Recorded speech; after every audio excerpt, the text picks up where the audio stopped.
Welcome to another deep dive. Today, we're going to take a look at something that you might not think about every day, and that is the Manitoulin-Sudbury District School Board's paramedic services. Oh, We got a hold of a stack of their internal policies and directives, and let me tell you, right. it's way more than just, Band-Aids and ice packs. We're talking detailed procedures for all sorts of situations, some, you might expect and some that might surprise you. I'm intrigued. What kind of stuff are we talking about here? Well, let's dive right in. So, the first document that caught my eye, just to set the stage, the foundation here, is the one about first aid stations and supplies. Okay, makes sense. Got to start with the basics. Yeah. But even for something as simple as a first aid kit, I was struck by how specific the requirements are.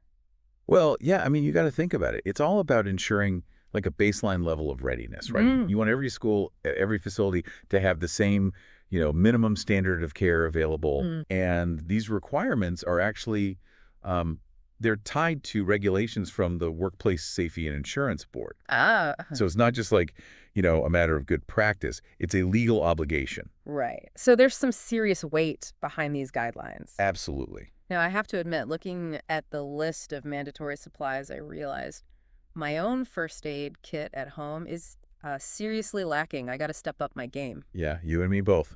Always good to have a reminder, Yeah. right? But of course, we're talking about paramedics here. Right. They go way beyond basic first aid. Their qualifications, exceed those basic requirements. Yeah. They're prepared to handle like much more complex medical situations. Absolutely. And, looking through these policies, the procedures for reporting various types of incidents are very specific. It ranges from, minor injuries that only need first aid to those that require what they call medical aid, Okay. which basically means they got to call for an ambulance. Right. Makes sense. So different levels of response based on the severity of the situation. Exactly. And it really shows that commitment to documentation and oversight, everything's got to be recorded properly. Yeah, that's crucial.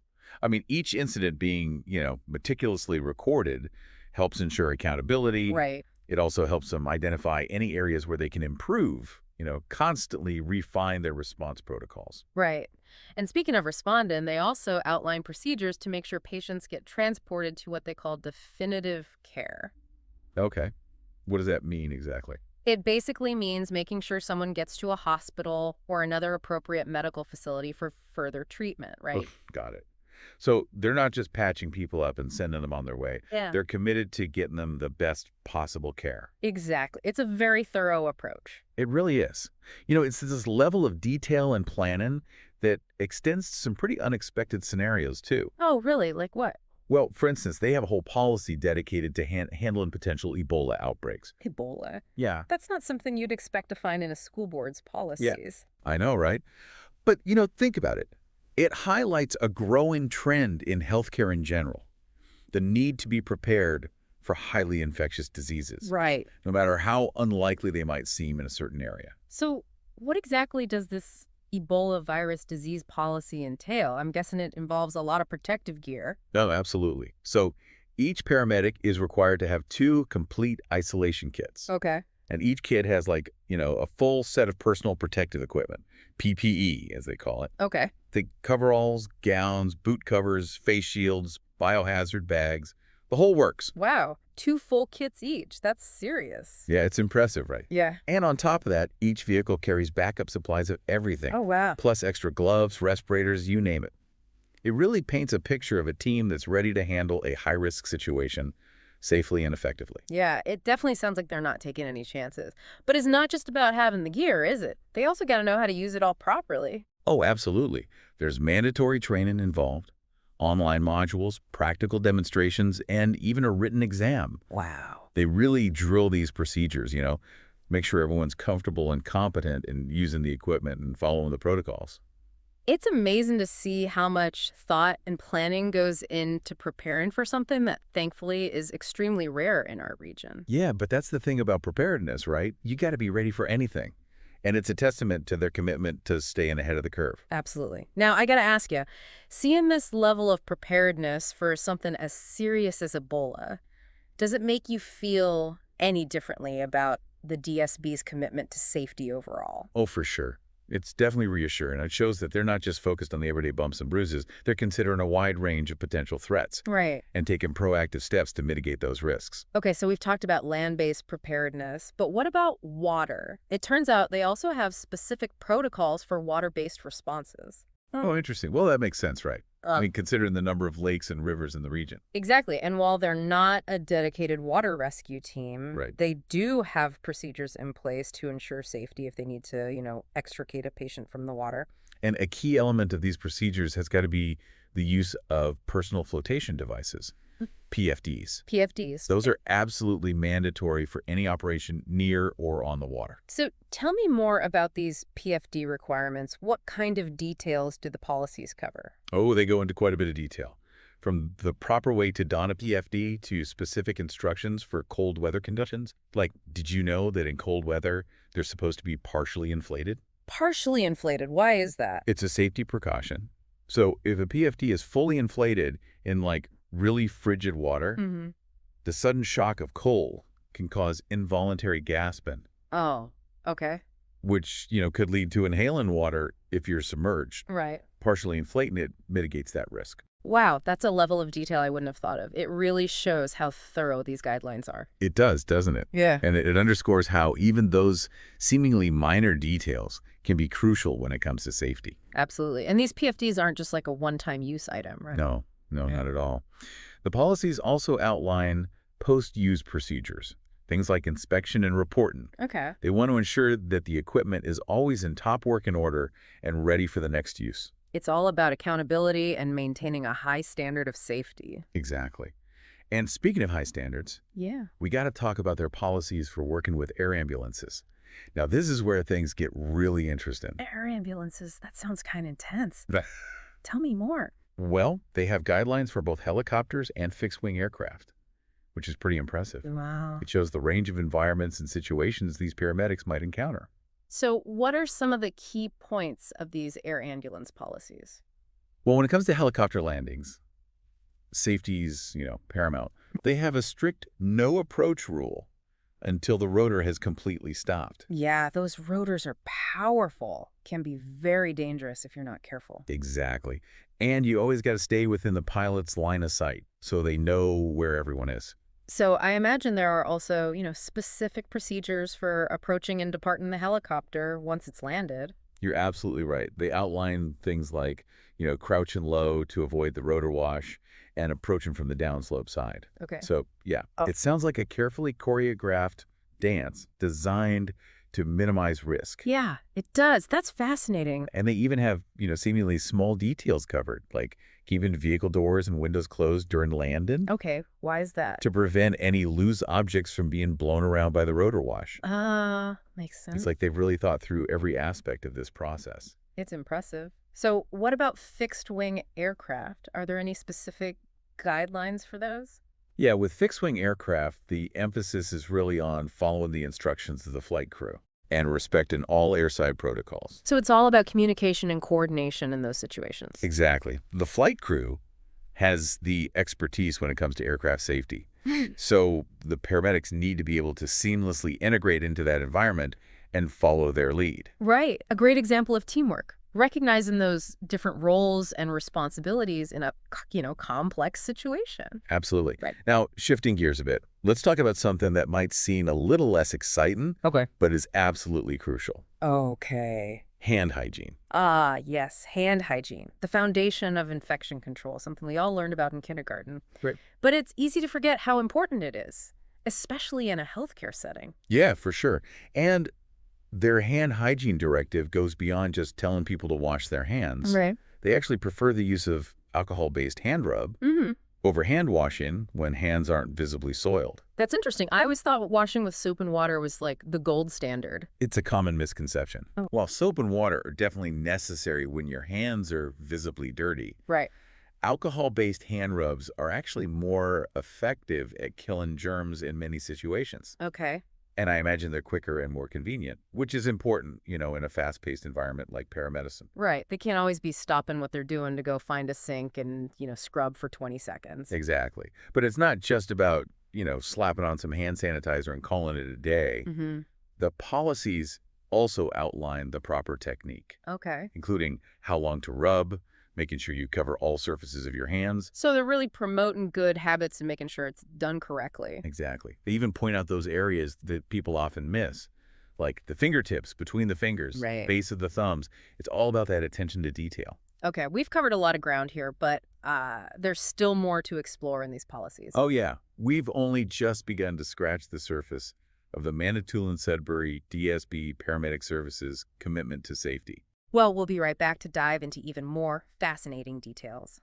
Welcome back. We've been exploring some of the fascinating details within the Manitoulin-Sudbury DSB Paramedic Services policies, and honestly, I'm impressed by how much these policies kind of interweave to create this really comprehensive approach to safety. It really does feel like they've thought of everything. We were just discussing hand hygiene before, we took a little break there. It's fascinating that something seemingly basic is actually woven into larger policies, like, the one on communicable disease prevention. Yeah, it highlights this key aspect of effective risk management, Mm. a multi-layered approach, right? It's not just about having one policy for each situation. It's about creating a system where all these different protocols kind of reinforce each other. So hand hygiene isn't just about, everyday cleanliness. It's actually like a critical step in preventing the spread of disease, in all sorts of scenarios. Exactly. And speaking of scenarios, let's revisit those air ambulance policies.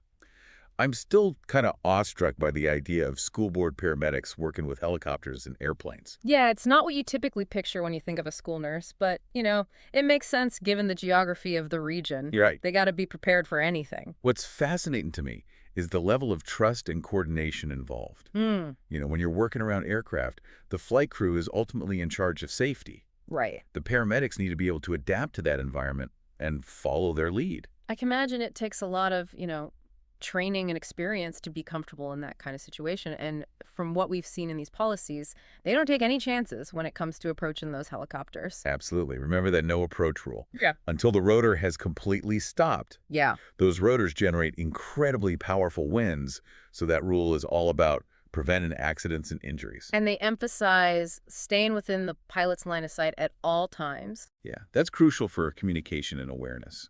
The pilot needs to know where everyone is to ensure safe operations. It's almost like a choreographed dance where everyone knows their steps and moves in sync. Okay, let's switch gears again and dive back into those water-based response policies. You mentioned earlier that, while the paramedics aren't a dedicated water rescue team, Right. they still have procedures for, safe patient extrication from the water. Right. Their primary focus is always on patient care and safety. And they acknowledge that, water rescue requires specialized training and equipment that goes beyond their scope. So it's a matter of knowing their limits, Right. not putting themselves or the patient at further risk. Exactly. But they still have procedures in place for those situations where they absolutely need to get someone out of the water. Mm. And as we discussed earlier, PFDs, personal flotation devices, are essential. Right, and they go into quite a bit of detail about those PFDs, even down to the partial inflation in cold weather. What other details kind of jumped out at you? Well, apart from the PFDs, the policies also emphasize the importance of assessing the situation, before attempting any kind of water-based response. Right. Things like water temperature, currents, potential hazards, all need to be taken into account. So it's not just about, jumping in to help. It's about making informed decisions to ensure everyone's safety. Precisely. And this careful approach to risk management, it's a recurring theme throughout these policies. Yeah. It's like every procedure, every guideline has been crafted with safety as the top priority. Okay, so we've talked about water rescues, air ambulances. It's amazing how, diverse the potential situations are. It really speaks to the need for that comprehensive preparedness. And it's not just about, reacting to emergencies, it's about preventing them in the first place. That's where policies like, the hand hygiene directive and the communicable disease prevention policy really come into play. And these aren't just vague suggestions, are they? They have specific instructions for everything, from when to wash your hands to what type of PPE to use in different situations. Right. And what's interesting is they go beyond that, basic wash your hands for 20 seconds message. Mm-hmm. They actually outline the preferred method for hand hygiene, which is often alcohol-based hand rub Right. rather than soap and water. And I'll admit that surprised me at first. I always thought washing with soap and water was like the most effective way to get your hands clean. Yeah, it's a common misconception. While soap and water are definitely necessary when your hands are visibly soiled, Right. alcohol-based hand rubs are actually faster acting and more effective at killing many types of germs. Interesting. And in a fast-paced environment like paramedicine, every second counts. Exactly. But it's not just about, slapping on some hand sanitizer and calling it a day. Hmm. The policies emphasize proper technique, Right. including the amount of hand rub to use, how long to rub, making sure you cover all surfaces of your hands, even those often missed spots like between the fingers and under the nails. Hmm. So it's really about creating that culture of awareness Right.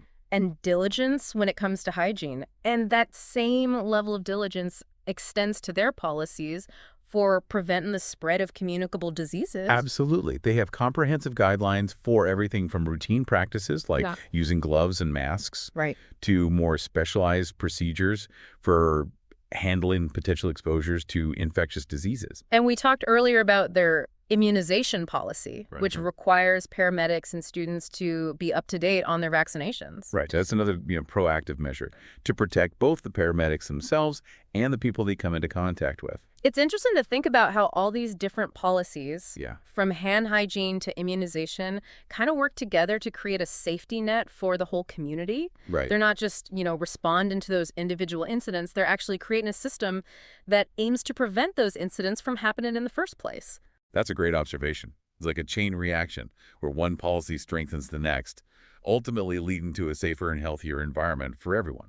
Okay, so we've covered a lot of fascinating details about the Manitoulin-Sudbury DSB Paramedic Services commitment to safety. Yeah, we've explored their preparedness for everything from minor injuries to potential Ebola outbreaks, from water-based responses to working with air ambulances. But we're not quite finished yet. There's one more aspect of these policies that deserves our attention, and that is the meticulous procedures for disinfecting vehicles and equipment after transporting a patient with a suspected communicable disease. Ah, yes, the cleanup crew. They have detailed protocols for ensuring that every surface is thoroughly disinfected, All right. from the ambulance interior to all the equipment used during transport. It's all about breaking the chain of transmission, Right. preventing those germs from spreading to other patients or staff. Exactly. It's another example of how these policies interweave to create that comprehensive approach to safety. They're not just reacting to individual incidents, they're thinking about the bigger picture and Yeah. taking steps to protect everyone involved. It's truly impressive to see this level of, thought and care put into every aspect of their operations. I think we can all learn something from their dedication to safety and preparedness. I completely agree. So, knowing the level of preparedness and the detailed protocols in place, how does this change your perception of the often unseen work that goes into ensuring community safety and well-being? Welcome back to our deep dive. We've been really digging into these internal policies from the Manitoulin-Sudbury DSB paramedic services.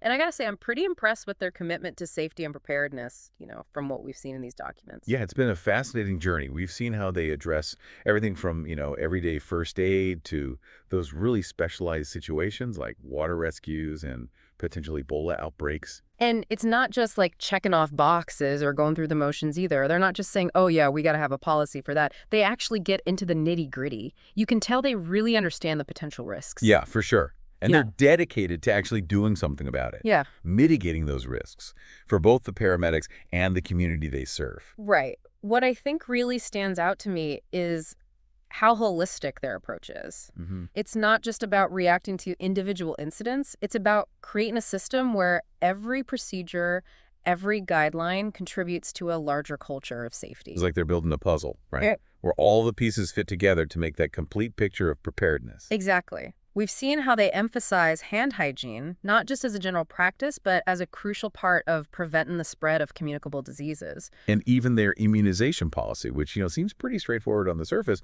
plays a big role in protecting both the paramedics and the people they work with. Yeah, it's a good reminder that even the tiniest details can make a huge difference when it comes to safety. For sure. And that attention to detail is everything. It's everywhere. From what they put in their first aid kits to how they clean their ambulances and equipment. Right. Like, remember those procedures for disinfecting everything after transporting a patient with a suspected infectious disease? They don't mess around. Absolutely. They're not taking any chances. When we first started talking about looking into these internal policies, I wasn't really sure what to expect. Yeah. But honestly, I've been blown away by how much thought and effort they've put into creating these guidelines. Me too. It's one of those things we kind of take for granted, right? We assume someone's handling it. Right. But when you actually see what goes into it, Mm-hmm. it's impressive. It really is. It makes you realize there's so much more to paramedicine than just showing up with an ambulance and rushing someone to the hospital. Oh, yeah. It's about thinking ahead, anticipating risks, planning for all those different scenarios. And constantly improving, right? Yeah, exactly. Always trying to do better, to provide the best possible care while keeping everyone safe. Well, this deep dive has definitely opened my eyes to all that goes on behind the scenes. So as we wrap up, I want to leave you with a thought. Knowing what you know now about how prepared these paramedics are, all the details they consider, does it change how you think about the work they do, the work that keeps our community safe? It's given me a whole new appreciation for the folks at the Manitoulin Sudbury DSB Paramedic Services, that's for sure. Thanks for joining us on this deep dive. All right, let's jump into another deep dive. Today, we're going to be looking at, well, it looks like policies and procedures from the Manitoulin Sudbury District Services Board. Yeah. So get ready to explore the world of paramedics. I'm excited about this one. Me too.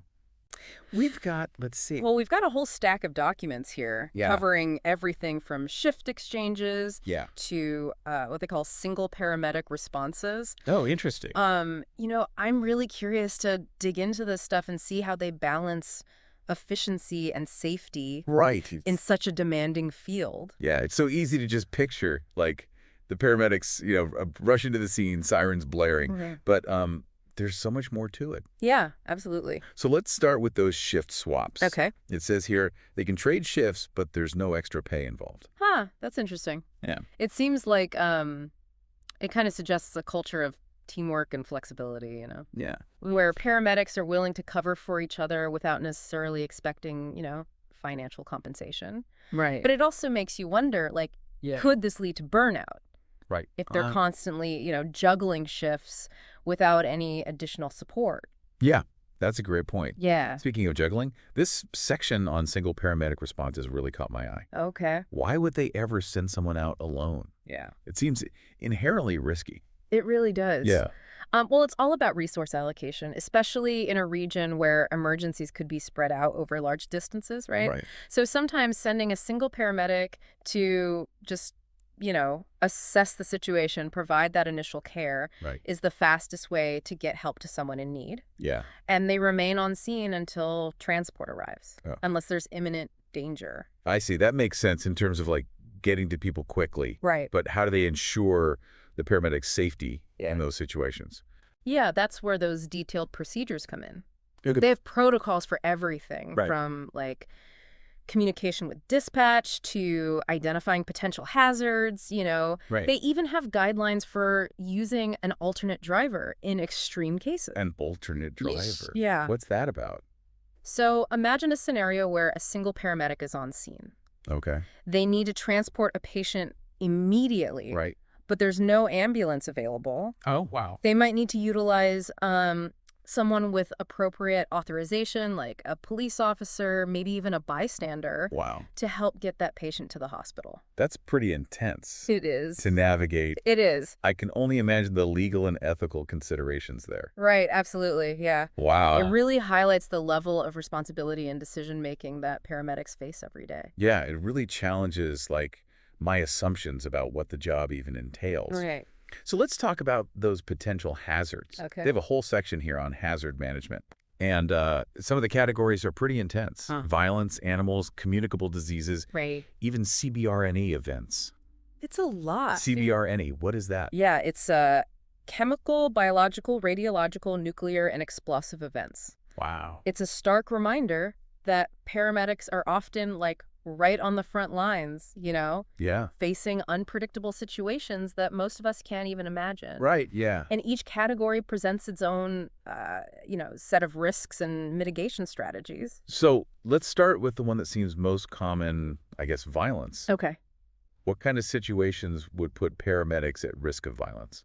Oh, it could be anything Yeah. from domestic disputes Right. to mental health crises Oh, to, responding to incidents involving substance oh abuse. yeah. Paramedics are trained to de-escalate situations, but sometimes they find themselves in very volatile environments. Right, so it's not just about medical skills. No. They need to be highly trained in conflict resolution Uh-huh. and self-defense. Wow. And even with the best training, sometimes situations escalate, Yeah. and paramedics themselves become the targets of violence. Gosh. Yeah, it's important to have those support systems in place Right. to address the emotional and psychological impact Yeah, for sure. of these experiences. That makes sense. And speaking of, like, unexpected encounters, Yeah. what about those animal hazards? Okay. It's not hard to imagine, paramedics running into aggressive dogs or something. Right, yeah. Yeah. Dogs are definitely a common hazard. Yeah. But it could also involve other animals like, cats, Oh, right. wildlife, Gosh. or even livestock. Wow. They have protocols for assessing animal behavior, Okay. creating distance, Right. and using protective equipment when necessary. So I guess in those situations, it's knowing when to engage Right. and when to call for backup Exactly, yeah. from, like, animal control. Yeah, exactly. Now let's talk about the elephant in the room, CBR. That sounds like something out of a movie. It does, doesn't it? Do paramedics really need to be prepared for, chemical, biological, radiological, Yeah. nuclear, Yeah. and explosive events? While large-scale CBRNE events are thankfully rare, Right. paramedics do need to have a basic understanding of the risks Okay. and the appropriate response protocols. I see. They might encounter, smaller scale chemical spills, Right. patients exposed to hazardous materials, Okay. or even be called upon to assist in the aftermath of a major incident. Wow. That's pretty intense. It is. What kind of training do they even get for those types of situations? Well, the level of CBRNE training would vary Okay. depending on the region Right. and the likelihood of encountering those types of hazards, right? Right. But it would typically involve recognizing signs and symptoms, Okay. using specialized personal protective equipment, and Yeah. decontamination procedures. So they need to be prepared for anything. Pretty much, yeah. That's pretty impressive. It is. But it also makes you wonder about the toll it takes on them, Yeah. mentally and emotionally. For sure. To be constantly on edge, dealing with all these potential dangers. That's an important consideration. Yeah. We often focus on the physical risks of the job, Right. Yep. but the psychological impact can be just as significant, Yeah, totally. Providing access to mental health resources and fostering a culture of, like, open communication about these challenges Right. is crucial. Yeah, I couldn't agree more. Yeah. Now let's shift gears for a moment Okay. and talk about something that might seem a bit more mundane. Okay. Uniforms. All right. I noticed they have a very specific dress code, Uh-huh. right down to the color of their boots. That's right. Black boots only. Yep. They have strict guidelines for everything. Wow. From the type of pants and shirts to Yeah. the style of boots, even the laces. Even the laces. Wow. It might seem like overkill, but there's a reason for all those details. I'm all ears. Right. Why so specific about the uniform? Well, it all boils down to professionalism, hygiene, and safety. Oh, okay. A clean and well-maintained uniform projects an image of competence and authority, Right. which can be crucial in emergency situations. Right. Because people need to feel confident that the person treating them Exactly. is like a professional that they can trust. Yeah. And from a hygiene perspective, Uh-huh. like a standardized uniform helps minimize the risk of cross-contamination. Exactly. Right. Paramedics are often exposed to, bodily fluids, potentially infectious materials, all sorts of environmental contaminants. So the uniform acts as a barrier, Right. protecting both the paramedic and the patient. Exactly. And let's Yeah. not forget about safety. Right. Certain uniform elements might be designed for specific purposes, like Right. slip-resistant boots Yeah. or clothing that provides extra protection in hazardous environments. Okay, so now I see why those black boots with the black laces are so important. Right. But what about facial hair? Oh, yeah. I noticed they have a rule about that too. It's all about ensuring a proper seal with respiratory protection. Okay. Facial hair can sometimes interfere with the fit of a respirator, Right. compromising its effectiveness. So if you want to rock a beard, you might have to consider a different career path. Well, There might be exceptions, Okay. depending on individual circumstances Right. and religious beliefs. Okay. But the general principle is that safety comes first, Yeah, and that includes making sure respiratory protection is functioning properly. that makes sense. Yeah. It seems like every aspect of a paramedic's job Yeah. involves like this delicate balance between efficiency, safety, Yeah. and patient care. Absolutely. They really are on the front lines of healthcare, facing challenges that most of us never have to think about. That's a great observation. Yeah. And it's just the tip of the iceberg. Oh, no. There's so much more to explore in these policies and procedures. I'm definitely intrigued. Yeah. Let's dive into some more of these details and see what else we can uncover. All right, let's do it. Sounds good. Okay. So we've talked about some of the hazards they face, but how do they actually manage those risks? Well, they have a very systematic approach to hazard management. They Okay. use what's called a hierarchy of controls, Okay. which basically means they try to eliminate or minimize risks at the source whenever possible. So what does that look like in practice? Okay, so let's take the example of communicable diseases. Okay. The first line of defense would be what they call engineering controls, Okay. like using sharps containers to prevent needle stick injuries. Right.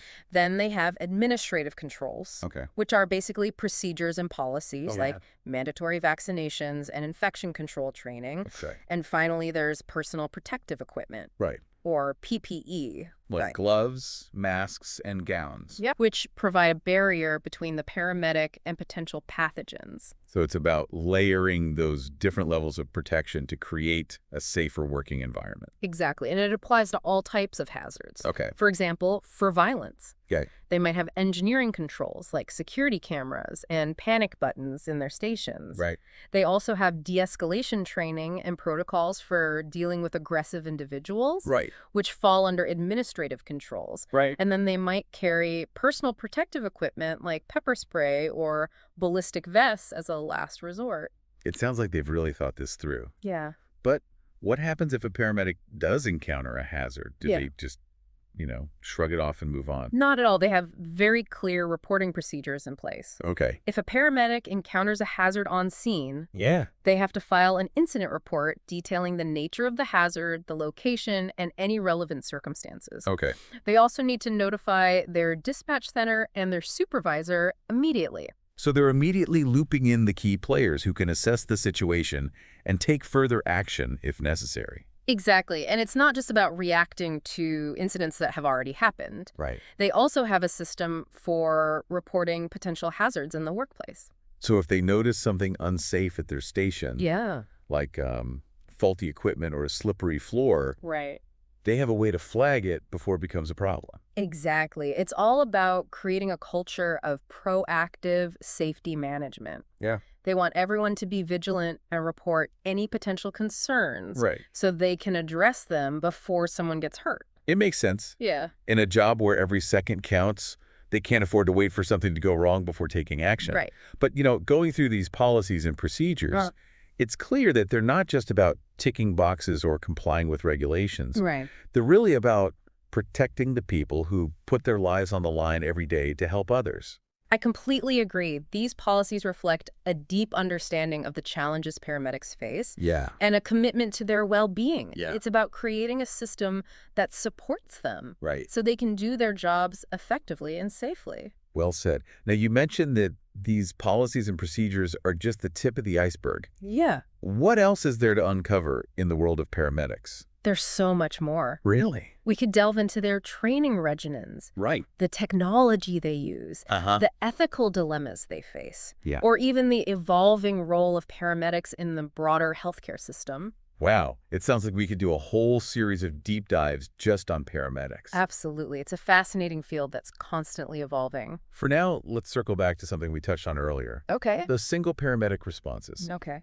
I'm still curious about the rationale behind that model and how they ensure patient safety when there's only one paramedic on scene. It's a complex issue with no easy answers. On the one hand, you have the need to get help to people quickly, Right. especially in rural areas where ambulances might be spread thin. Right. Yeah. On the other hand, you have the potential risks Right. associated with having only one medical professional on scene. So it's a balancing act between speed and safety. Exactly. And there are a lot of factors to consider. Yeah. The type of emergency, Right. the location, Uh-huh. the availability of other resources, Yeah. and the paramedics' level of experience all play a role in the decision-making process. It sounds like they have to make some tough calls in the field. They do, and that's why training and clear protocols are so important. Yeah. They need to be prepared to handle a wide range of situations and make those split-second decisions. Right. That can mean the difference between life and death. Speaking of training, Okay. I'm curious about how they prepare for those remote responses you mentioned earlier. Oh, yeah. It seems like working in isolated areas would present a whole different set of challenges. Absolutely. They need to be incredibly resourceful and adaptable Yeah. to handle emergencies in environments where they might not have access to the same level of support or equipment Right. as they would in an urban setting.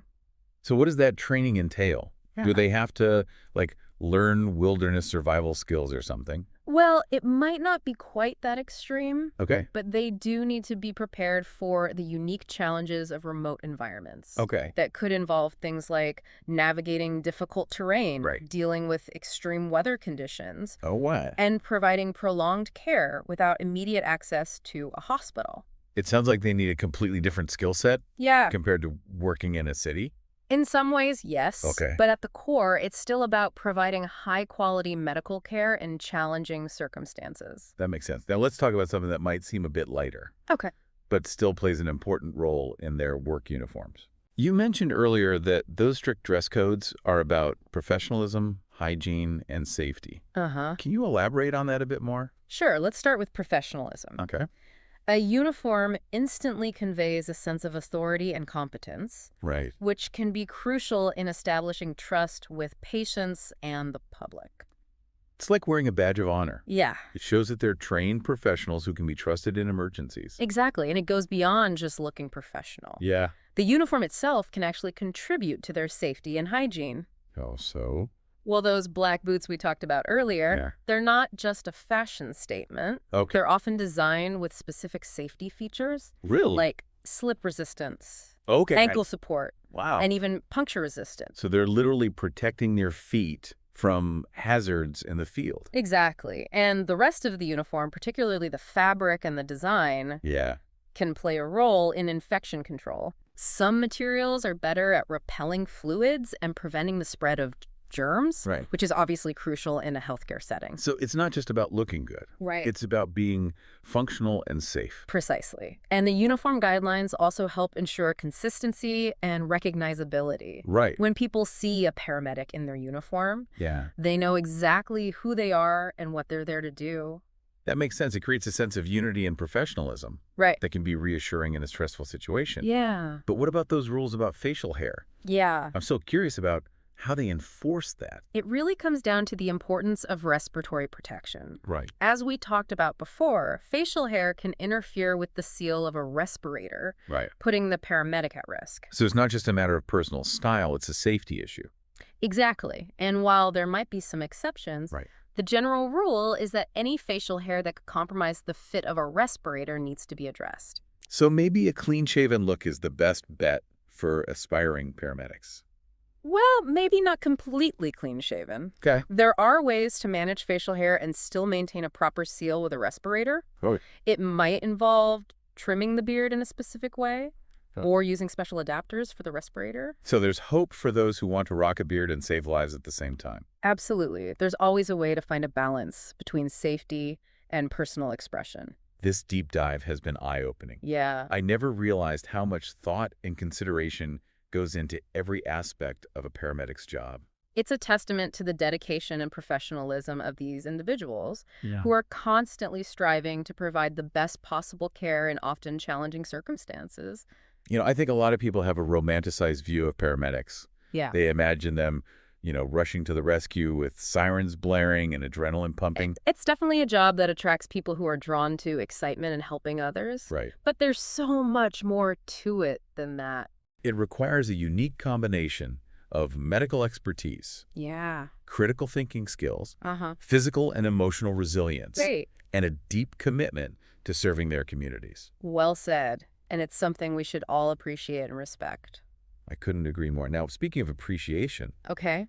I'm curious about how the public perceives paramedics. Yeah. Do people truly understand the scope of their work Right. and the challenges they face? That's a great question. I think there's a tendency to focus on the more dramatic aspects of the job, Right. like those high-speed ambulance rides and heroic rescues. Yeah, but the reality is much more nuanced, isn't it? Absolutely. Paramedics are often the first point of contact in a medical emergency, Right. dealing with everything from heart attacks and strokes Good. Yeah. to mental health crises and traumatic injuries. And they're doing all of this while navigating complex procedures, Yeah. making life or death decisions, Mm. and facing those potential hazards we talked about earlier. Exactly. So maybe part of supporting paramedics involves educating the public about the true nature of their work. Right. That could lead to greater respect, Yeah. understanding, Uh-huh. and maybe even better funding for essential resources and training. I like that. Yeah. It's about shifting the narrative, Right. seeing them not just as ambulance drivers, Right. but as highly skilled medical professionals Yeah. who are truly on the front lines of healthcare.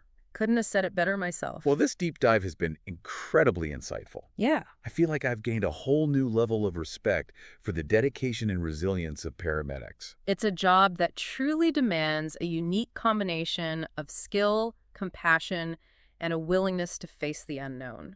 I agree, and for anyone listening who wants to delve deeper into the world of emergency medical services, Yeah. I highly recommend checking out some of the documentaries and firsthand accounts out there. Great idea. You'll gain an even greater appreciation for the individuals who answer the call day in and day out, Yeah. no matter the challenge. I agree. And on that note, we'll wrap up this deep dive. Sounds good. Thanks for joining us, and until next time, stay curious. See you later. You know, it's amazing how much we've uncovered just by going through these policies and procedures. Oh, no, right? We've gone from shift swaps to single paramedic responses, Yeah. even to potential hazards like CBRNE events. It's a lot. Yeah. It really makes you appreciate the complex web of factors that go into providing effective emergency medical services. Yeah, and I'm especially struck by the emphasis on safety, Right? not just for the patients, but Yeah. for the paramedics themselves. Absolutely. Like, they have protocols and procedures for practically everything. It seems that way. Yeah. It's a high-risk profession. Right. And those protocols are designed to, minimize those risks as much as possible. Yeah. But even with the best training and equipment, Right. there's always an element of uncertainty. That's what I find so fascinating at this deep dive. Yeah. It's given me like a glimpse into a world that most of us only experience from a distance. Yeah. Like those flashing lights and sirens as an ambulance rushes by.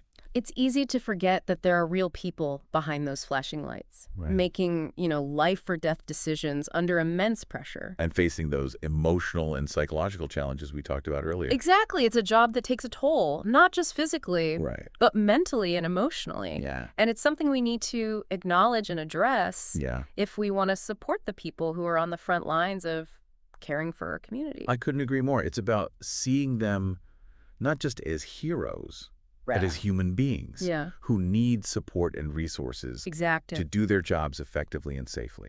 Well said. And it goes beyond just providing mental health services. Yeah. It's about creating a culture of respect and appreciation for the work they do. So how do we do that? How do we bridge that gap between the public perception of paramedics and the reality of their work? I think it starts with education, Okay. sharing stories, Yeah. highlighting the complexities of the job, and showcasing the incredible skill and dedication it takes to be a paramedic.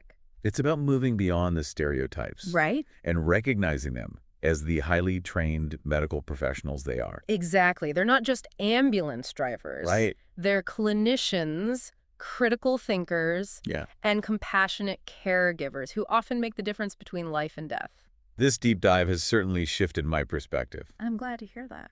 It's made me realize that there's so much more to the world of paramedics than meets the eye. There really is. Yeah. And it's just the beginning. There's a wealth of information out there Oh, yeah. for anyone who wants to learn more about this fascinating field. Any recommendations for our listeners who want to delve deeper? Absolutely. There are some incredible documentaries Yeah. that provide a firsthand look at the challenges and rewards of being a paramedic.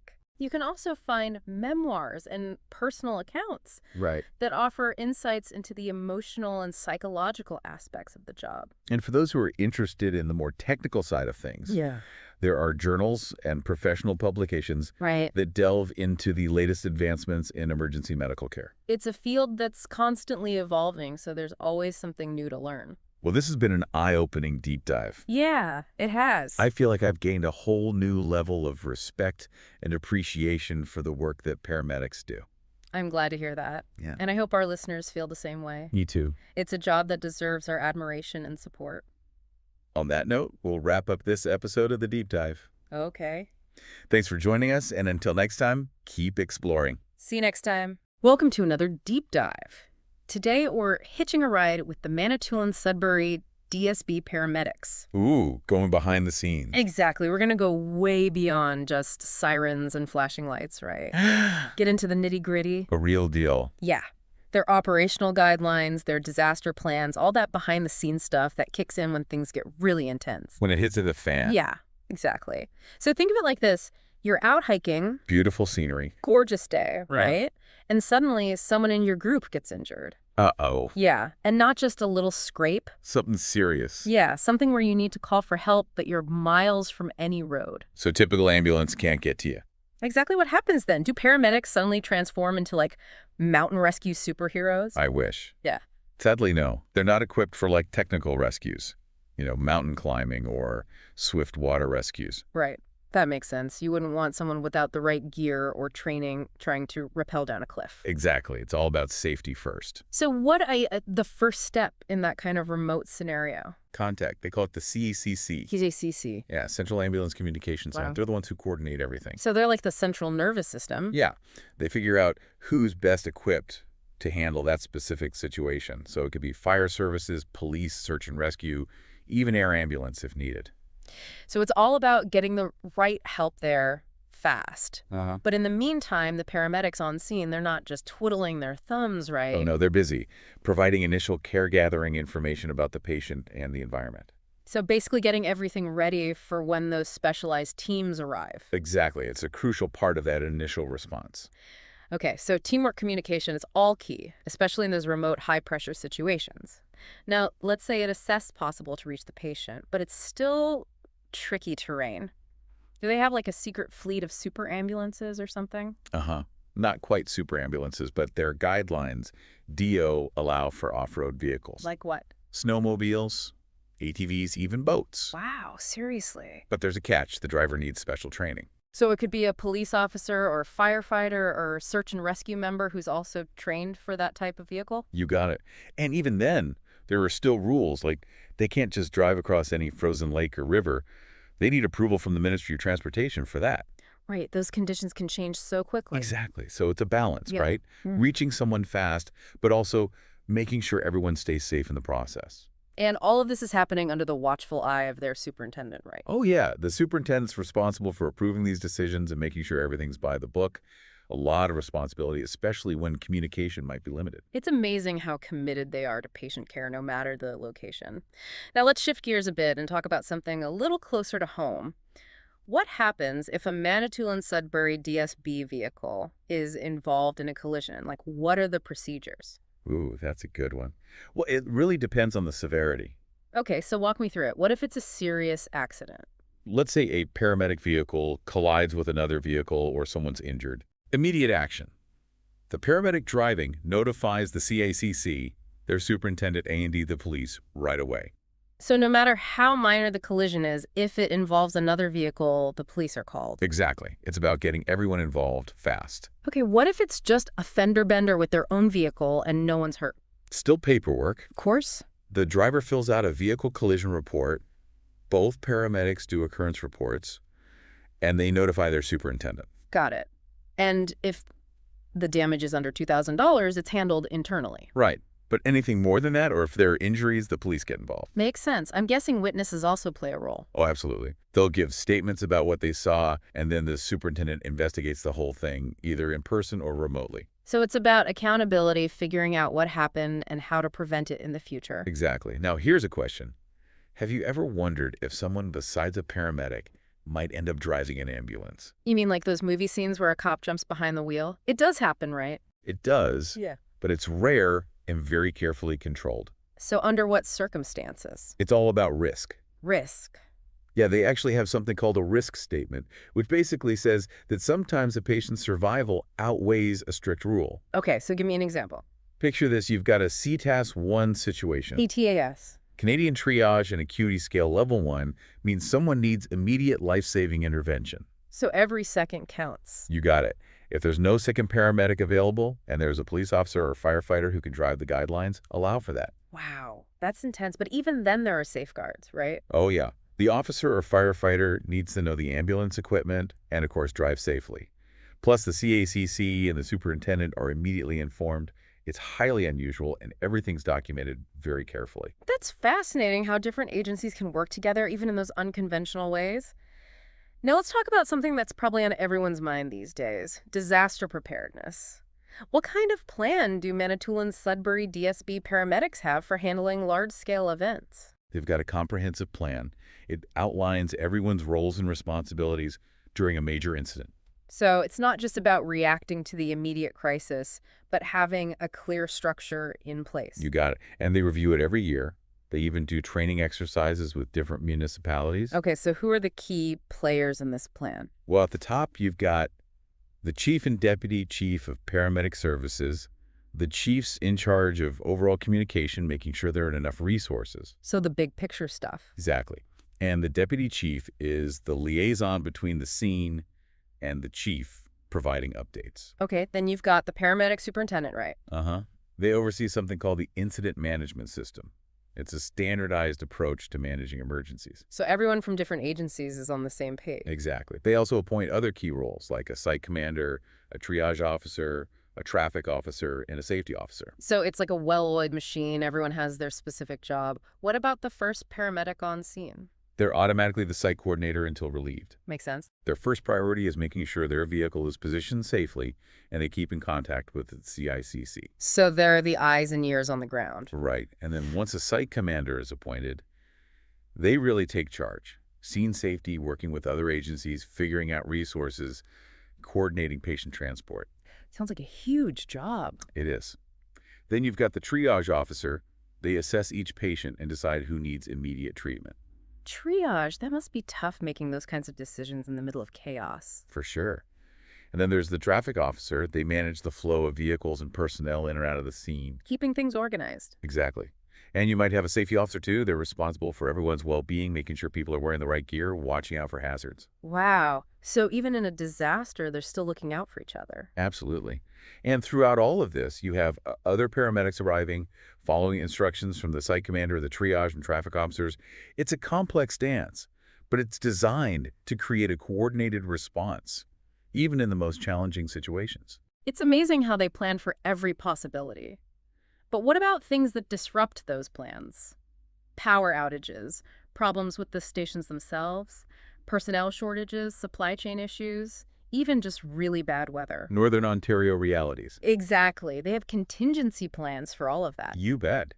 They've tried to anticipate as many problems as possible and have procedures to address them. Okay, so give me an example. What happens if there's a power outage at a station? Top priority, getting those garage doors open. But right, the ambulances need to get out no matter what. Exactly. They contact the superintendent and the CACC, Mm-hmm. and depending on the station, they either have backup generators or portable ones to keep essential equipment running. Okay, that makes sense. What if something more serious happens, like a fire at the station? Evacuate immediately and follow the protocols for notifying the fire services. So it's all about following those established protocols. You got it. Okay, but what if the station itself is damaged or unusable for some other reason? Floods happen, pipes burst. All the time. Right. The paramedics on site would assess the situation, evacuate if necessary, and contact the superintendent. So taking immediate action while keeping the higher-ups in the loop. Exactly. The superintendent would then contact the CACC, arrange for a temporary base of operations, and work with the deputy chief and infrastructure folks to make sure the paramedics have all the supplies and equipment they need. They've got a plan for everything. What if it's not the station, but a vehicle that's out of commission, like an ambulance breaks down? Happens. They immediately notify the superintendent and CACC, and then, boom, resource allocation is adjusted. Meaning? They dispatch a replacement vehicle or reassign tasks to other available units. So they're constantly making sure there's adequate coverage. Always. Now, what about personnel shortages? Let's say people are sick or can't get to work because of weather. Another Northern Ontario reality. Definitely tricky. The superintendent would try to fill vacancies, notify the CSEC of any deployment changes, and potentially postpone non-urgent transfers. To prioritize emergency calls. Right. In extreme cases, on-duty paramedics might even have to stay on longer until replacements arrive. Talk about going above and beyond. And if it's really bad, the deputy chief might even reach out to neighboring services for help and notify the Ministry of Health. Wow, it's amazing how much collaboration and coordination goes on behind the scenes. Okay, last logistical question. What about supplies? What if they run low on equipment or medications? Well, they've got a really well-stocked inventory system. How well stocked? They actually keep a 5-month supply of essential items. 5 months? Seriously? 3 months worth at each station and 2 months worth at their headquarters and a little current station. That's impressive. But what if a supply chain issue, IS, looming? Then the deputy chief and logistics coordinator step in. They look for alternate suppliers, contact neighboring services or healthcare facilities, and arrange for expedited delivery. So they're pulling out all the stops. Exactly. They got to keep those shelves stocked. Okay, so they've got the bases covered for supplies. But what about inclement weather? We're talking blizzards, ice storms, whiteouts. That's a constant reality up here. You're telling me. The superintendent monitors weather and road conditions. Mm-hmm. If a severe event's expected, they communicate any limitations to deployment, might cancel non-urgent transfers, and coordinate with other agencies to support emergency responses. So they're proactively adjusting their approach. Exactly. And the paramedics on duty respond to emergency calls as directed, using their judgment and notifying the superintendent of any weather-related issues. So it's a two-way street, information flowing back and forth. They can also request special resources like snowmobiles or all-terrain vehicles if needed, and they document any weather-related delays to ensure accountability and see if there are ways to improve their response in the future. It's incredible how prepared they are for just about anything that could happen. But they try to be. It's all about ensuring they can provide quality care no matter the challenges. It really makes you appreciate all the thought and planning that goes into what they do, even before they set foot in an ambulance. Now, you mentioned off-road vehicles a few times, and I want to go back to that because it's fascinating. I mean, we're talking snowmobiles, ATVs, even boats. It sounds like something out of an action movie. It does have a certain cinematic appeal. But of course, it's not just about hopping on a snowmobile and racing off to the rescue. They have those specific training requirements for a reason. Absolutely. The operator has to be skilled in handling the vehicle in challenging terrain and weather conditions, and they need to understand all the risks involved. I bet those training exercises are pretty intense. Oh, I'd imagine. They'd need to handle everything from dense forests and steep slopes to icy rivers and unexpected breakdowns. So part paramedic, part wilderness expert, part mechanic.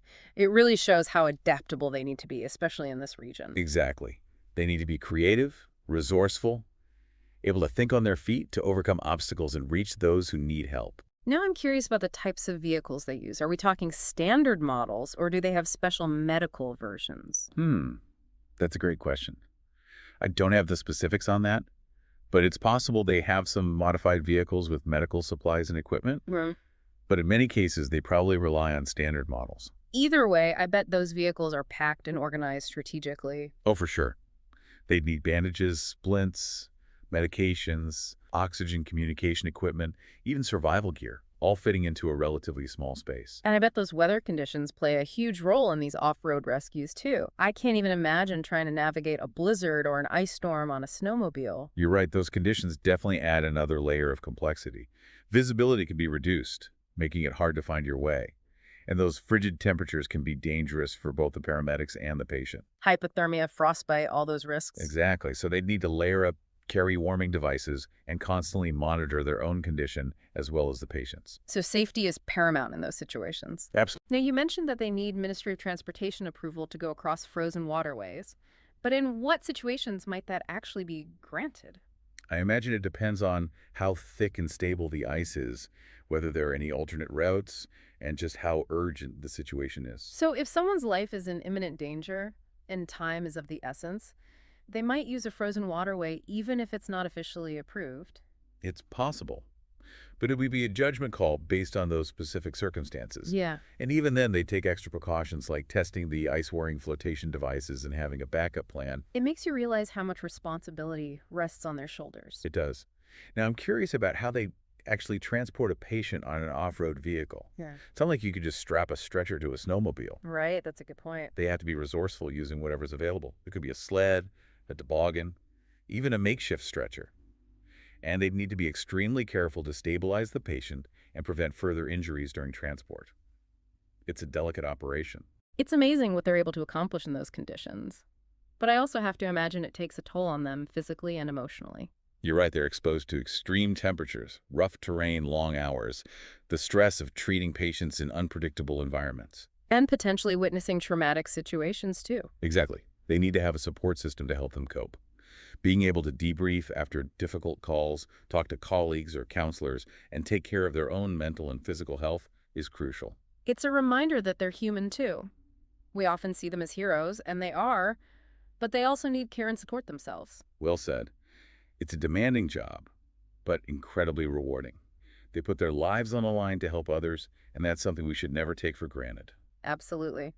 Now, we've covered a lot of ground so far, from those remote rescues and disaster preparedness to the day-to-day logistics and even the emotional side of the job. But before we wrap up this part of our deep dive, I want to shift gears slightly and talk about something that's been on my mind throughout this entire conversation. Oh, I'm listening. What is it? It's the idea of continuous improvement. We've seen how detailed their procedures are for just about everything, but I'm wondering how they make sure they're always learning and evolving. Because medicine changes, technology changes, even the types of emergencies they respond to can change over time. That's a great point.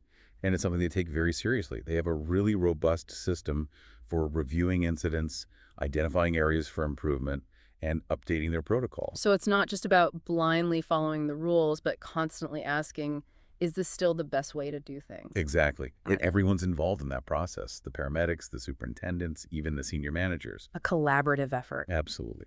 They also stay up to date on the latest medical advancements, best practices, and industry trends. Plus, they do regular training exercises and simulations to test their skills and those procedures in a controlled environment. So it's a never-ending cycle of learning, evaluating, and getting better. Exactly. They're committed to providing the best possible care, and they know that takes constant effort and a willingness to adapt. Really impressive. Makes you feel confident knowing they're always striving to improve. Now, before we move on, I want to circle back to something you touched on earlier regarding... You mean? Hold that thought. We'll be back in a moment to continue our deep dive into the world of the Manitoulin-Sudbury DSB paramedics. You were going to circle back to something. Right.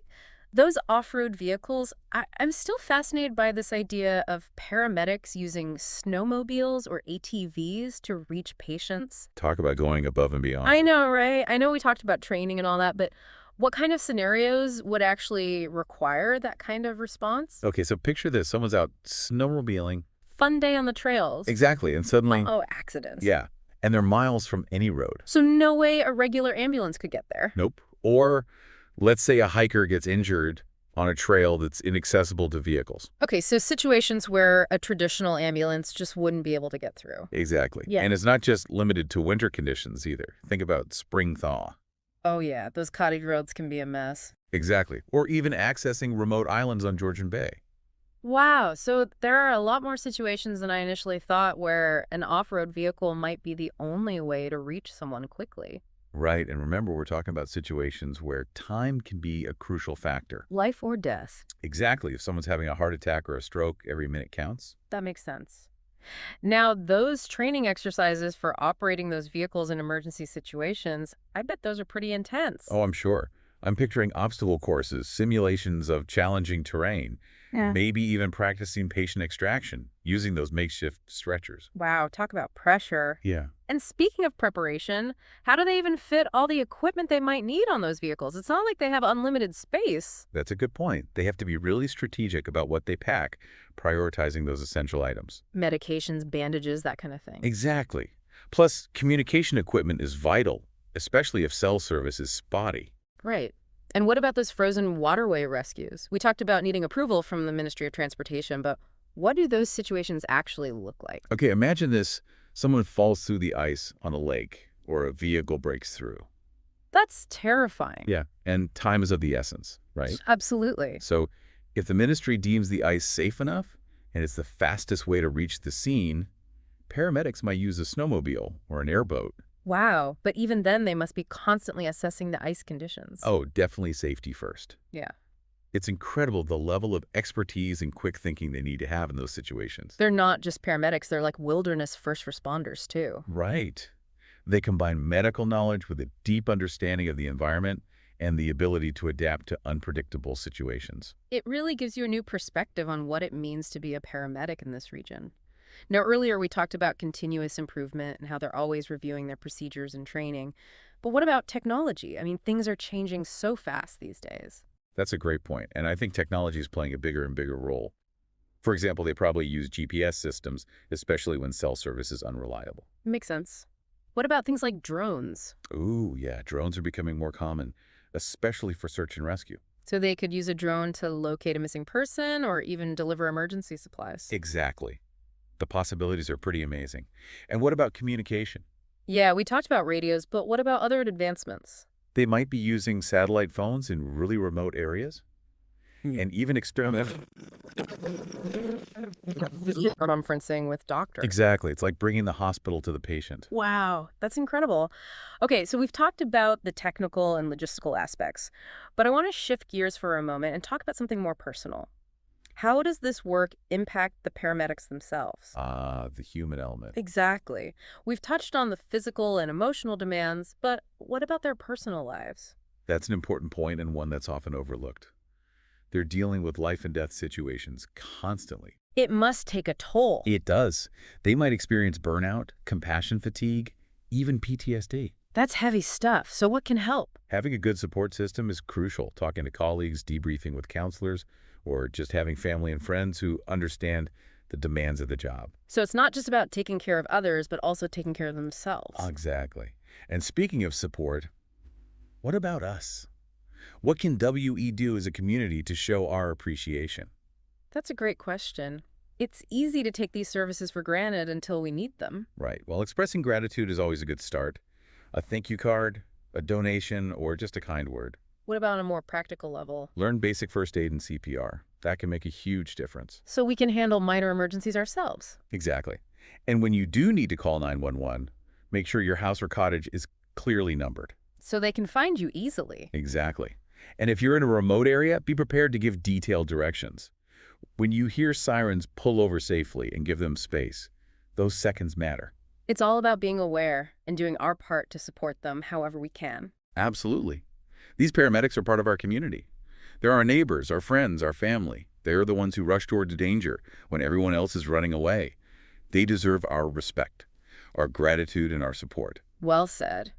Now, as we approach the final part of our deep dive, I want to leave our listeners with... Hold on, I have one more thought before we get to the final part. All right, go ahead. What is it? We've talked a lot about the paramedics themselves, but we shouldn't forget the unsung heroes behind the scenes. The dispatchers, the mechanics, the support staff. Exactly. They all play a vital role.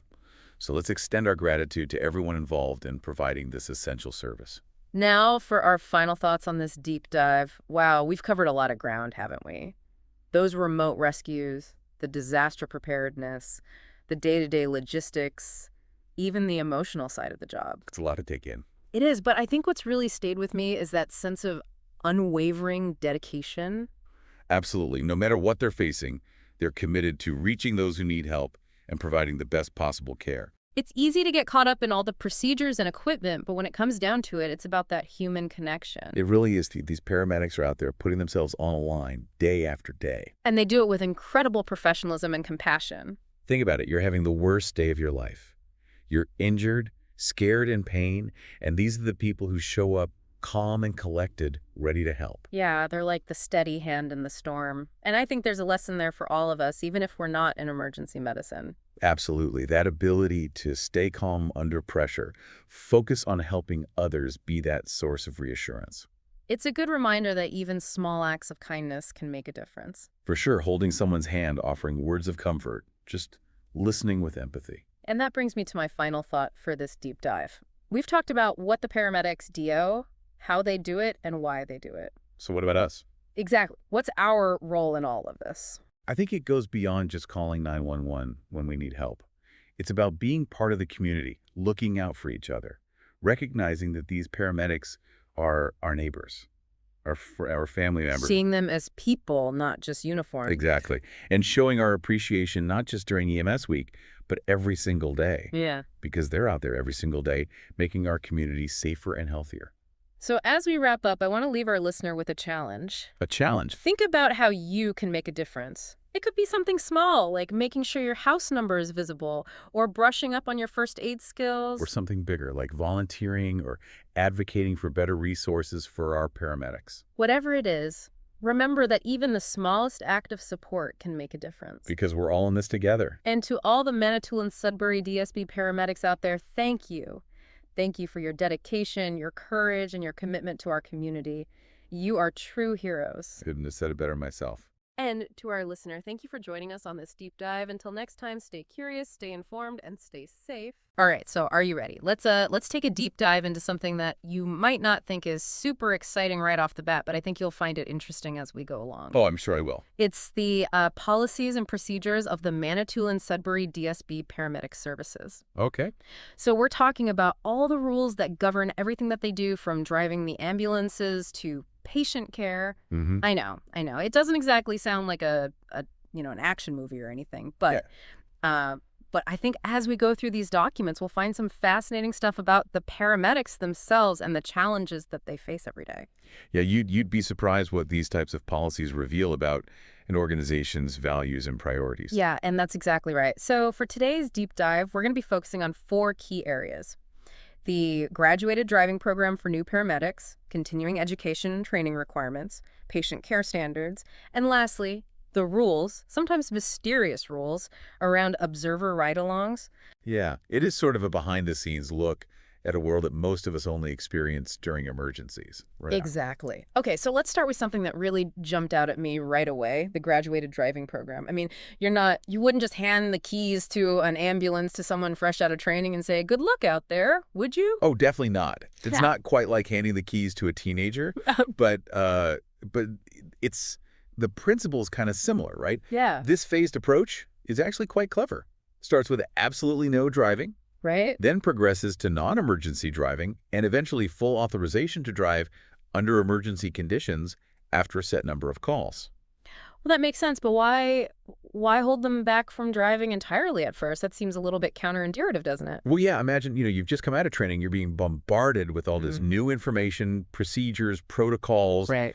high-stress environment, and then you add, on top of that, having to drive a large emergency vehicle. It's just too much. So this initial phase allows new paramedics to really absorb everything else first, become familiar with the demands of the job before adding that extra layer. Yeah, that's a good point. So it's not just about learning to drive, it's about managing all that stress and having to make decisions while you're under all that pressure. Precisely. Yeah. Plus, it allows them to observe their more experienced partners in action. Mm-hmm. So, that they can pick up on those little nuances of ambulance driving that you can't really learn from a textbook. Ah, so it's like an actual live action training session. Exactly. They're learning by watching, they're seeing how veterans handle different situations, routes, traffic conditions. Right. It just helps them build their confidence and competence before they're behind the wheel. That makes a lot of sense. But what I did find kind of unusual was this very specific number of calls required before moving to the next phase. 22 calls for full authorization. I mean, is that common practice? Yeah.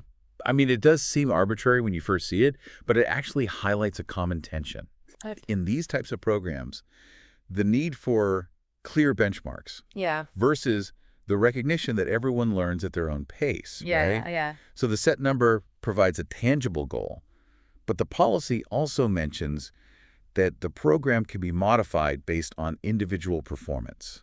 Oh, So it's not just a rigid checklist. Yeah. There's some flexibility built in. it's like a safety net, but it's got some give to it. Exactly. They're trying to standardize things, but they also recognize that some people might need a little more time. Some people might need a little less time to master certain skills. Exactly. That- And I think that's something we're going to see throughout all these policies. Yeah. Balancing standardization with individual needs is a constant challenge. Especially in a job like that. In any field, but especially in one as demanding as this one. Yeah, Like so. absolutely. Okay, so let's move on and talk about Another aspect that really emphasizes that commitment to maintaining high standards, continuing education and training. Clearly, these paramedics are not just done learning after they graduate. Absolutely not. In fact, I'd Mhm. say that's where their real education begins once they're out in the field. Right, yeah. Paramedicine, it's a constantly evolving field. You have new technologies, treatment protocols, research. It it never stops. Yeah, yeah. So ongoing education is not just, a nice to have.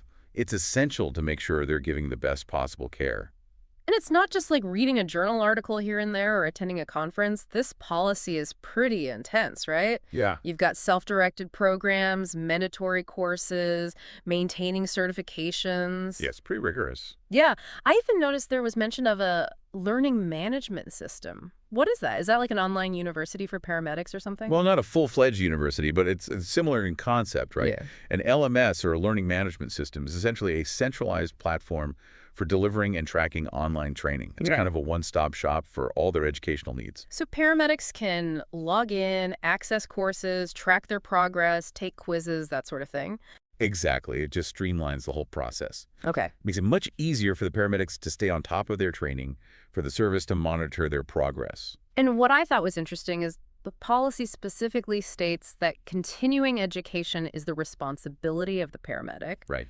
And it's also monitored by the service, so they're not just like throwing them out there and hoping for the best, right? Exactly. It really highlights that shared responsibility Uh-huh. for maintaining those high standards, right? Yeah. Paramedics were expected to be proactive, but the service plays an active role in making sure everyone's meeting the requirements. Yeah. So it really speaks to the whole culture of accountability and professionalism Mhm. that they're trying to build, right? Exactly. It's not enough to just have the skills. You have to constantly be refining them, updating them. Right. It's like any other profession that demands a high level of expertise. You can't rest on your laurels. You always got to be pushing yourself to stay on top of things. Exactly. Okay, speaking of staying at the top of their game, let's dive into this section on patient care standards. Because at the end of the day, this is what it's all about, right? It's making sure that every patient gets the best possible care. Absolutely. That's the core of their mission, right? Yeah, And what's fascinating here is how they translate that mission into concrete action. right. And the policy starts with a pretty straightforward statement. All care must be provided according to established standards. Mhm. I mean, it seems obvious, but it really underscores that commitment to consistent, high-quality care for every patient, no matter the situation. And they go beyond just stating the obvious. They Yep. actually have a very robust system in place to make sure those standards are being met. The document mentions a collaborative methodology for quality assurance. Collaborative methodology. Okay, now that sounds interesting. What does that mean exactly? Well, it means that they're not just relying on internal reviews, they're actually working with external experts. Oh, okay. From the Health Science North Center for Pre-Hospital Care to scrutinize their practices. It's bringing an outside perspective Okay. to make sure they're meeting the highest possible standards. So they're not just, patting themselves on the back and saying, good job, everyone. They're actually getting feedback and trying to find ways to improve. Exactly. A genuine commitment to continuous improvement, Yeah. which I think is crucial in a field like this, right? Absolutely. Now, before we move on, I just want to make sure we're all on the same page here. I'm going to assume not everyone listening is familiar with the terms BLS and ALS, so can you quickly clarify what those mean in the context of paramedicine? Of course. BLS stands for Basic Life Support, Okay. and it covers those fundamental life-saving interventions Mm-hmm. that all paramedics are trained in, things like CPR, basic airway management, controlling bleeding. ALS, Advanced Life Support. Right. That involves a much wider scope of practice, Okay. including medication administration, advanced airway techniques, even electrocardiogram interpretation. So essentially, ALS paramedics have a higher level of training and can handle those more complex situations. Okay, thanks for clarifying that. Now, going back to the policy, what I'm really struck by is the emphasis on ongoing compliance monitoring. So it's not just about setting the standards and saying, okay, go out there, do your best, but they're actually checking to make sure everyone is following those standards.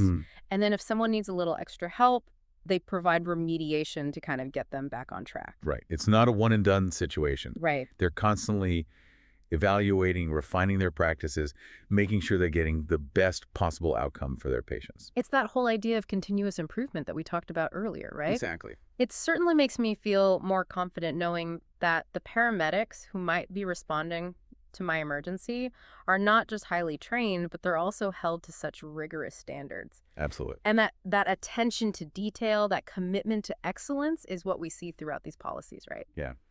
Okay, ready for something a little less clinical? Sure. Let's talk about observer ride-alongs. Okay. I know what you're thinking. Who wants to spend a shift in an ambulance just for fun? Right. Well, maybe somebody who's really, really into emergency medicine. Right. Or maybe someone who's doing research for a very interesting podcast episode.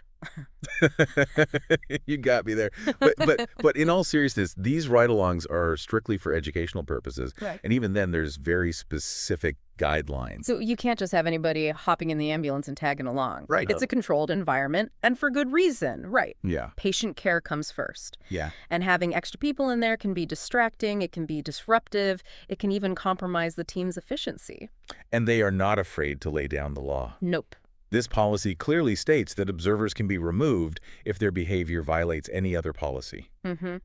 And that covers a pretty wide range of behaviors, you know? Yeah. We're talking confidentiality breaches, inappropriate interactions with patients, staff, failure to follow safety protocols. Basically anything that could jeopardize patient care or that professional environment. So basically, don't be a nuisance. Yeah, precisely. Be respectful, be observant, don't get in the way. Now, for those aspiring paramedics out there who might be thinking about doing a ride-along, there's some specific requirements you need to be aware of. Absolutely.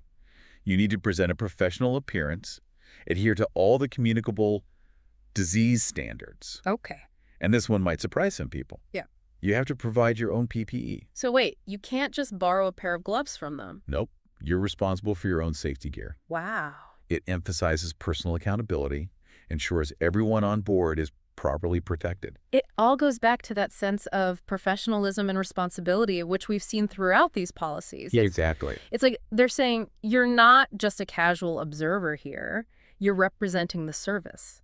Mm-hmm. And you need to conduct yourself accordingly. Exactly. It's about setting the right expectations right from the beginning Okay. and fostering that culture of accountability and professionalism. Yeah. Well, I think we've sufficiently dissected the uniform policy.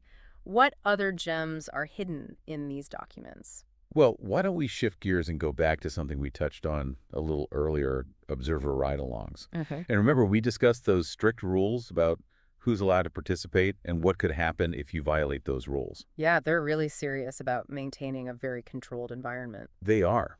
And this section delves even deeper into the rationale behind those restrictions and sheds light on, balancing those educational opportunities Right. with the importance of patient care. Okay. I'm all ears. So the policy reiterates the point we made earlier, Okay. that observer ride-alongs are not permitted unless they fall under very specific exceptions. Okay. So we're talking students needing clinical experience, allied health professionals, doing some professional development, Right. or very specific research purposes. And even then, it's not a guaranteed yes, right? Exactly.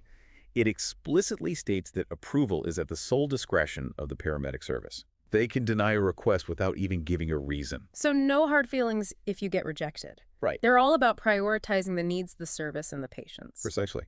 And it's understandable, right? Yeah. Imagine the liability issues if something were to go wrong while you had an unauthorized person in the ambulance. Yeah. Not to mention the distractions and disruptions for the paramedics who are trying to do their job. You don't want somebody peppering them with questions while they're trying to, save a life. Exactly.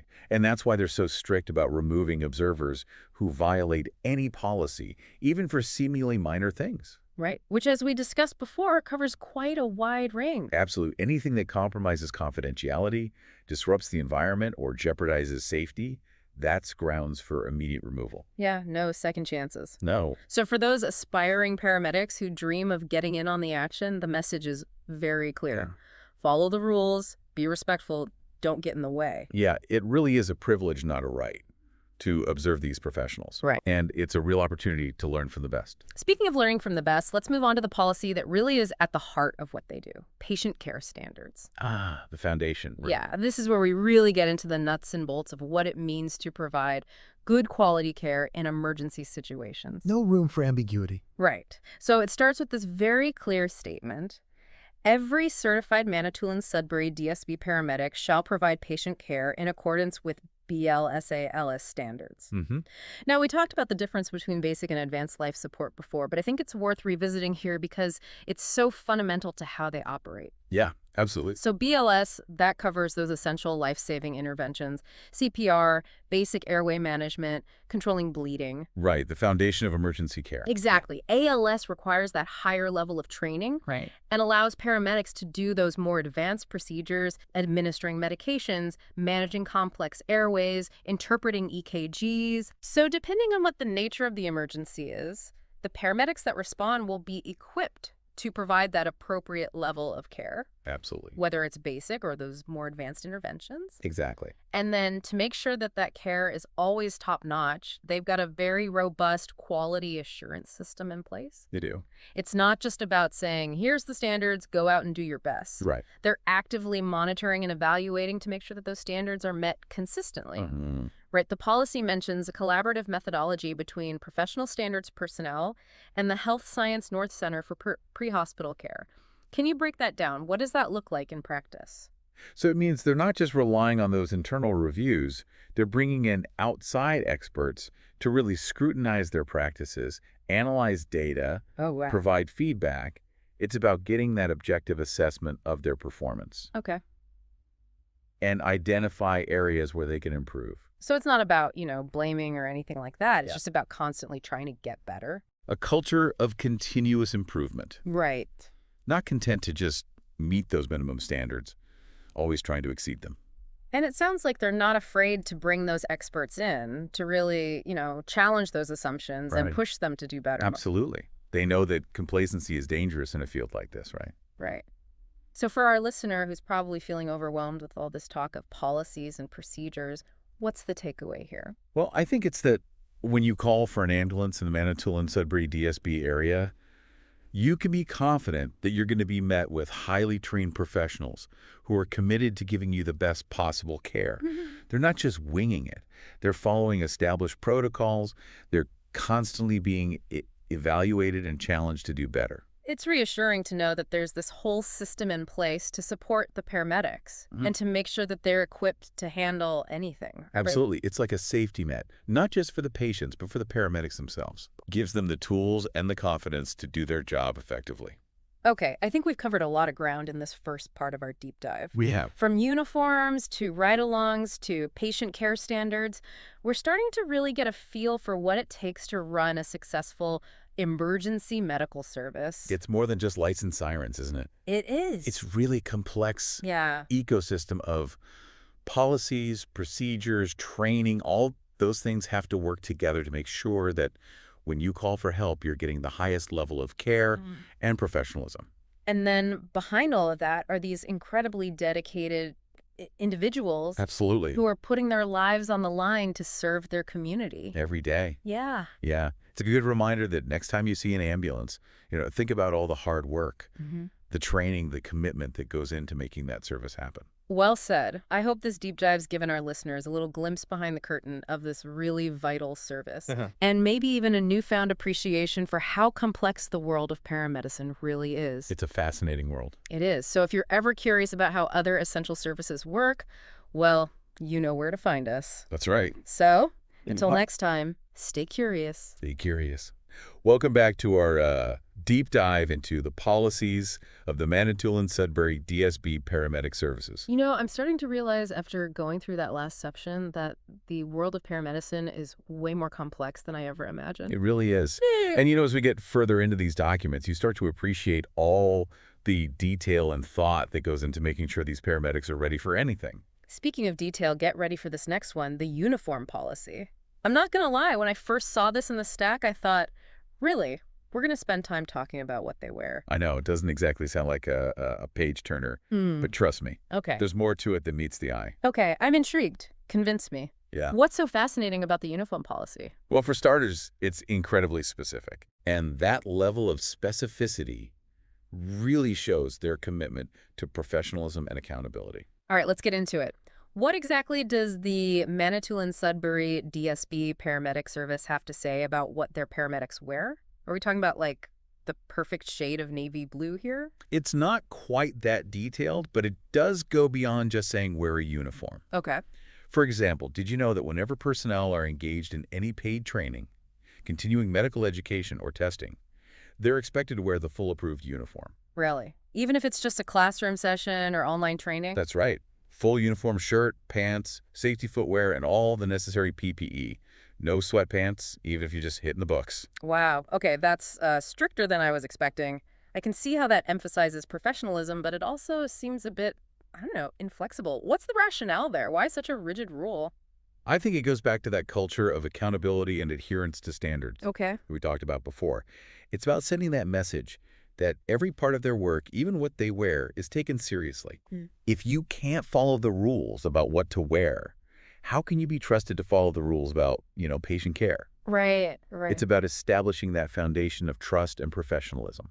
I see your point. It's like they're saying, we take every detail seriously because lives are on the line. hmm It's about creating that mindset right from the get-go. Exactly. And the policy doesn't just outline the expectations. Okay. It also lays out the consequences for not complying. Oh, this should be good. What happens if a paramedic shows up to training in, like, their comfy clothes? Well, they won't be allowed to participate. Oh, worse. The policy says that staff in violation of the uniform policy will be removed from the session until they're compliant. No exceptions. None whatsoever. And it gets even more serious. Okay. If you're discharged from a session because you weren't compliant, you're responsible for any remedial activities, Mhm. and you have to pay for it yourself. Okay, now they're laying down the law. That's a pretty strong incentive to follow the dress code. It goes even further. Staff removed from an education session for any reason could face progressive discipline, Hmm. up to and including termination. Whoa, okay, hold on. Termination for not wearing the right uniform. Isn't that a little extreme? It might seem that way, Hmm. but I think it just speaks to how important they think it is to follow policies and procedures. Okay. Remember, these are people who are entrusted with the lives of others. Right. Every rule, every standard is there for a reason. It's about creating that culture of compliance and accountability, Yeah. which ultimately leads to better patient care. I guess it's like that old saying, how you do anything is how you do everything. Right. So if you're sloppy or careless about one thing, Yeah, it could be a sign of a bigger problem. exactly. And in a high-stakes field like this, there's no room for sloppiness or carelessness. So what does this all mean for our listener who's maybe never even thought about what a paramedic wears? I think it just shows how much professionalism and attention to detail goes into every single aspect of their work. Next time you see a paramedic, don't just see the uniform, but think about all the commitment, the training, the culture that it represents. It's a good reminder that even something as simple as a uniform can be a powerful symbol. Absolutely. It's about showing competence and trustworthiness, which is so important in building confidence with patients and the community. Okay, well, I think we've sufficiently dissected the uniform policy. What other interesting things did you find in these documents? Well, let's shift gears and revisit a topic we talked about a bit earlier, observer ride-alongs. Okay. Remember how we discussed those strict rules about who can participate and what could happen if you violate the rules? Yeah, it seemed like they were really serious about maintaining that controlled environment in the ambulance. And rightfully so. Yeah. This section goes even deeper into the reasons behind those restrictions. Okay. And it sheds some light on how complex it is to balance educational opportunities Right. with the need to prioritize patient care. Okay, I'm all ears. What does the policy say about why these ride-alongs are so tightly controlled? Well, it basically says that observer ride-alongs are not allowed Okay. unless there are very specific exceptions, like students needing clinical experience, Mm-hmm. allied health professionals who are doing professional development, or very specific research purposes. Okay, so even then, it's not a guaranteed yes. Exactly. It clearly says that approval is completely up to the paramedic service. Okay. They can say no without even giving a reason. So no hard feelings if your request gets rejected. Nope. It's all about what the service needs and, of course, what's best for the patients. Exactly. And you can understand why they're so careful, right? Yeah. Think about the liability if something went wrong while there was an unauthorized person in the ambulance. Yeah. Not to mention the distractions for the paramedics Mhm. who are trying to concentrate on their job. You don't want someone asking a million questions while they're trying to, save someone's life. Exactly. And that's why they're so strict about removing observers who break any rule, even small ones. Right, right. Anything that, messes with patient privacy, disrupts the work, or is unsafe, Yeah. that's enough to be removed immediately. No second chances. So for all those wannabe paramedics out there who dream of seeing the action firsthand, the message is loud and clear. Yeah. Follow the rules, be respectful, don't get in the way. Yeah, it's a privilege, not a right, to be able to watch these professionals at work. Right. And it's a real chance to learn from the best. Speaking of learning from the best, let's move on to the policy that's really at the heart of what these paramedics do, patient care standards. Ah, yes, the foundation upon which everything else is built. This is where we really get into the details of what it means to provide top quality care when every second counts. And this policy makes it clear there's no room for being unclear or doing things differently each time. Right. It starts off by saying very clearly, every certified Manitoulin-Sudbury DSB paramedic has to provide patient care according to BL-SANCLS standards. Now, we talked about the difference between basic life support and advanced life support before, but I think it's worth mentioning again here because it's so important to how this service works. Definitely. So BLS covers those essential life-saving things like CPR, making sure the airway's clear, and stopping bleeding. Right. The very basics of emergency care. Exactly. ALS needs more training Yes. and lets paramedics do more advanced things like giving medications, managing airways when it's complicated, and even reading those electrocardiograms. Mm-hmm. So depending on what's happening in the emergency, the paramedics who get there will be ready to give the right level of care, Absolutely. whether it's basic or those more advanced things. Precisely. And to make sure that care is always excellent, they have a really strong quality assurance system. They do. It's not just about saying, here are the rules, do your best. Right. They're always watching and checking to make sure everyone is following the rules all the time. Mm. Right. The policy mentions something called a collaborative methodology between professional standards people and the Health Science North Center for Pre-Hospital Care. Can you explain that? What does that actually look like? It's actually pretty interesting.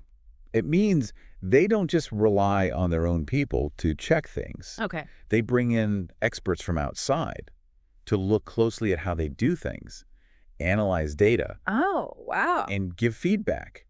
It's about getting a fair assessment of how they're doing Okay. and finding ways to improve. So it's not about pointing fingers or blaming anyone. No. It's just always trying to be better. It's all about constantly improving, Right. not being happy with just meeting the minimum, always trying to go above and beyond. And it sounds like they're not afraid to have those outside experts come in and challenge their ideas. No, not all. And push them to be even better. Absolutely. They know that getting too comfortable can be dangerous, especially in a field where lives are at stake. Right, right.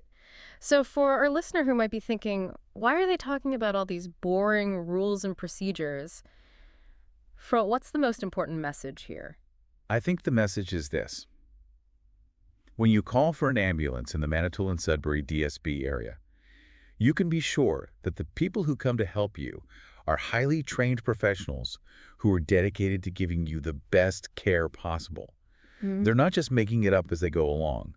They're following established ways of doing things, and they're constantly being checked and challenged to be better. It's comforting to know that there's this whole system in place to support the paramedics and make sure that they are ready for anything. It really is. It's like a safety net for both the patients and the paramedics. Right?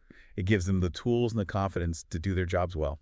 Okay, I think we've covered a lot in this part of our deep dive. We have. From uniforms to ride-alongs to patient care standard, we're really starting to understand what it takes to run a successful emergency medical service. It's more than just flashing lights and sirens, isn't it? It's a lot more. It's a whole complicated system of Yeah. policies, procedures, training. All of those things have to work together to make sure that when you call for help, you're getting the best care and that everything is done professionally. And behind all of that are incredibly dedicated people who risk their lives every day to serve their community. Every day. Yeah.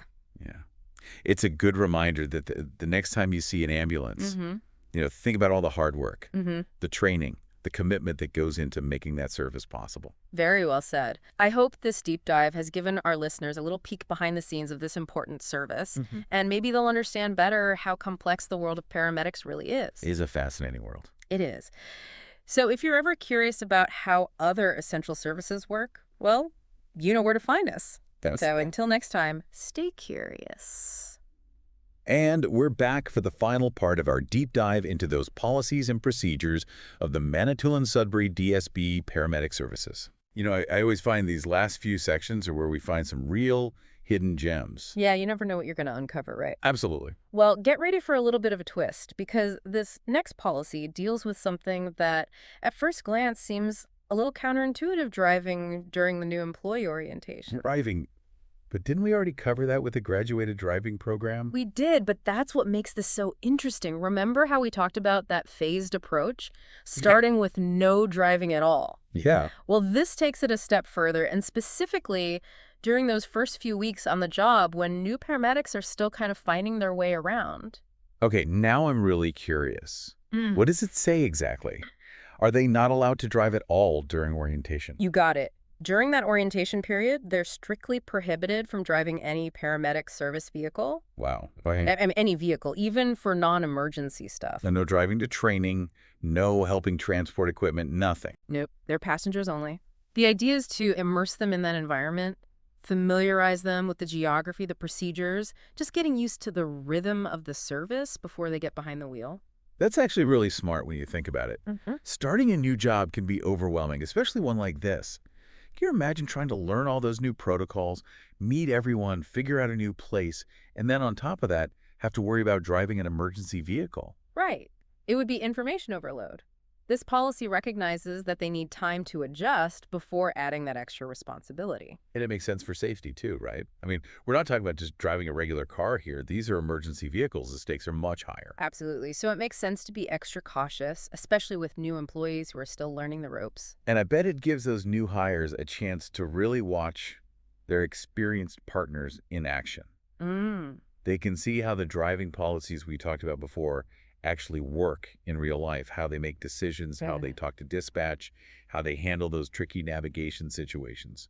Yeah, it's like an extended ride along, but instead of just observing, they're absorbing all that information and building their confidence before they have to do it themselves. Exactly. It creates a much more supportive learning environment. Speaking of learning, let's talk about a policy that emphasizes that idea of continuous professional development, the continuing education and training policy. Ah, yes. This one really shows how dedicated they are to staying ahead in a field that's constantly changing. Yeah, it's a reminder that being a paramedic isn't just about finishing that initial training. It's about committing to learning and growing throughout your entire career. Because paramedicine is always moving forward. New technology, new treatments, new research coming out all the time. And this policy makes it clear that continuing education isn't optional, it's part of the job.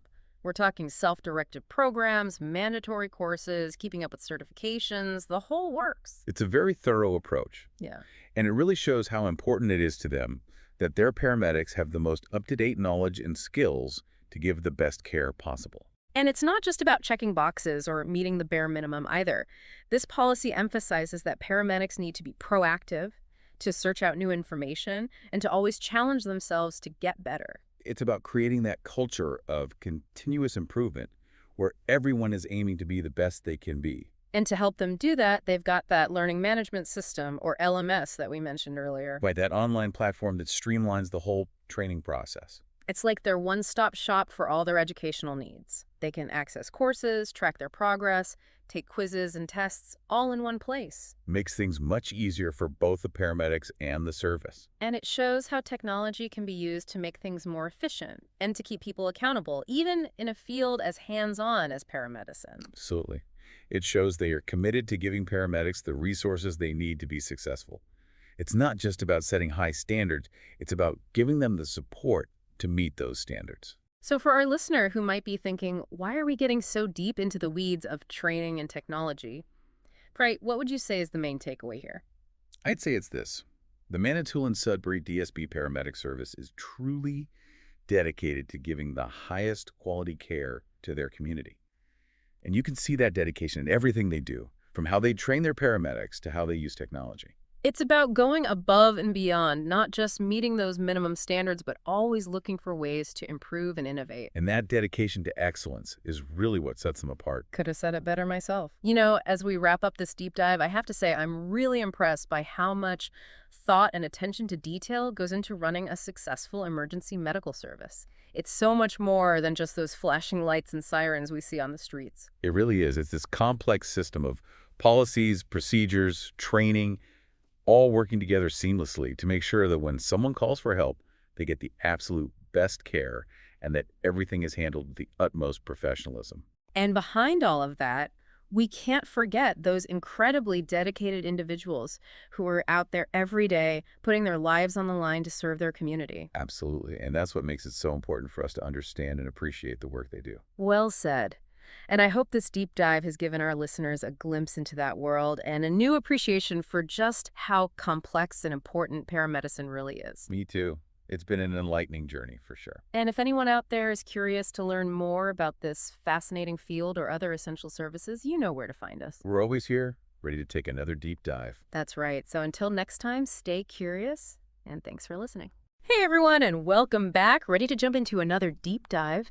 Today, we're taking a look at some internal procedural documents from the Manitoulin-Sudbury DSB paramedic services. Oh, wow. Yeah, procedures, right?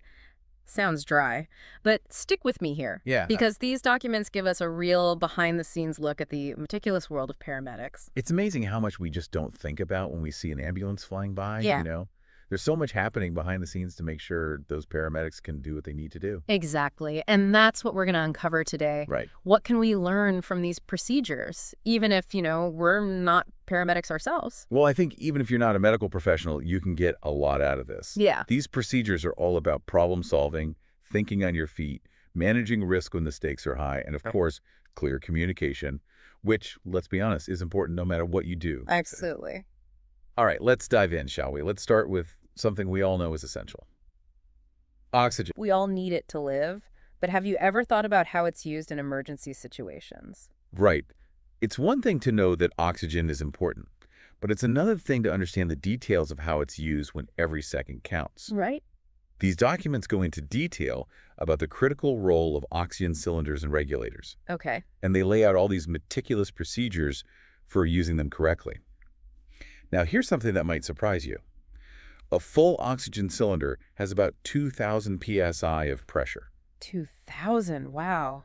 That's a lot. That's a huge amount of force in a relatively small space. It makes you wonder how they even handle those cylinders safely, especially in, an emergency situation where things can be pretty chaotic. Exactly. And that's where the regulators come in. They Okay. take that intense pressure, that 2,000 psi, and they bring it down to a much more manageable 50 psi. Okay. This allows the paramedics to deliver the oxygen safely and effectively. But there's even more to it than that. Okay, I'm intrigued.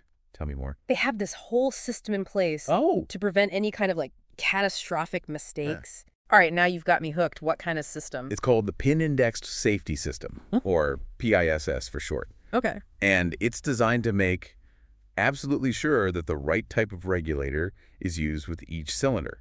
It's kind of like a lock and key. Got it. It prevents you from accidentally hooking up, say, a helium tank to an oxygen regulator. Yeah, you definitely don't want to mix those up. Not at all. Yeah. Could have some pretty serious consequences. I can imagine. It seems like they've really thought of every possible detail to, prevent any kind of error. Right, and it even goes deeper than that. The documents describe two main types of cylinders. Paramedics work with JICO D cylinders and M cylinders, and each one needs its own specific regulator. So it's not just about the size of the cylinder, it's also about how it connects to the regulator. You got it. The D cylinders are like your typical high-pressure oxygen tanks. Yeah. They have this yoke system for attaching the regulator. Then you have the M cylinders, which have this threaded outlet. Yeah. Both types, though, are marked with that white and green color code you usually see. Oh, right, right. So it's easy to identify them quickly, even in a stressful situation. It really is like a puzzle where every piece has to fit perfectly. But even with all these safeguards in place, I imagine there's still room for, human error. You're right, which is why the procedures also cover things as basic as disconnecting the regulator. Yeah. There's this one step, it's called bleeding the valves, and I found it really interesting. Bleeding the valves. Okay. Why do they do that? So think of it like a final safety check. Okay. Bleeding the valves, it releases any pressure that's still in the system before you disconnect the regulator. Right. This prevents damage to the equipment and makes sure that the disconnection is smooth and controlled. It's all about minimizing risk, even with the smallest steps. Wow. I'm starting to see just how meticulous these procedures really are. Oh, yeah. Every little step, every connection, everything is designed to keep the patients safe. Right. All right, let's switch gears for a second. Let's talk about a piece of equipment that has a little bit of history. The Furno #9 stretcher. Now, You don't see this in every Ontario ambulance these days. No. But Manitoulin Sudbury DSB still uses it, but only in certain situations. What do you think those situations might be? Hmm. Well, if it's not standard anymore, I'm guessing it's for specific scenarios, right? Mm. Maybe where a regular stretcher wouldn't work. Maybe, yeah. Like tight spaces, maybe? Yeah, Or rough terrain? you're on the right track. According to the documents, they mainly use it for airport transfers, Okay. which I know it sounds a bit old school, but the Furno #9 actually has a design that makes it perfect for that purpose. Okay, so what makes this vintage stretcher so special for airport transfers? Well, first of all, it's really compact. Okay. It folds in half, which is super helpful for getting through those narrow airplane aisles. Mm. Can you imagine trying to move a full-size stretcher through one of those? No It way. would be a nightmare. So compact design, that makes sense. What else? It also has this telescoping bar that adjusts the lengths, Ah, okay. so it can adapt to different positions for the patient. Right. And it can fit better in those weird aircraft interiors. So they need a stretcher that can basically adapt to different situations. Right. It's not one size fits all. Now, I noticed that the document mentioned a weight limit for the Furno #9. I think it was 350 pounds. Yeah, that's right. So it's probably meant for patients who can move around a bit or who don't need to be lifted a lot, maybe someone who can walk with help but needs the stretcher for stability, especially if they're going a longer distance, like in an airport terminal. Exactly. It's perfect for those situations. I can almost picture it, the paramedics carefully maneuvering the stretcher up a ramp or through a narrow hallway. Yeah. It really highlights how paramedics have to be adaptable and often improvise to meet the challenges of each situation. You're absolutely right.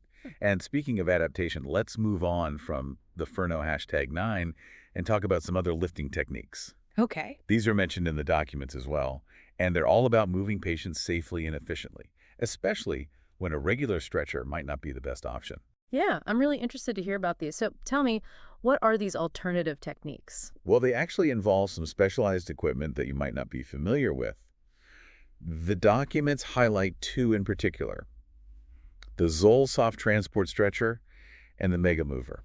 Okay. And they're designed to address a problem that paramedics face pretty often. Just imagine trying to move a patient who can't support their own weight Yeah, on a regular stretcher. right. I can see how that would be incredibly difficult. It would be. And not to mention, probably painful for the patient. Absolutely. And even dangerous, right? Exactly. These devices are designed to reduce friction, so lateral transfers are much smoother and safer, Ah, both for the patient and the paramedics. Think about it. A regular stretcher can sometimes create a lot of resistance, especially if the patient can't shift their weight easily. But these specialized tools, they minimize that resistance, and they make the transfer much more controlled. So they basically help to create a smoother, safer experience. That's the idea. So tell me more about these devices. How do they actually work? Well, the Zoll Soft Transport Stretcher is pretty cool. Okay. It's made from this durable material, and it has reinforced handles for grip. But what's really impressive is that it can handle a load capacity of over 2,000 pounds.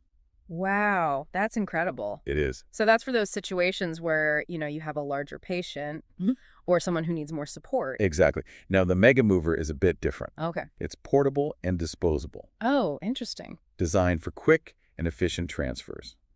It can handle 1,000 pounds, Okay. and it has 16 handles all around it. 16 handles. I'm picturing a whole team of paramedics working together to lift and move the patient. That's exactly right. Those handles allow multiple paramedics to lift and move the patient safely and with control.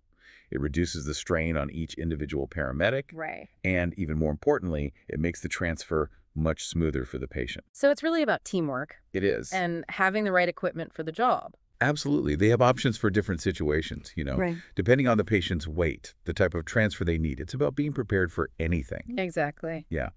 Now, on that note of being prepared, let's talk about another important topic in these documents: spinal immobilization. Oh, yeah, spinal immobilization. This is where things get really serious, right? Right. We're talking about potential spinal injuries, Yeah, which can, change someone's life forever. absolutely. The stakes are incredibly high. The procedures for spinal motion restriction SMR are really detailed. Right. The whole idea behind SMR is to protect the spine from any further injury, especially after something like a car accident or a fall. And the procedures lay out this decision-making process. Okay. So the paramedics know when SMR is necessary. Right. So it's not just an automatic thing. It's a process where paramedics are always assessing the situation and making judgments based on what they see. Precisely. Okay. The documents, they actually list specific things that paramedics look for. Things like neck pain or back pain, tenderness along the spine, neurological symptoms, any changes in consciousness, signs of intoxication, Right. distracting injuries, even anatomical deformities of the spine. It's a lot to consider in a situation that's often very chaotic. I can't even imagine how much information they have to process in such a short amount of time. It's a lot. They have to rely on their training and their experience to make the right call. Yeah. But even with all that training, the procedures act as a framework, Hmm. you know, to help guide their actions and make sure they're doing everything they can to protect the patient. It sounds like a balancing act, right? Between instinct and following protocol. It is. And here's a question for you. Even if a patient has some of the signs that suggest SMR, does that always mean they'll be put on a spine board? That's a good question. I'm not sure, actually. Is it always necessary? Well, that's a great point, and it shows how nuanced spinal immobilization can be. Okay. The documents emphasize minimizing spinal movement, but they also talk about patient comfort and well-being. Sometimes a cervical collar might be enough, especially if the patient can be safely secured to a stretcher using straps. Right. So it's not always about using the most extreme measures. It's about finding the right level of immobilization for each situation. Okay. That makes sense. And then there's this other thing mentioned in the documents. Yeah. It's about using spine boards for extrication, Okay. even when they're not used for transport. Huh. Why would they do that? It seems a bit counterintuitive. Well, it's not a contradiction at all. Okay. It's another example of paramedics adapting their approach based on how the situation changes. Okay. Spine boards, they provide this rigid platform Hmm. that can be used to move a patient out of a tight space, like a wrecked vehicle, without risking more injury. Right. Trying to get someone out of a car wreck without that support sounds incredibly dangerous. Exactly. Yeah. The spine board helps keep the spine aligned and prevents any unnecessary movement during the extrication. Then, once the patient is in a safer place, the paramedics can reevaluate their condition and decide the best way to transport them. Right. So maybe they'll continue using the spine board, Right. or maybe they'll switch to a different stretcher, Exactly. depending on what the patient needs. It's really fascinating how adaptable paramedics have to be. And they need a really wide range of skills and knowledge to deal with these different situations. That's pretty incredible. It is. And that's what makes these procedures so important. Yeah. They provide that framework for making decisions. Right. And they help paramedics be prepared for anything, from minor injuries to life-threatening situations. Yeah. It really is a testament to their professionalism and their dedication.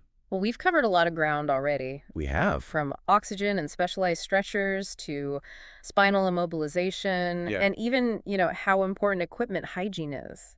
It's amazing what you can learn from digging into these procedures, isn't it? It really is. But we're not finished yet. No, we're not. There's still more to uncover in these documents. Exactly. We've only just begun to explore the complexity and depth of knowledge that goes into this profession. I love these deep dives. It's like peeling back the layers of an onion.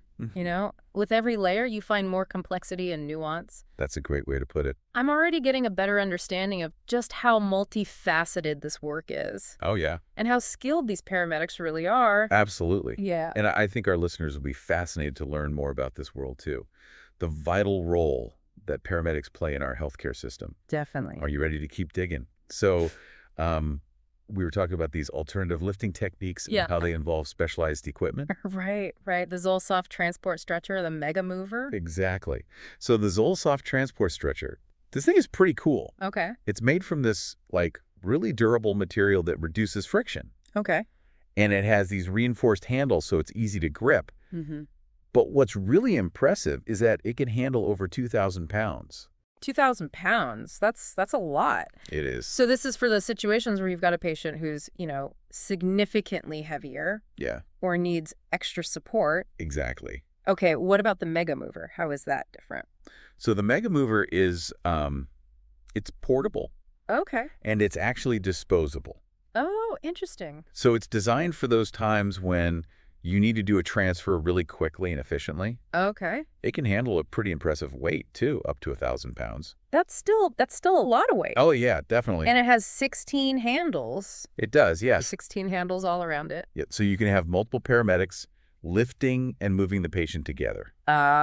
It's Yeah. all about distributing the weight and making sure everyone's working together. It makes sense, right? So you reduce the strain on each paramedic Right. and make sure the patient is moved smoothly and safely. Exactly. So they have all these different tools to choose from, Yeah. depending on what they're dealing with. The patient's size, the type of transfer. Right. They need to be ready for anything. It's all about being prepared. Absolutely. And speaking of being prepared, let's talk about spinal immobilization. Yes. Spinal immobilization. That's a whole other level Yeah. of serious, right? Yeah. We're talking about potential spinal injuries, Right. which can have, life-changing consequences. Absolutely. The stakes are incredibly high when it comes to the spine. Yeah. And the procedures for what they call spinal motion restriction, or SMR, Okay. they're incredibly detailed. The whole idea behind SMR is to prevent the spine from being injured even more, especially in trauma situations like car accidents, falls, things like that. Okay. And the procedures actually outline a very specific decision-making process that the paramedics use to figure out if SMR is necessary. So it's not like an automatic thing. They're constantly evaluating the situation and making a judgment call. Exactly. Wow. They have to consider so many factors. Yeah. The documents list specific things they look for: neck pain, back pain, any tenderness along the spine, neurological symptoms, altered level of consciousness, signs of intoxication, Okay. distracting injuries, and even anatomical deformities of the spine. It's a lot to process, especially in a chaotic environment. That's incredible. They must have to rely heavily on their training and experience to make the right decisions in those moments. They do. It takes a lot of skill and quick thinking to assess the situation and make the best call for the patient. Yeah. So even if a patient meets some of those criteria for SMR, does that automatically mean they'll be fully immobilized on a spine board? Well, that's a great question, and it really highlights how nuanced this whole area of spinal immobilization can be. Okay. You see, the documents, they talk about minimizing spinal movement, but they also stress the importance of patient comfort and well-being. Right. You don't want to cause more discomfort if you don't have to. Exactly. So sometimes just a cervical collar might be enough, Okay. especially if the patient can be secured to a stretcher safely using straps. So it's not always about taking the most extreme measures. It's Exactly. about finding that balance. Exactly. Finding that balance between protecting the spine, but also making sure the patient is comfortable and not unnecessarily immobilized. It's interesting. The documents also mention something about using spine boards for extrication, even when they're not used for transport. Oh, yeah, that's another interesting point. Why would they do that? Seems a bit counterintuitive. Well, it's not actually a contradiction. Okay. It just shows how paramedics have to adapt their approach based on the situation. Okay. Spine boards, they provide this rigid, stable platform, right? Mm-hmm. And that can be really important when you're trying to move a patient out of a confined space. Like, say, a wrecked car. Exactly. Yeah. Imagine trying to get someone out of a crumpled car without that stable platform. Yeah. That would be really dangerous, wouldn't it? It would be. So the spine board, it helps keep the spine in alignment and prevents any unnecessary movement during the extrication process. Oh. Then, once the patient is out and in a safer environment, the paramedics can reassess and decide how best to transport them. Right. So they might keep using the spine board, or they might switch to a stretcher, depending on the situation. Exactly. It's all about making the best decision for the patient's safety and well-being. It's pretty amazing how much goes into every decision that paramedics make. It is. They have to be adaptable, quick thinking, and have a really deep understanding of anatomy and emergency procedures. Absolutely. And that's why these procedures are so valuable. They provide that framework for decision-making, and they help to ensure that paramedics are prepared to handle any situation. It's all about creating that culture of safety, Exactly. where every detail matters. Every detail matters. Going through all these procedures, it really hits you just how much paramedics have to balance. Oh, yeah. Like, they need to be fast, but also safe. They have to think on their feet, but also stick to protocol. Right. It's a lot to juggle, especially in those high-pressure situations. It really is. Yeah. Every second counts, and the decisions they make can have huge consequences. Yeah. Speaking of safety, there's this section about oxygen safety that I thought was really interesting. Oh, yeah. It's easy to forget that even though oxygen itself doesn't burn, it can make a fire much worse. Exactly. It's like oxygen doesn't create the fire, but it feeds it. Right. So it can make a small fire turn into a huge one really quickly. Yeah. It can make fires burn hotter and spread faster. The document specifically mentions not smoking around oxygen and keeping it away from open flames. Right. It sounds obvious, but in a stressful situation, it's easy to forget those basic things. Yeah, when adrenaline is pumping and you're focused on the patient. Exactly. That's Uh, why these procedures are so important. They're like a constant reminder to be careful, even when you're under pressure. there's also a warning about sudden pressurization when handling oxygen cylinders. Oh, yeah, that can be dangerous if you're not careful. Yeah, what happens? Well, basically, sudden pressurization can cause the temperature to spike really high, which can damage the equipment or even cause parts to break.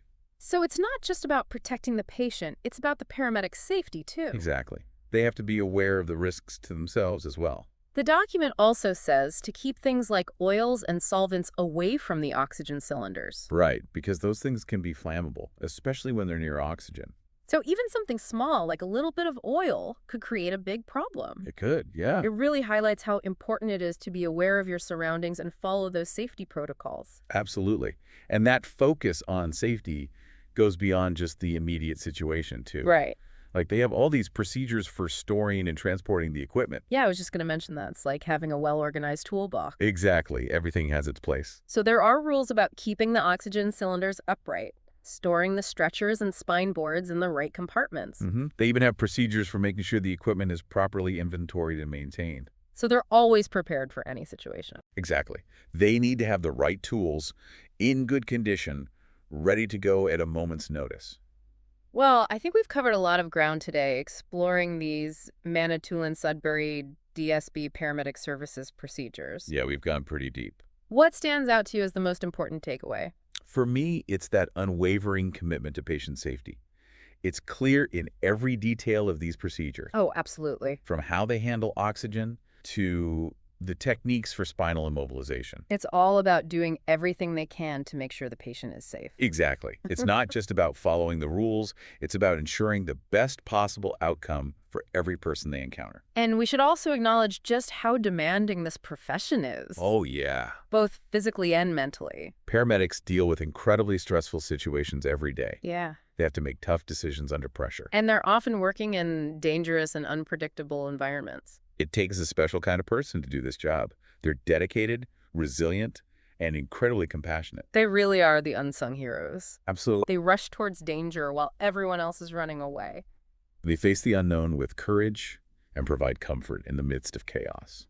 So the next time you see an ambulance or encounter a paramedic, remember all that goes into what they do. Their knowledge, their skills, their unwavering commitment. They're out there saving lives and making a difference in the world every single day.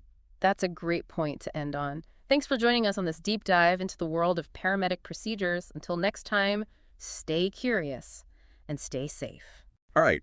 Welcome in, everyone, for a deep dive today into the world of emergency medical equipment. Emergency medical equipment. We're going to be looking specifically at what's used by Manitoulin Sudbury DSB paramedic services. Oh, interesting. Yeah, we got a whole bunch of their documents, user manuals, guidelines, the whole 9 yards, and we're going to really break down what they're using and why. I mean, we're talking about the stuff that can seriously make a difference in life or death situations, right? Absolutely. And it's not just knowing what the tools are, but understanding why they're designed the way they are. Yeah, That's what we're going to dive into. exactly. So like right off the bat, I'm looking at the list here and I see Kendrick extrication device, the KED. What even is KED?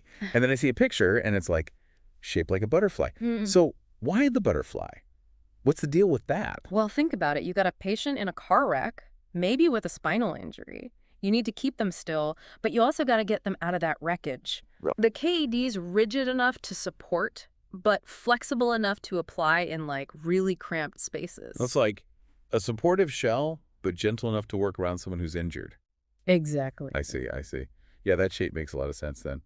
But I mean, they're dealing with people of all shapes and sizes, Of course. so it must be pretty heavy, right? Oh, yeah. And the KED is built for that. It can handle up to 500 pounds, Bro. which is crucial because paramedics don't always know the patient's weight in an emergency. True. It's got to be versatile and strong. 500 pounds, that's impressive. Yeah. Okay, so walk me through how they actually use this thing. It looks kind of complicated with all the straps and stuff. Absolutely. First, they make sure the patient's neck is stabilized with a cervical collar, basically a brace for the spine. Then, slide the KED behind the patient, making sure it's centered along their spine. Oh, so Positioning is key. Exactly. Okay, what happens next? Straps. Chest, legs, and head. They secure each one carefully, starting with the chest, then the legs, and finally, they immobilize the head with a special pad and Velcro straps. Wow. With at least 2 rescuers, they use handles on the KED to gently extricate the patient. So it's like creating that cocoon of safety before they even move them an inch. Yes. What if they have trouble breathing while they're in the KED? Paramedics are trained to remove that chin strap immediately if there's any airway issues. Gotcha. And they're extra cautious with pregnant patients, making sure those chest straps aren't too tight. Right, of course. Airway comes first, always. So it's Always. like balancing, keeping the spine immobile with making sure they can still breathe. Yeah. High stakes. Okay, I'm picturing the KED in action, like during a car accident. Right. What other tricky situations do they run into where they need like a totally different piece of equipment? Imagine you can't lift a patient because it could make their condition worse, Okay. like a bad fracture or a potential spinal injury. Right, right. That's when they bring out the Furno scoop stretcher. The scoop stretcher. Well, the name really says it all, doesn't it? It like scoops them up. Exactly. It slips under the patient, lifts them gently without any jarring movements. Clever. It's 2 pieces that slide under them, then lock together to make a secure stretcher. Wow. This one must have weight limits too, right? You bet. The Furno scoop stretcher's limit is 350 pounds, Okay. making it ideal for delicate situations where you need to be extra careful. 350 pounds, that's still pretty substantial. Yes. Okay, so we've got the KED for immobilization, the scoop stretcher for like delicate lifting. Mm-hmm. What about when you need to get someone through a really tight space?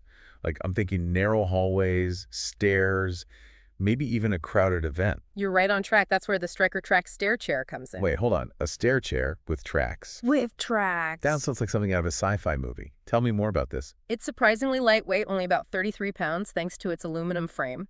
But don't let that fool you. It can support up to 500 pounds. Yep. And it's got these non-slip grips, quick release restraints for the patient, and special wheels for maneuvering. Okay, so where did the tracks come in? The tracked part is all about its unique stair tread system, which allows it to go smoothly downstairs, no lifting needed. So I'm picturing like a paramedic just effortlessly gliding down a flight of stairs with a patient in this chair. Pretty much. That's wild. It's like a superhero movie or something. But seriously, that must be a relief for both the paramedic and the patient, especially if they're in a lot of pain. Absolutely. It's all about making the transport as smooth and safe as possible for everyone involved. I can see that. But it's more than just the equipment, right? Manitoulin Sudbury DSB has specific guidelines for using their stretchers, Oh, okay. like always having at least 2 trained operators. Makes sense. They really emphasize teamwork and safety above all else. 2 operators. Yeah. Yeah, I can see why, especially with how heavy these things are and the Yeah. situations they're using them in. What else do those guidelines cover? They specify how to communicate and coordinate, where each operator should stand, what to do if the ground's too rough to roll the stretcher safely. They've thought of everything. Really is a team effort then. It is. This is making me appreciate just how much thought goes into every little thing when it comes to emergency care. Oh, absolutely. It's amazing, like, how much goes on behind the scenes that we just don't even think about. Yeah. You see the ambulance flying by with the sirens on, Yeah. but you never really think about how much planning and prep goes into each call. It really is like a carefully choreographed dance. Right. Every movement, every piece of equipment, every procedure, all designed with the patient's safety in mind. Yeah. We were talking about the teamwork aspect with the Furno stretchers, Uh-huh. how it's never just one person handling it. Right. I'm curious about some of those specific instructions they have. Like, they mention maintaining two-handed contact with the stretcher at all times. Two-handed contact. Why is that so important? Stability and control. These stretchers can be heavy, and the patient might be in pain or even unconscious. 2 hands make sure it's balanced and there's less risk of it tipping. Makes sense. And of course, patient restraints are a must too. Absolutely. Never want them falling off, especially during transport. Right. And speaking of transport, remember those cool features we talked about? The adjustable backrest on the 35P model and the shock frame? Yeah, those were pretty neat. Real game changers for patient comfort, I'd imagine. Definitely. The adjustable backrest lets paramedics position the patient in a way that minimizes discomfort. Oh, Like for someone with back injury, that can make a huge difference. and the shock frame helps with all the bumps and vibrations you get while driving, right? Exactly. It's like a built-in suspension system. Wow. All about a smooth ride, especially for patients with injuries that could be made worse by jarring movements. It's amazing. The tiniest details. They Yeah, really think of everything. they do. But it all adds up to a much better experience for the patient in the end. It's all connected, the equipment, the guidelines, the training. It creates a system that focuses on safety, comfort, and efficiency. Speaking of efficiency, we were also looking at all this documentation that Manitoulin Sudbury Oh, uses. yeah. And it's incredibly detailed. They log everything, fuel purchases, medication inventory, everything. You're telling me. And it's not just about keeping track of stuff. Right. It's about accountability. Like with fuel, paramedics have B to fill up if the tank gets below 3/4 full. Really? Yeah. And they have to document the odometer reading, the fuel station, the cost, everything. Wow, that's intense. But I guess it makes sense, creates a clear record. Right. And it prevents things from slipping through the cracks. Yeah. Same goes for equipment and medication. They record every single replacement. So the ambulance is always stocked and ready. Exactly. Always prepared, not just for the current call, but for whatever comes next. Always one step ahead. Precisely. And that includes keeping those battery-powered devices charged. Oh, good point. Defibrillators, suction units, all that stuff runs on batteries, right? Yep, and they charge them every chance they get, especially when the ambulance is parked at the station. Smart. It's about being proactive. So it's like this constant cycle of checking, replenishing, charging. Yep. No wonder they're so good at what they do. It's all part of the job and shows how committed they are to providing top-notch care. Right. But it's not just equipment and supplies. They've got a whole system for managing medications. Oh, yeah. What's unique about their medication system? For one thing, each station keeps a stock of medication enough for at least 3 months. 3 months. That's a lot of meds. It is, but think about it. They need to be prepared for anything. Okay, so each station has like a 3-month supply of meds. At least. Wow. What happens if they start running low on something before then? They've got a system. If a medication's running low or if it's just unavailable for whatever reason, the paramedics tell their superintendent right away. So there's like a chain of command to make sure they never run out of anything important? Exactly. And they don't just replace things randomly, you know? Remember all that detailed documentation. Yeah, Comes into play here too. Every time they use a medication, right. every time something expires, it's all logged. Keeps everything accountable. Right, and helps them manage their inventory. Smart. Yeah, So it's like a constant feedback loop then. pretty much. By tracking what they use, they know what they'll need, prevent waste, all that good stuff. Exactly. What about expired medications? Got to dispose of those properly. Oh, definitely. They have a contract with a company called Stericycle Okay. and Ministry of Environment to take care of that. So it's all above board. Oh, yeah. Strict protocols, protect the environment, and keep everyone safe. Wow. It's really amazing. They think of everything. Every detail. From getting the medications to storing them, using them, even getting rid of them. It really shows how everything's connected in emergency medical services. It's not just about one piece, it's the whole system. Exactly. You need a system that works smoothly from beginning to end. And I guess at the core of it all is the patient. All of this is to give them the best possible care. Couldn't have said it better myself. It's been great exploring this world with you, seeing all the layers of complexity and dedication. They really have. I've learned a lot. Me too. So as we wrap up this deep dive, I want to leave everyone with something to think about. We've seen some pretty incredible technology already, but what about the future? What other innovations in emergency medical technology can you imagine?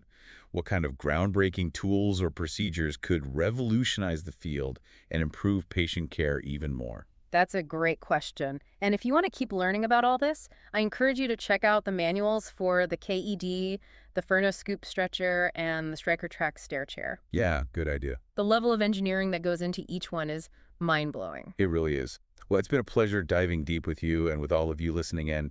Keep learning, keep exploring, and who knows, maybe you'll be the one to invent the next life-saving device. Maybe. All right, let's jump right in, shall we? Today's deep dive takes us into the world of paramedics, more specifically, their procedures and policies. Fascinating stuff, really. We've got some intriguing internal documents from Manitoulin Sudbury District School Board Paramedic Services. Yeah, the kind of stuff most people never even think about. But it's really the backbone of how the whole system works, you know? Exactly. It's all about understanding not just what they do, but why they do it that way. The risks, the values. The impact on the paramedics themselves, and of course, the community they serve. And trust me, there are some surprising things in here. Oh, absolutely. Like, did you know there are strict rules about cleaning an ambulance after a call? Oh, yeah. Even a power washer's a no-no in certain situations. Makes sense, though, when you think about it. Then there's the whole thing about who's actually allowed to drive an ambulance.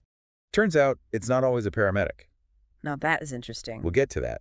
But first, let's talk about what happens when a paramedic arrives at the hospital with a patient. Right, because it's not as simple as just dropping them off and heading back out, is it? Nope, not at all. So they've got these strict time frames they have to follow. Like 5 minutes to hand over care to the hospital staff. And if that doesn't happen for whatever reason, They've got to report an offload delay to the ambulance communications officer, the ACO.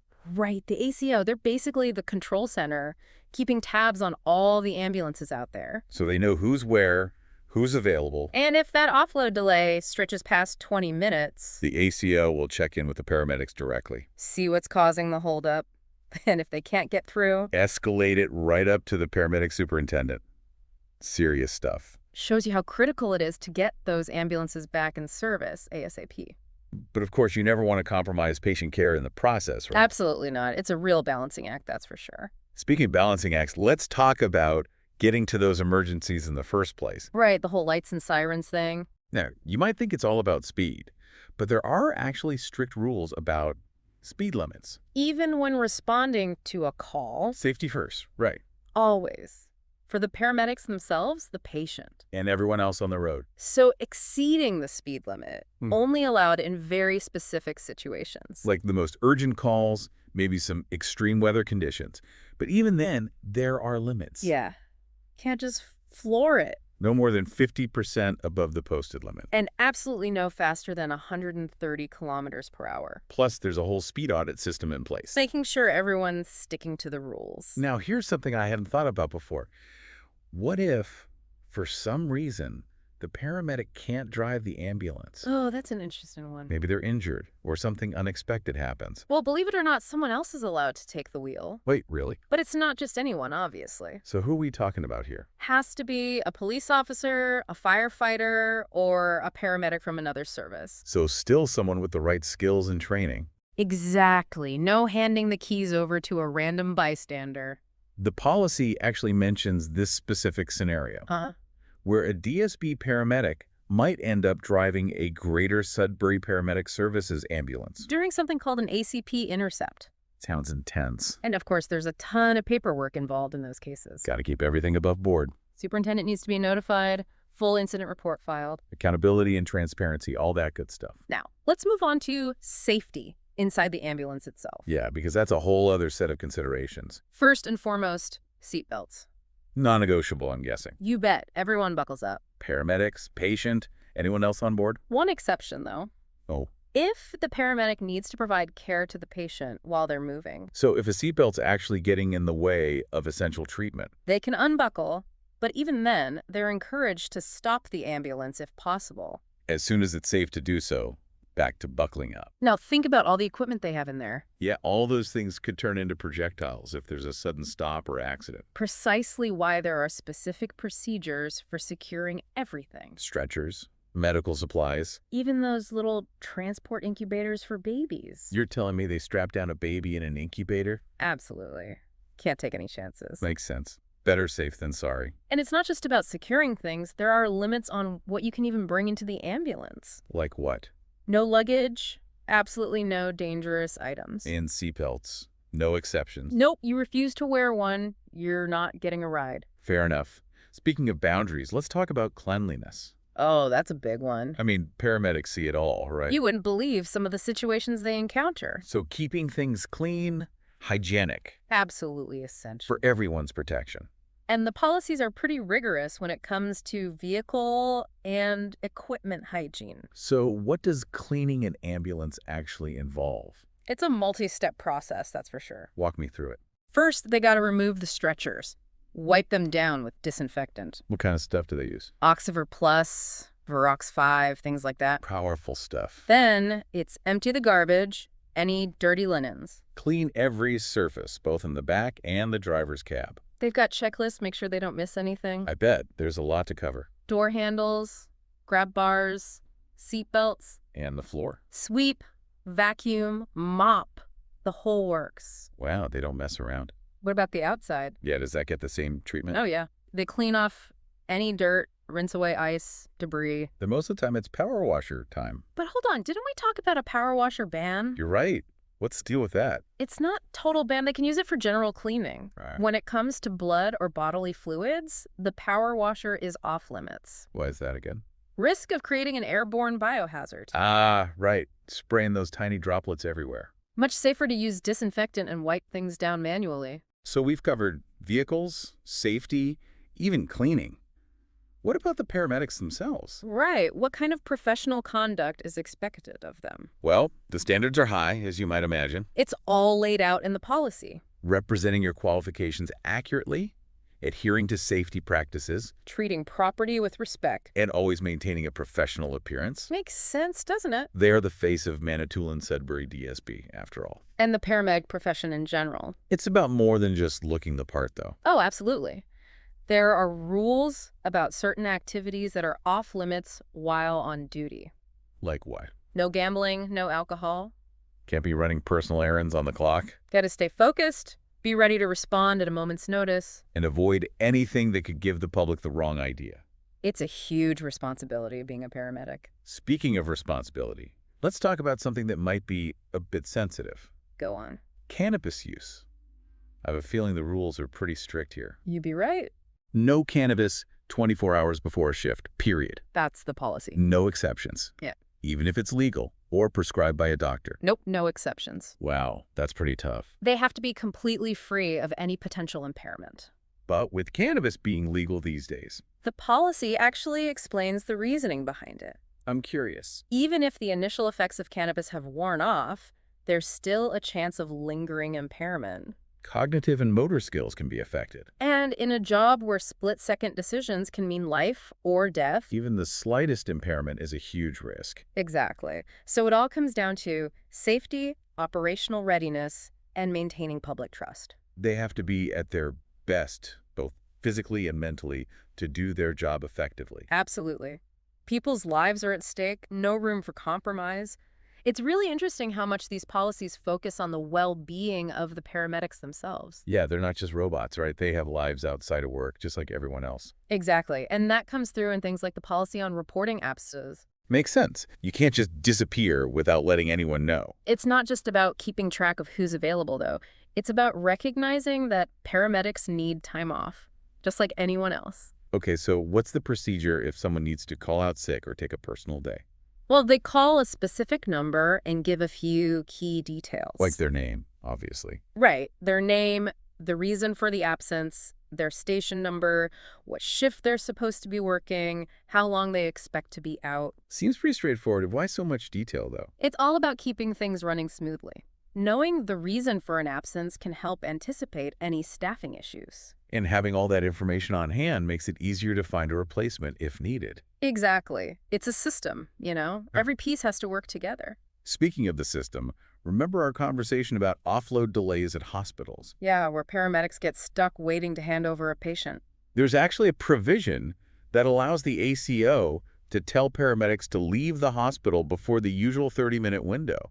If there's another emergency and they need that ambulance back in service ASAP, They can bypass the usual procedure. it shows how flexible these policies can be. They have to adapt to the constantly changing nature of emergency work. Right. Now let's shift gears a bit and talk about professional conduct. Okay, what about it? The policy's pretty comprehensive, covers everything from how paramedics should look to how they interact with patients, It's all about maintaining a professional image. both in terms of appearance and behavior. Right. Upholding the reputation of the profession, building trust with the public. So what are some of the specific guidelines? Well, paramedics are expected to wear their uniforms correctly, maintain a neat and professional appearance. Can't show up looking like a mess. It's not just about looking good, though. It's about projecting an image of competence. Especially important when dealing with people who are already in a vulnerable situation. Exactly. And it goes beyond just appearance. There are also expectations for how they treat patients. Courtesy, empathy, respect for the patient's dignity and privacy. It's about providing care with compassion. Exactly. Communication is key too.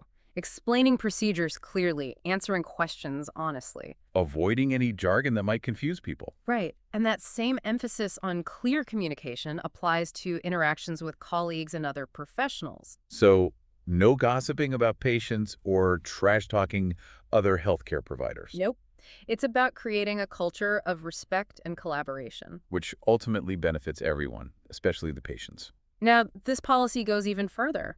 It addresses things like discrimination and harassment in the workplace. Making sure everyone feels safe and included, That's essential, not just for the well-being of the paramedics themselves. but also for the effectiveness of the service as a whole. When people feel supported and respected, they do better work. We've covered a lot of ground here, from calling in sick to creating a positive work environment.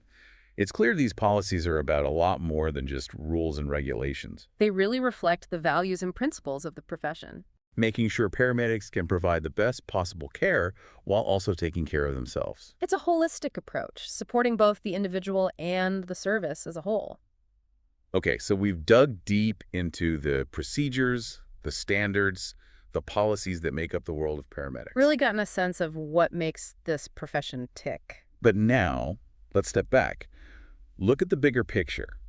What does it all mean? What do these policies tell us about the nature of this work? Well, one thing that really stands out to me is this constant tension Oh. between individual autonomy and the need for standardized procedures, especially in a high-stakes field like this. I see what you mean. You've got to have some freedom to make decisions in the moment, right? Right.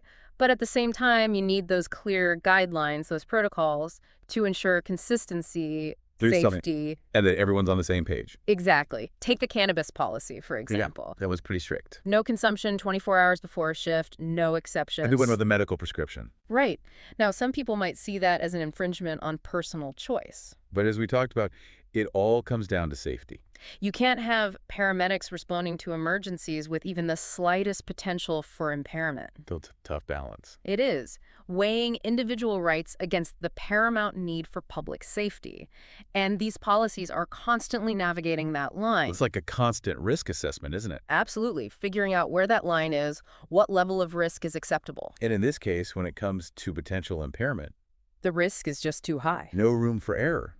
Now, it's not just about individual actions, is it? Right. These policies also address broader systemic issues that impact both paramedics and the whole system. Like those offload delays we talked about. Yeah. Paramedics stuck at the hospital, waiting to hand over a patient. It's a huge problem, can really tie up resources.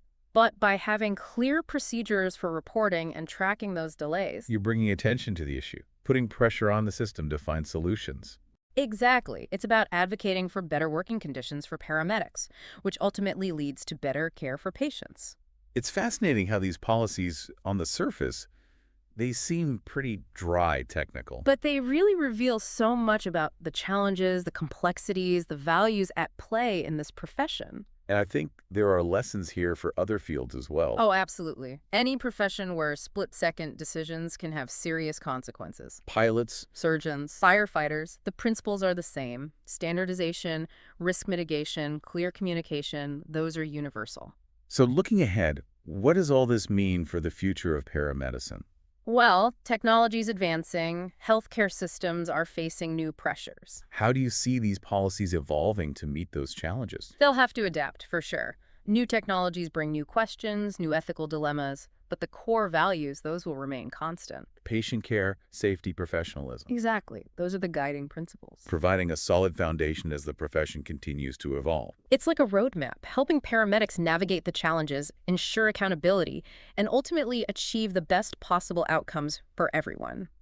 We've covered a lot of ground in this deep dive, haven't we? We have. Ambulance cleaning, cannabis use, professional conduct. It's been a journey. But beyond the specific details, what stands out to you as the most important takeaway? For me, it's the unwavering dedication to patient care. That's the thread that runs through all of these policies. It's in everything they do. From those strict speed limits to the meticulous cleaning protocols, it's all about ensuring the safety and well-being of the people they serve. They're not just reacting to emergencies, they're taking proactive steps to prevent harm. Exactly. And it's not just about individual actions, it's about recognizing how everything is connected. How those individual actions, those systemic factors, all contribute to a healthier, safer community. Well, that's a perfect note to end on, I think. This deep dive has given us a glimpse into the world of paramedics, the work they do, the challenges they face, the unwavering commitment that drives them. It's a reminder that there's a lot more going on behind the scenes than most people realize. It's a complex system designed to ensure that when you need help, it's there. Yeah. And on that note, we'll wrap things up. Thanks for joining us on this deep dive.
Welcome back, everyone. We're about to take a deep dive into the world of paramedics. Okay? Today, we're cracking open the policies and procedures from Manitoulin Sudbury DSB Paramedic Services. Sounds good. It's fascinating stuff. Yeah. We'll uncover the guidelines behind those split-second decisions, that incredible collaboration, and that unwavering dedication that defines this profession. Yeah, it's amazing. When you peek behind the curtain, I think what I find most interesting is that, you see the balance that paramedics face constantly. Yeah. How to be efficient, but also how to prioritize patient safety, how to follow orders, but also advocate when needed. Yeah. It's a lot more than meets the eye. Absolutely. And one thing that really caught my attention was, multiple patient transport. Okay. I mean, you see it in movies, but like, I never really thought about the real world logistics of that. Yeah. So you're telling me that, sometimes a single ambulance will transport more than one patient at a time. Absolutely. Yeah. But, as you can imagine, it's not a decision that's made lightly at all. Right. Safety is the top priority, Mhm. So they have to consider things like how severe the patient's condition is, Yeah. the resources that are available, and all the potential risks involved. Like imagine, for example, a multiple car accident with several people who are injured. Paramedics have to be able to very quickly assess who needs that immediate intervention, life-saving intervention, and who can be safely transported together. Wow. So it's like a real-time puzzle almost. Right. Figuring out like the most effective way to get everyone the care they need. Right. Are there any hard and fast rules, so to speak, when multiple transport is just like absolutely not an option? Yeah, there are definitely some guidelines in place. Yeah. The policies mention something called the CTA scale, which Mm. stands for the Canadian Triage and Acuity Scale. Mm. And basically, it's a system it's used to prioritize patients based on, the urgency of their condition. Nice. So, for instance, the CTAS 1, that indicates the highest level of urgency, like a cardiac arrest. Right. So in those situations, multiple transport just wouldn't even be considered, because that patient needs, like, undivided attention. Every second counts. Absolutely. That makes total sense. Right. But what about in those cases that, maybe aren't as critical? Are there other factors that might rule out multiple transport? There are.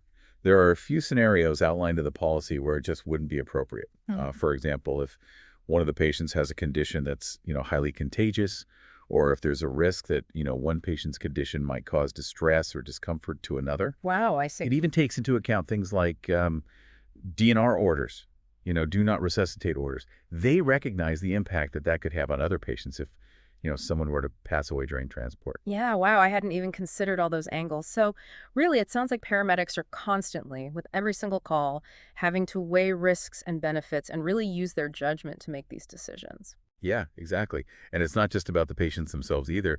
These guidelines also, get into the like handling of patient property, Hmm. emphasizing like meticulous documentation, witness procedures, a clear chain of custody. They even have protocols for investigating lost property. Really? Yeah, involving the superintendent, as the on-duty supervisor. And in some cases, it could even be escalated to the deputy chief of professional standards if needed. Wow. So, like, no lost keys mysteriously disappearing, Yeah. It's all about that accountability. Yeah. Everything is documented, everything is tracked, and it's about ensuring that transparency and protecting both the patients and the paramedics. And speaking to accountability, the guidelines also are very specific when it comes to paramedics interacting with physicians, especially when it comes to, following orders and things like that. Yeah, because I imagine, I mean, there's got to be this fine line between following a physician's instructions and then also advocating for the patient, if the paramedic disagrees with the doctor's assessment of the situation. Yeah, for sure. And, the policies really stress how important it is to stay within that scope of practice. Right. The procedures they're allowed to perform and to clarify any limitations. Yeah. Yeah. And they also have to verify a physician's credentials, especially if you're not familiar with them. Oh, okay, interesting. So it's not just, blindly obeying orders. It's like there is this element of, ensuring that the care is safe and appropriate. What happens if, a paramedic does disagree with a doctor's order? Well, then communication becomes absolutely crucial. Right. The guidelines say that paramedics have to communicate those concerns to the physician, and then if necessary, they can even involve the base hospital physician, who's overseeing their actions for guidance. So it's a collaborative approach, really, prioritizing the well-being of the patient above everything else. That's really interesting. It sounds like, a lot of responsibility rests on the paramedic's shoulders, especially in, those really high pressure situations. Absolutely. Yeah. They're trained to be adaptable, resourceful, and ready for just about anything. And this extends to their interactions, with other healthcare professionals too, like midwives, for Yeah. example. There's a whole section on, out-of-hospital births with midwives, actually. Oh, now that's something I really want to hear more about. I mean, we all know that midwives are the experts when it comes to childbirth. Yeah, But what role do the paramedics play in those types of situations? right. Well, the guidelines are very clear. Yeah. In an out-of-hospital birth, the midwife is the most responsible person for the care. Okay. Um, However, paramedics do play a crucial supporting role.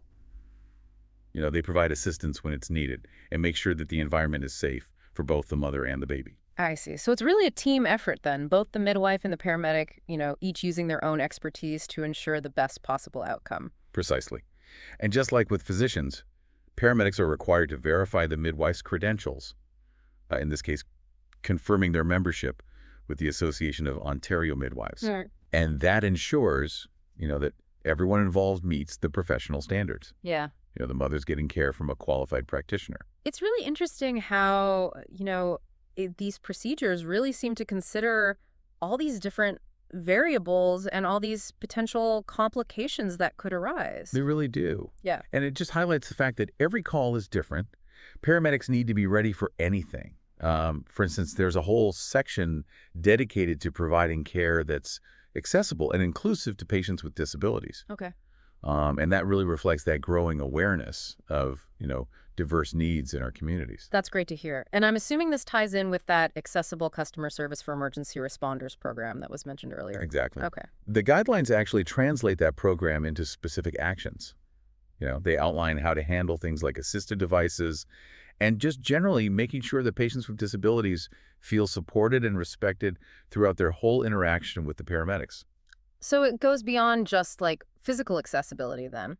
It's fostering an environment of understanding and inclusion as well. Absolutely. And, it gets into the specifics of like how paramedics should approach different situations, Mm.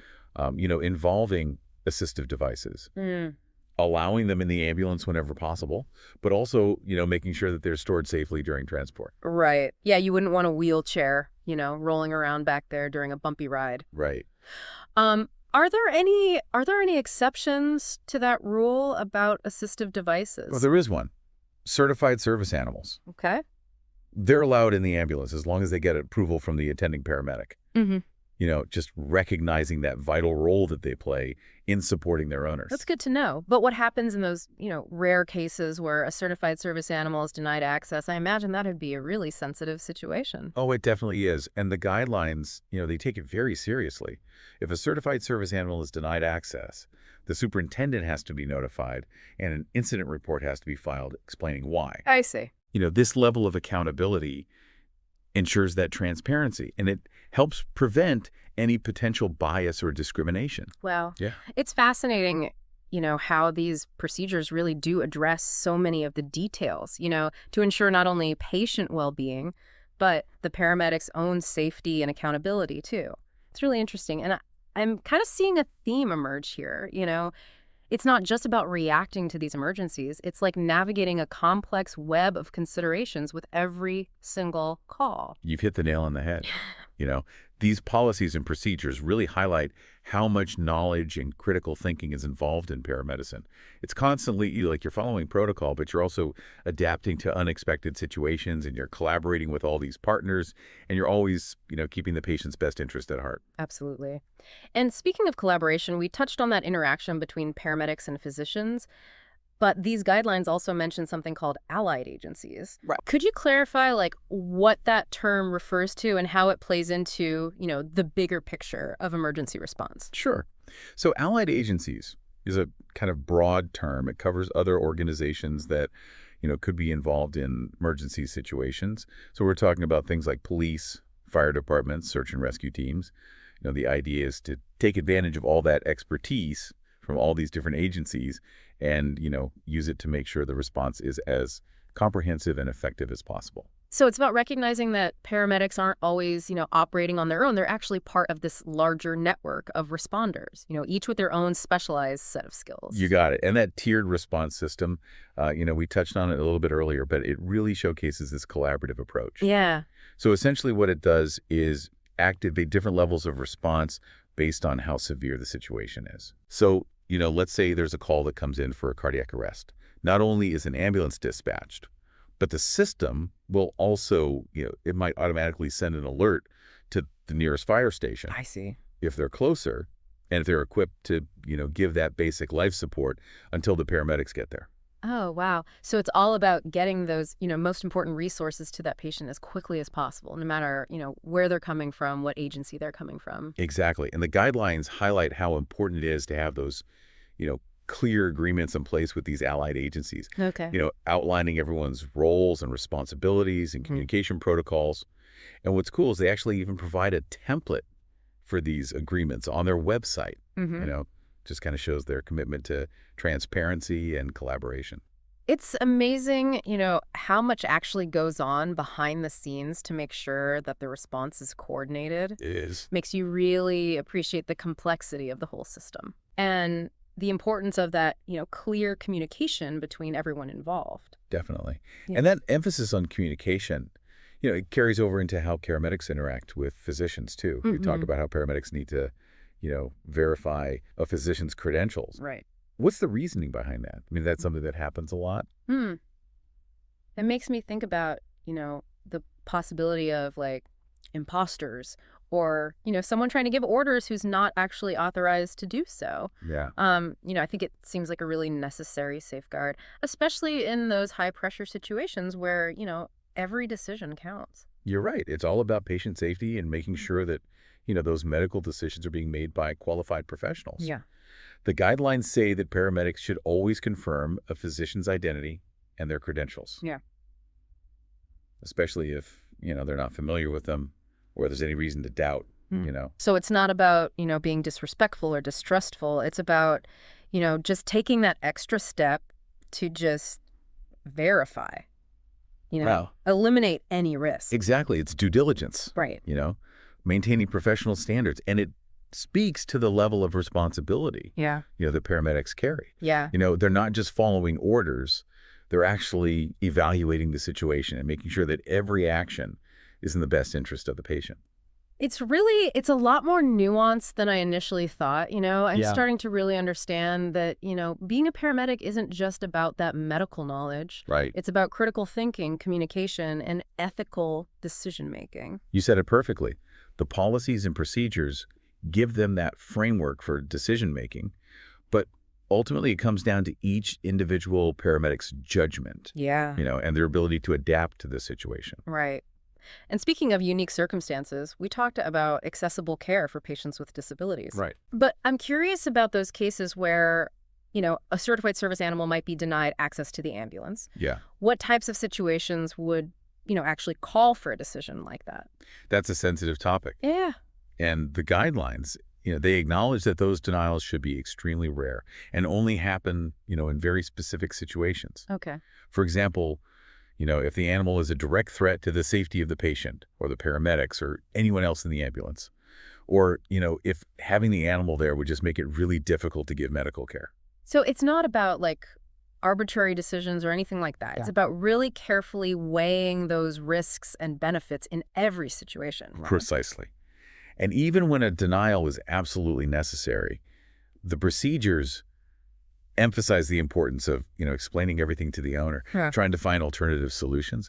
They also require, thorough documentation, notifying the superintendent, filing an incident report, the whole 9 yards. Wow. So a lot of thought goes into this. It seems like they've really tried to cover every possible scenario, from the routine to the really complex. They really have. And Yeah. it's impressive how they're always evolving to reflect changes in medicine, Hmm. societal needs, legal requirements.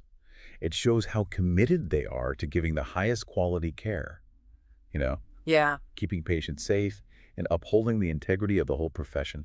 It makes you realize that there's so much more to, the world of paramedics than we see on the surface. Yeah. Their work, it extends way beyond what we see on TV. Right. They have this complex network of policies, procedures, collaborations that are all working to keep our communities safe and healthy. It's true. And it's constantly evolving, Uh, adapting to all these new challenges, all these advancements in healthcare.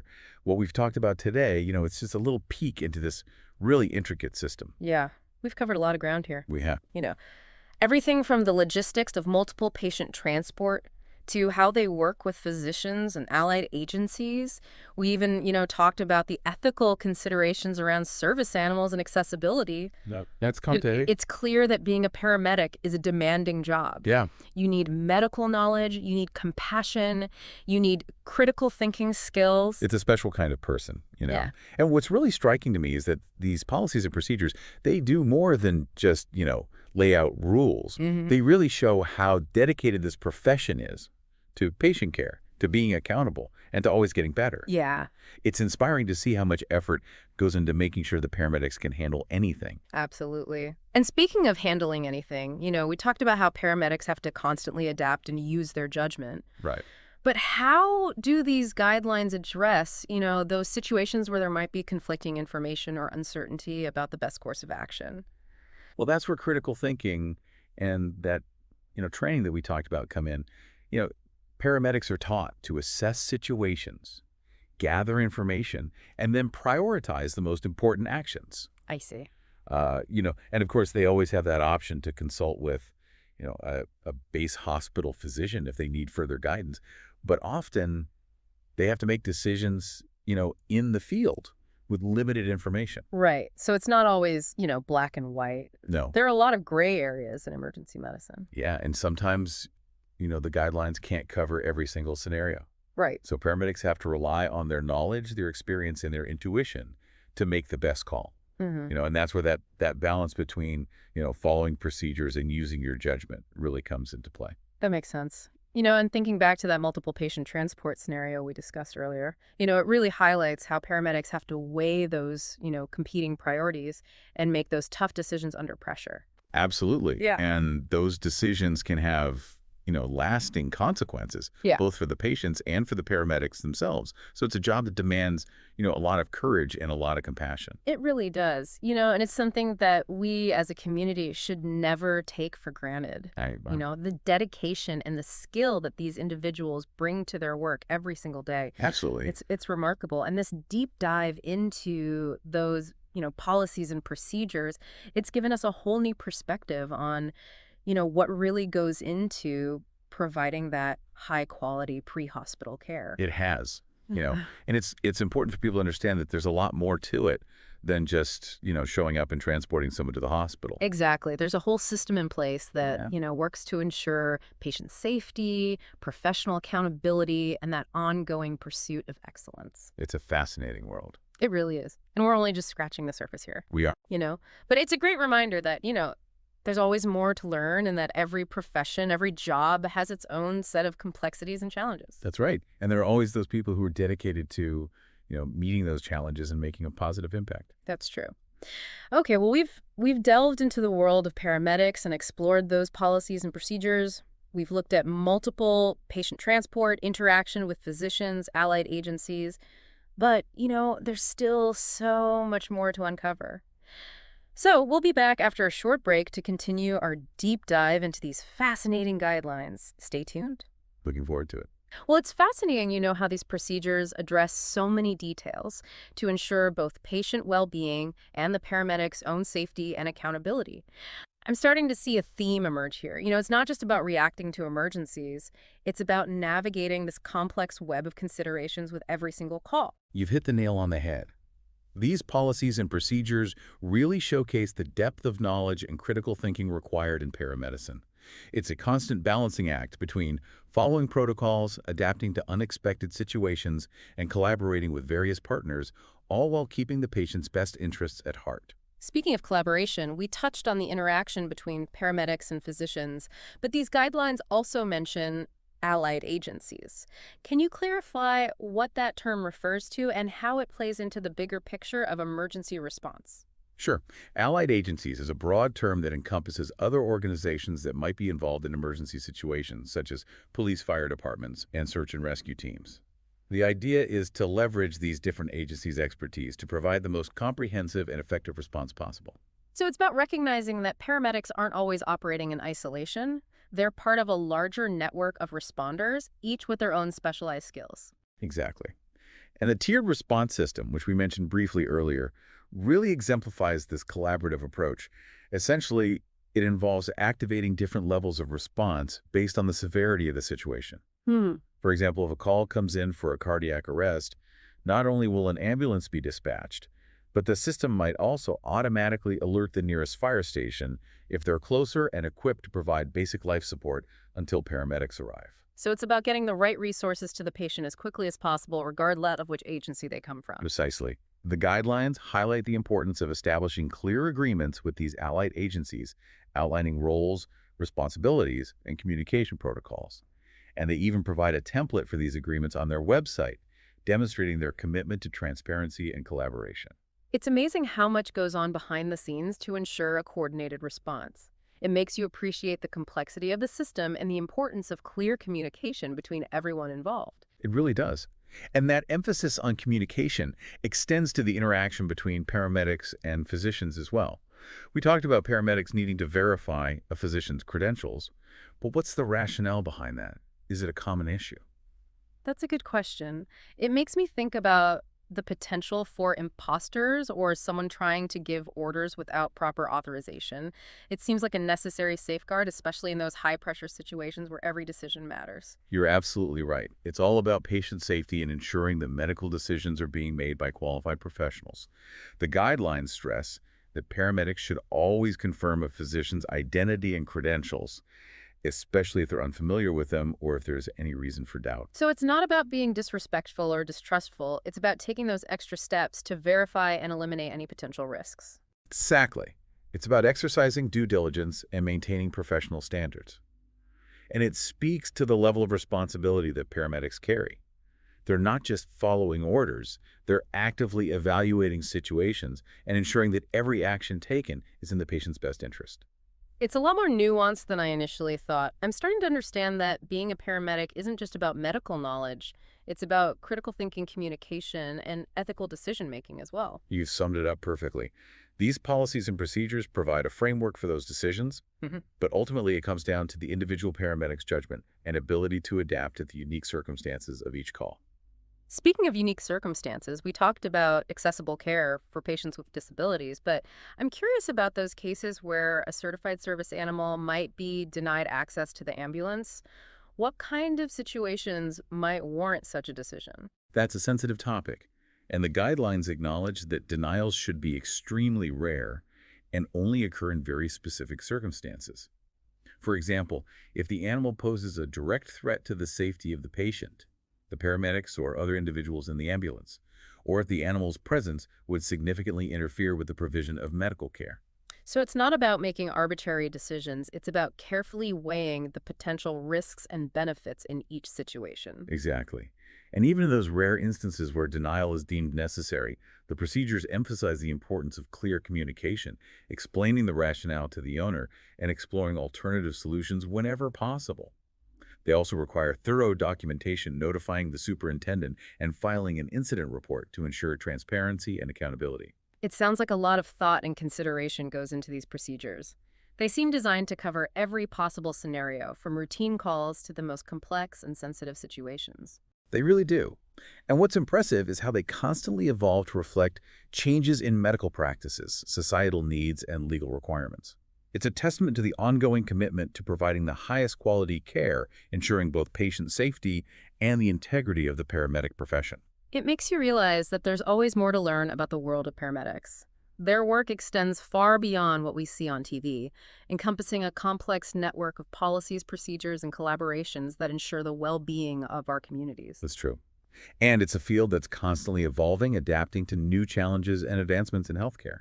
What we've explored today is just a glimpse into the intricate systems and considerations that underpin this vital profession. Okay, we've covered a lot of ground here, from the logistics of multiple patient transport to the nuances of collaborating with physicians and allied agencies. We've even delved into the ethical considerations surrounding service animals and accessibility. It's clear that being a paramedic is a demanding job that requires a unique blend of knowledge, compassion, and critical thinking. What's really striking is how these policies and procedures go beyond simply outlining rules. They paint a picture of a profession that's deeply committed to patient care, professional accountability, and continuous improvement. It's inspiring to see how much thought and effort goes into ensuring that paramedics are equipped to handle the diverse challenges they face every day. So, after this deep dive into the world of paramedics, what's the takeaway for our listener? Why should they care about these behind the scenes policies and procedures? I think the biggest takeaway is a newfound appreciation for the complexity of paramedicine. It's easy to take for granted the ambulance that shows up when we need it, but this deep dive reveals the intricate web of knowledge, skills, and ethical considerations that go into every single response. It's like we've peeled back the layers of the onion and discovered a whole world of decision making and collaboration that we never knew existed. Exactly. And it underscores the fact that paramedics aren't just responding to medical emergencies. They're navigating complex social situations, interacting with diverse populations, and making judgment calls that can have a profound impact on people's lives. It also highlights the importance of clear communication and collaboration, not just within the paramedic profession, but within the entire healthcare system. We've seen how paramedics interact with physicians, midwives, allied agencies. It's a true team effort. Absolutely. And it makes you realize that effective communication isn't just about conveying information. It's about building trust, respecting different perspectives, and working together to achieve the best possible outcome for the patient. And let's not forget the focus on accessibility and inclusivity, ensuring that everyone receives the same high standard of care, regardless of their abilities or circumstances. That's a crucial point. These policies demonstrate a commitment to serving all members of the community with respect and dignity, recognizing that healthcare is a fundamental human right. So, as we wrap up this deep dive, what's one final thought provoking idea that you'd like to leave our listener with? What we've explored today showcases the constant evolution of paramedic practices. As medicine and societal needs change, so too will the procedures and guidelines that govern this vital profession. It's a dynamic field that's constantly adapting to new challenges and opportunities. It's a reminder that learning never stops, even for highly skilled professionals like paramedics. They're always striving to improve their knowledge, skills, and ability to serve their communities. Exactly. And it speaks to the dedication and passion that drives these individuals to make a difference in people's lives, often in the most challenging and unpredictable circumstances. So the next time you see a paramedic, take a moment to appreciate the depth of their knowledge and the complexity of their work. They're not just ambulance drivers, they're highly skilled medical professionals who make critical decisions every day to save lives and provide compassionate care. And remember that behind every emergency response is a carefully crafted system of policies and procedures designed to ensure the highest standards of patient care, ethical conduct, and professional accountability. It's been a fascinating journey into the world of paramedics. We've uncovered the intricate mechanisms that drive their actions, the challenges they face, and the unwavering commitment that guides their every move. We hope you've gained newfound appreciation for this vital profession and the individuals who dedicate their lives to serving others. And if you're ever curious to learn more about the fascinating world of paramedics, be sure to check out the Manitoulin Sudbury DSB website for more insights into their services and procedures. Until next time, stay curious and keep exploring the depth of knowledge that surround us. So after this deep dive into the world of paramedics, what's the takeaway for our listener? Why should they care about these behind-the-scenes policies and procedures? I think the biggest takeaway is a newfound appreciation for just how complex paramedicine is. It's easy to kind of take for granted that ambulance that shows up when we need it. But this deep dive really shows that web of knowledge and skills and all the ethical considerations that go into every response. Yeah, it's like we've peeled back the layers and discovered this whole world we never knew existed. Exactly. And it shows that paramedics aren't just responding to medical emergencies. They're navigating really complex social situations and making decisions that can have a huge impact on people's lives. It really highlights the importance of communication and collaboration, too. Not just within the paramedic profession, but within the entire healthcare system. We've seen how they interact with physicians, midwives, allied agencies. It's a real team effort. Absolutely. And it makes you realize that communication isn't just about conveying information. It's about building trust and respecting different perspectives and working together to get the best possible outcome for the patient. And we can't forget the focus on accessibility and inclusivity, making sure everyone receives that same high standard of care. That's a key point. These policies show a real commitment to serving everyone in the community with respect, recognizing that healthcare is a fundamental human right. So as we wrap up this deep dive, what's one final thought-provoking idea that you'd like to leave our listeners with? Well, what we've explored today shows how paramedic practices are constantly evolving. As medicine changes, as society's needs change, those procedures and guidelines will change too. So it's a reminder that learning never stops, even for these highly skilled professionals. Exactly. And it shows the dedication and passion that drives them to make a difference in people's lives, often in the most challenging situations. So next time you see a paramedic, take a moment to appreciate the depth of their knowledge. They're not just ambulance drivers, they're highly skilled medical professionals, making critical decisions every day to save lives and provide compassionate care. And remember, behind every response is this carefully crafted system of policies and procedures designed to ensure the highest standards of patient care. It's been a fascinating journey into the world of paramedics. We've uncovered so much about what drives them, what they face, and the commitment that guides them. Hopefully, you've gained a new appreciation for this vital profession. And if you're curious to learn more, be sure to check out the Manitoulin Sudbury DSB website. They have lots of great information about their services and procedures. Until next time, stay curious. And keep exploring. Welcome back, everybody. Today, we're doing a deep dive into something that I think you'll find really interesting. Oh, yeah? It's all about standard operating procedures for paramedics. Cool. We've got some documents here that outline what they do. And honestly, I was really surprised by just how much goes on behind the scenes. Yay. Even before they get to those high-pressure emergencies that we usually think of. Yeah, most people don't even consider that aspect of it. It's really fascinating how much preparation and structure is involved. It is. So first up, I think we should dive into the performance evaluations. Okay. When I first saw this section, I thought, oh, this is just going to be like a simple checklist. Right. But it's actually way more detailed than I expected. Oh, for sure. They break it down into 10 specific areas that they look at. 10. And each of these areas is weighted differently. Oh, wow. It's almost like they're creating this really in-depth profile for each paramedic. So it's not just like, are you good at your job or not? No, not at all. It's like they're really trying to pinpoint, Exactly. okay, where does this person excel? Yeah. And where do maybe need some additional support? Absolutely. And the scoring system itself is kind of interesting. They use a scale of 0 to 4, but then they multiply that by the weighted score. Uh-huh. So the total possible score is 88. Interesting. I wonder why they chose 88. Well, I think it's all about making sure the evaluation is very granular. Okay. It's not just pass or fail. It's really about understanding the nuances of their performance. So they can really get a very precise picture of Checker. where someone stands. Yeah, and it's not just like a one-person thing either. Oh, really? So the paramedic, their superintendent, and sometimes even the deputy chief, Wow. they all get together to review it. So it's a very collaborative It is. process. Yeah. It's focused on improvement Yeah. rather than just like, Right. pointing fingers. Absolutely. That's really interesting, and it makes sense, given how much is riding on their performance. Oh, yeah, for sure. And speaking of high stakes, Yeah. there's a whole section on regulatory compliance. Right. I mean, the sheer number of certifications and policies that these paramedics need to stay on top of It's crazy. is unbelievable. It is. I was shocked by how much is involved even before you can even apply for the job. I know. You need everything. It's a lot. Like CPR first aid, a valid driver's license, communicable disease compliance. You got to have it all. They even need a vulnerable sector search every 5 years.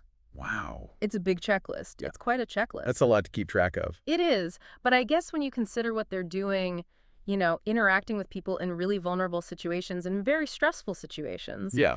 it makes sense that there are really strict guidelines Absolutely. in place to protect everyone. Everyone involved. Yeah, both the public and the paramedics themselves. For sure. It's interesting how it all ties back to this core idea of public trust. People need to know that when they call for help, Right. that the person who shows up is competent, Yes. is qualified, Uh-huh. and is going to be able to handle the situation. Yeah, and that they can trust that person Exactly. to do the right thing. And that same emphasis on accountability, it extends to how they handle complaints as well. Yeah. So how about we talk about that for a second? Because, I mean, it's probably inevitable in a field like this, right? For sure. That complaints will arise from time to time. So how do they manage that?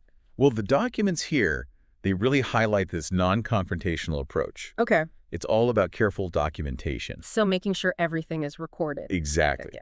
They use occurrence reports, and then depending on how serious it is, it can get escalated all the way up to the chief's office or even the CAO. So there's a clear chain of command, but they also have that dedicated professional standards office They do. for conducting investigations. Yeah. It seems like they've really thought through how to ensure that everything is transparent Yes. and that issues are addressed fairly. Yeah, it's all about having a system in place. That's interesting how that emphasis on documentation and clear procedures keeps coming up. I know, right? It's like a common thread. Yeah, it's like a thread that runs through all of these different aspects of their work. Absolutely. So we've seen how they get evaluated, the qualifications they need, and how complaints are handled. Uh-huh.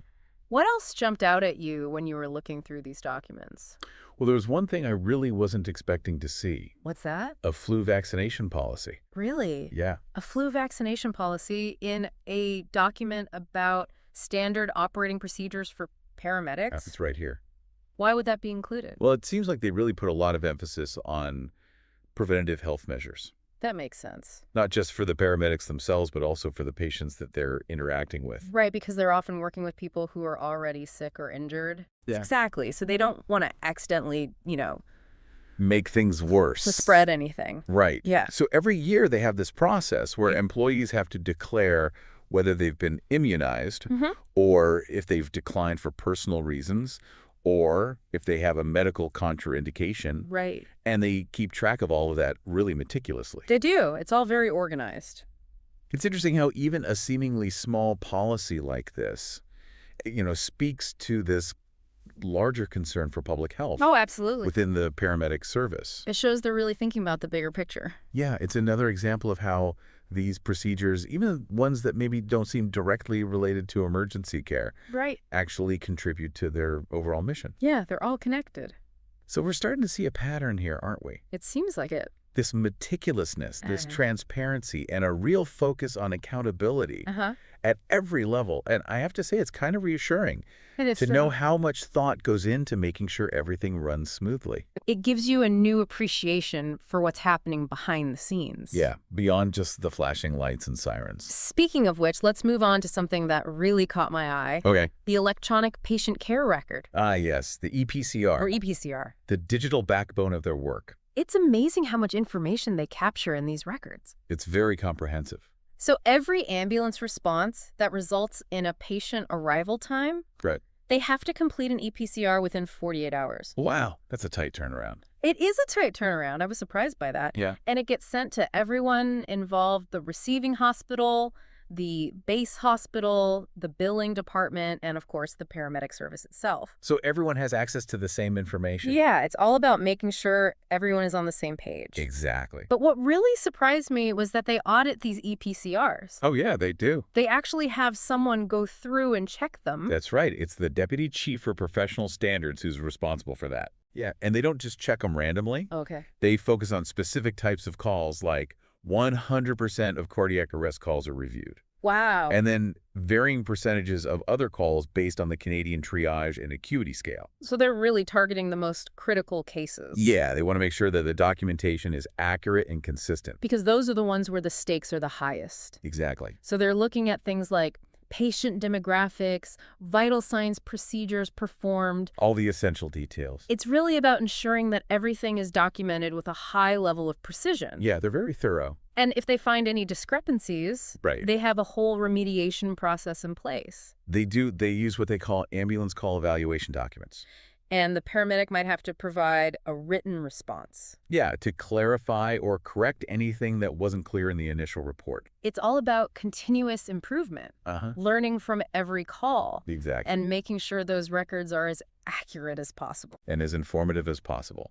What I find fascinating is that this EPCR system is not just about accountability. Right. It's also a valuable tool for research Oh, yeah. and understanding trends in emergency medical services. Absolutely. It's a gold mine of data. Yeah, it can be used to improve training, allocate resources, even shape public health initiatives.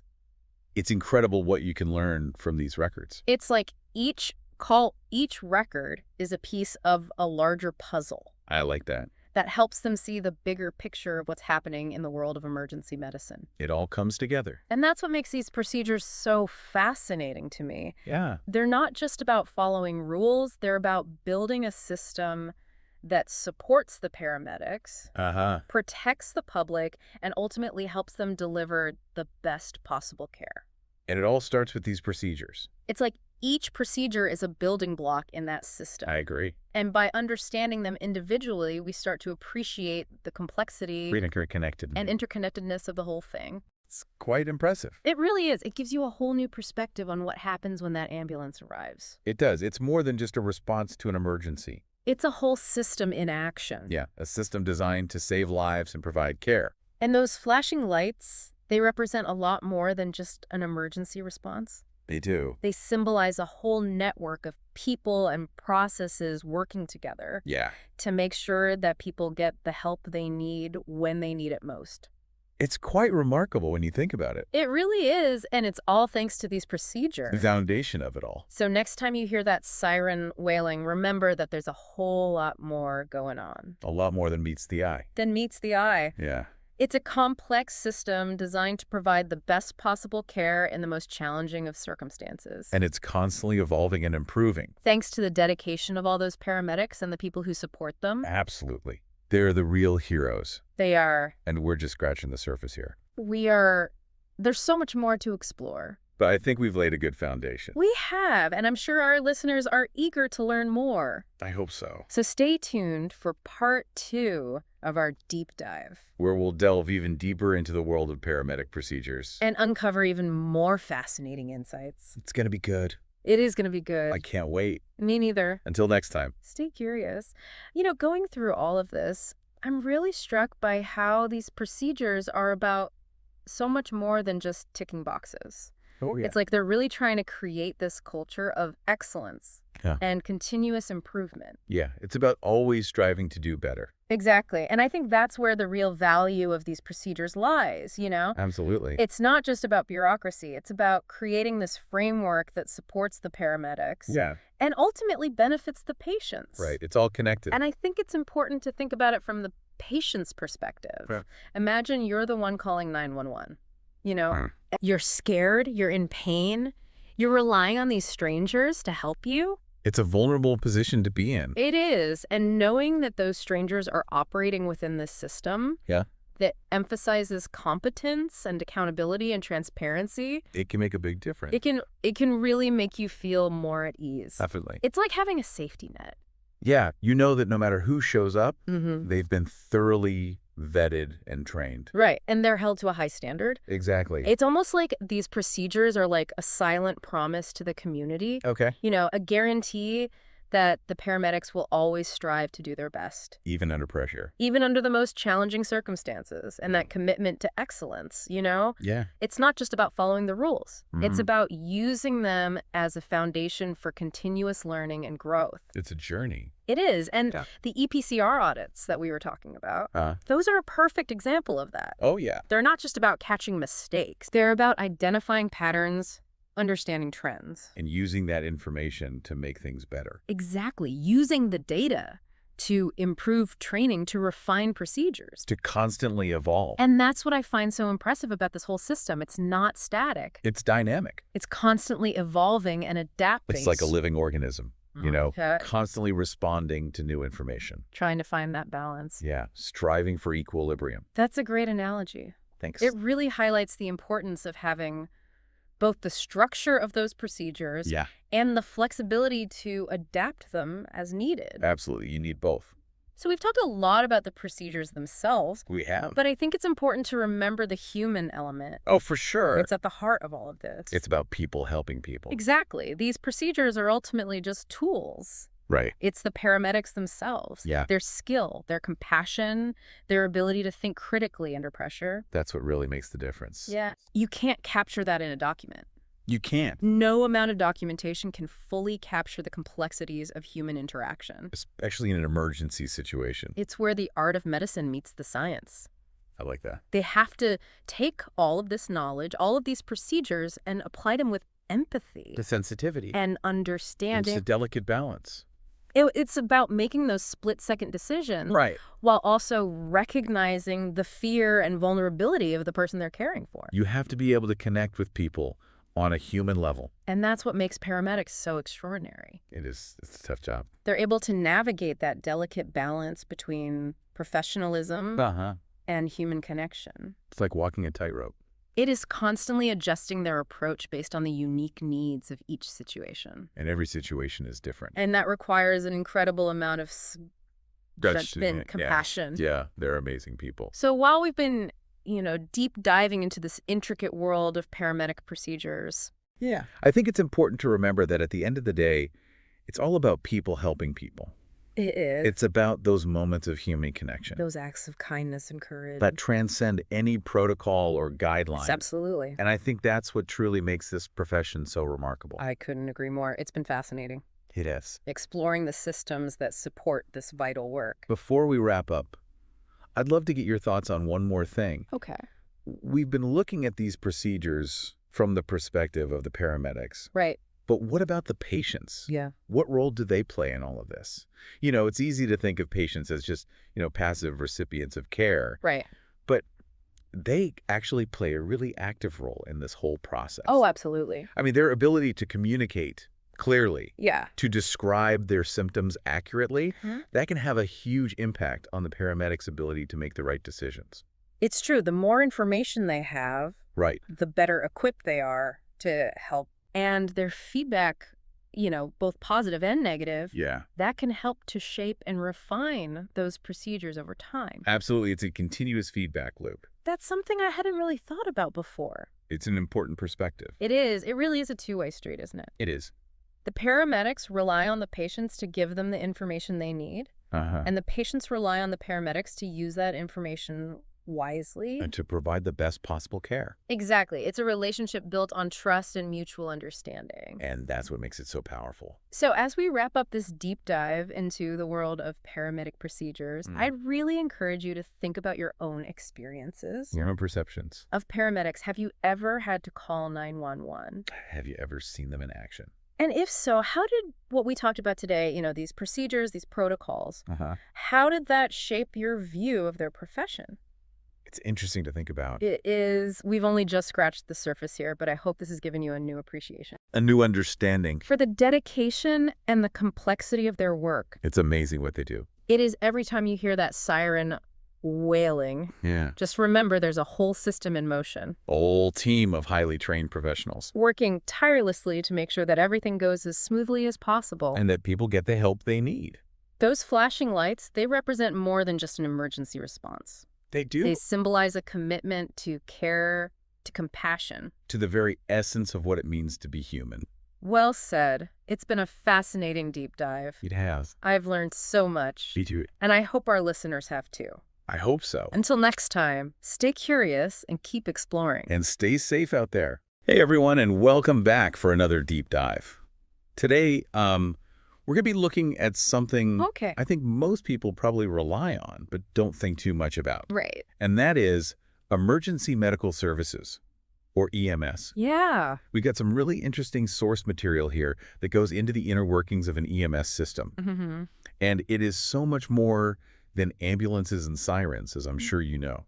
Yeah, you're absolutely right. The public sees the immediate response, of course. Yeah. But behind the scenes, there's so much planning and preparation that happens long before any emergency call comes in. Right. We're talking serious logistics, constant vigilance. They have systems designed to handle just about anything you can imagine. Okay, so that's definitely piqued my curiosity now. Oh, yeah. Where do we even begin to unpack all of this? Well, a good place to start might be with inventory management. Okay. The documents emphasize a very strict system for keeping track of every single thing. Wow. Every medication, every piece of equipment, every supply. So really like every single Band-Aid and every single Everything, yeah. aspirin. It's like this giant puzzle where every piece has to be in the right place at the right time. And they have to have enough of everything on hand too, right? Exactly. They aim to maintain a 3-month supply at all times. 3 months? Yeah.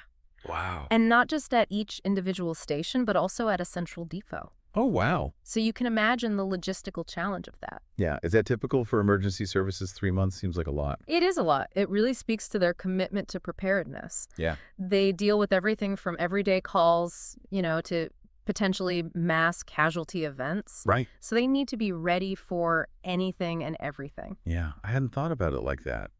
But how do they even keep track of all that stuff?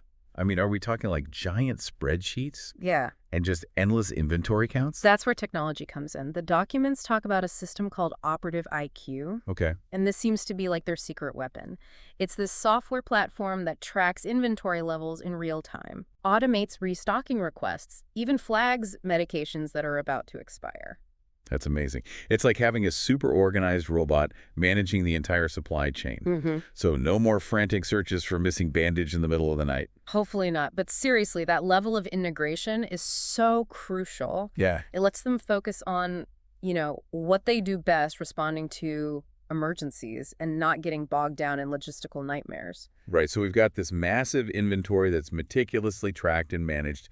What else goes into keeping EMS running smoothly? Well, think about an ambulance, right? It's basically a mobile life support unit Yeah. packed with really sophisticated equipment. Right. And all of that equipment needs constant attention. Okay. Preventative maintenance, regular inspections, quick repairs, all while making sure the vehicles are ready to go at a moment's notice. So it's like a Formula One pit crew, but for life-saving equipment instead of race cars. Exactly. No downtime allowed. The document highlights their partnership with Stryker Canada for their cardiac monitors. They have this whole system where they swap out monitors for repair or maintenance, so there's always a working unit available. It's a really smart system. Yeah. But wouldn't that be expensive to have backup units for everything? It's definitely an investment, but think about the alternative. Imagine a situation where a cardiac monitor malfunctions because of a missed maintenance check. Oh, yeah. The consequences could be devastating. Yeah. You're right. It's a small price to pay for that peace of mind, for knowing those tools are always ready to go. Exactly. So equipment's constantly being checked and maintained. What else is crucial in this behind-the-scenes operation? One thing that really jumps out from the documents is their focus on cleaning. Right. And I'm not just talking about a quick wipe down. Yeah. They have these detailed procedures for sanitizing every surface, Okay. every piece of equipment, and even the air inside the ambulances. That makes sense. You don't want to be spreading germs around in an emergency. Mm. But how detailed are we talking here? They have daily cleaning procedures, monthly deep cleans, and they even have specific protocols for inventorying every single item during the cleaning process. Whoa, inventorying everything during cleaning? That's next level attention to detail. I'm guessing operative IQ comes in handy there too. You bet the system logs each cleaning. Who did it, any damaged or missing items? It's all about accountability and the highest standards of hygiene. That's impressive. So we've got the inventory, meticulously managed, the equipment's in top shape.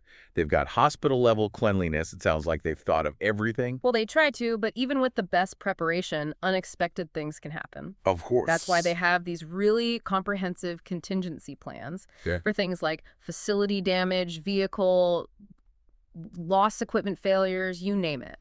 So, like, what does a contingency plan for something like that even look like? Think of it as a carefully choreographed response to any disruption. Okay. They outline different personnel communication protocols, even collaboration with outside agencies, just to keep things running no matter what. So even in a worst-case scenario, Mm-hmm. they have a system in place. Yeah. Exactly. Anticipating problems and having solutions ready to go. Wow, this is fascinating. I'm realizing there's this whole world of behind-the-scenes effort that we never see. That goes into making sure we have this rapid, effective emergency response. Absolutely. It's way more complex than I ever imagined. Yeah, it really is. And we've only just scratched the surface. Yeah. There's still so much more to explore. Yeah, it really is mind-blowing to think about all these intricate systems, all the procedures that have to work together perfectly to make sure these ambulances can roll at a moment's notice. It is, and we touched on it earlier, but the critical part of all that is the contingency planning. Right, because emergencies don't always happen conveniently. Exactly. Or predictably. Yeah. So walk me through this. What kinds of scenarios are they preparing for? Well, they have procedures for everything you can imagine. Wow. Vehicles out of commission, Okay. a station being damaged, a power outage affecting an entire region. It's like they have a plan for every what-if scenario. That's incredible. Okay, let's get specific. Say an ambulance is in an accident and can't be used. Okay. What happens then? So let's say an ambulance is responding to a call, right? Yeah. Gets into an accident. Everyone's okay, thankfully. Okay. But the vehicle's out of service. The paramedics would immediately contact dispatch. Yeah. And their superintendent provide details about the incident Right. and assess, how it impacts their ability to respond to other calls. So communication is key in those first few moments. Absolutely. Getting accurate information out quickly is essential. Yeah. From there, the superintendent would work with dispatch to reroute other ambulances and paramedics to cover the affected area so there's no gap in service. So it's like this carefully choreographed dance of resources, Yeah, shifting and adjusting in real time to Yeah. maintain coverage. exactly. And if it's serious enough, they can call on neighboring EMS services for mutual aid. Oh, wow. They have agreements in place to make that happen. So it's a real team effort. It goes beyond just their own service area. Mhm. What if it's not just one ambulance, though? Right. What if something happens to a whole station, like a fire, for example? That's when those multi-tiered response plans really come into play. Okay. So in a station fire, Yeah. it wouldn't just be rerouting ambulances. Okay. The deputy chiefs would be coordinating with their regional counterparts to make sure the service delivery is seamless. Wow. And the chief of EMS would be responsible for keeping everyone informed, the DSB board municipal partners, the whole chain of command. It's fascinating how every level of the organization has a specific role to play. That's right. Everyone has their part in making sure that service continues no matter what. And it seems like they rely on that operative IQ system a lot to manage all this, not just inventory. Oh, absolutely. The software is key in these contingency plans, too. It lets them track the status of vehicles and personnel in real time, Okay. assess their resources, communicate important updates across the whole organization. So it's like a central nervous system for the whole EMS operation. Speaking of operative IQ, the document mentions something about it being used for fire safety. Oh, right. They use it to manage the inspection and maintenance of fire extinguishers. In all their facilities, they log every monthly check, the annual inspection by a certified vendor, all repairs and replacements. I don't think most people would even think about fire extinguisher maintenance as part of EMS. But it's a crucial part of safety Yeah. for the personnel and for the patients. It's like the oxygen tanks we talked about. Yeah. They need a 15-day supply at each station, right? That's what the document says. And it's not just about having enough oxygen, it's about storing it safely, Right. making sure it's accessible when it's needed. Okay. They use retention devices to keep the tanks from falling over, Hmm. and they have strict protocols for refilling and maintaining those supplies. It's amazing how much goes into every aspect of this. It's not just about having enough bandages, it's about being ready for anything. Exactly. And when you think about the potential consequences of not being prepared, Yeah. it really highlights the importance of that planning. It makes you appreciate the unseen efforts that keep these services running. Absolutely. We often take it for granted that help will be there, Yeah. but there's so much work going on behind the scenes. And a big part of that work is constantly evaluating and improving those systems. Yeah, they're not just content with the way things have always been done. They're always looking to do it better, faster, more efficiently. It's almost like a scientific approach Yeah. to emergency response, constantly gathering data, experimenting and refining based on the evidence. That's a great way to put it. And it's Yeah. what makes them so effective. This has been such an eye-opening look at EMS. I'm walking away with a new appreciation for the complexity of it all. I agree. It's a reminder that there's so much more to emergency response than we see on the surface. And it makes you think what other unseen heroes are out there, working tirelessly to keep things running. That's a great question to think about. Yeah, maybe that's a topic for another deep dive. Yeah. But for now, let's take a minute and then wrap things up with some final thoughts. Sounds good. Okay, we're back, and wow. I'm still thinking about all those systems and procedures, like a giant machine working behind the scenes. It is, yeah, it's remarkable. You've got all these highly trained people responding to emergencies, Right. but it's all built on this amazing foundation of, systems and protocols and technology all working together. So much we never even think about. Yeah. So for those of us who just see the ambulance flying by with the lights and sirens, what are the key takeaways here? Well, I think the biggest one is just the sheer level of preparedness. Yeah. The documents really emphasize anticipating every possible scenario and having systems to handle them. And it's more than just having enough supplies on hand, right? Well, yeah, it's about having the right things in the right place at the right time and making sure they all work perfectly. Exactly. It's like running a mobile hospital with that added challenge of having to be ready to go anywhere at any time. That's a great way to put it. It highlights how important that attention to detail is. Yeah. Like even a dead battery in a cardiac monitor could have huge consequences. And speaking of technology, we have to mention operative IQ again. Oh, yeah. It's incredible how much they use it for everything. It really shows how technology can streamline things and improve communication and make patient care better. Imagine trying to manage all this manually. It would be impossible. Yeah, it would be a nightmare. So next time you see an ambulance, remember it's just the tip of the iceberg. There's this whole hidden world of effort that goes into making sure they're ready to respond. And it's not just about responding, it's about always trying to get better, too. Yeah, that commitment to continuous improvement was really impressive. It shows how dedicated they are to providing the best care possible. Well, this deep dive has really opened my eyes to the world of EMS. I have a whole new level of respect for the people who do this work. Me too. It's a reminder that there are so many people working to keep us safe and healthy.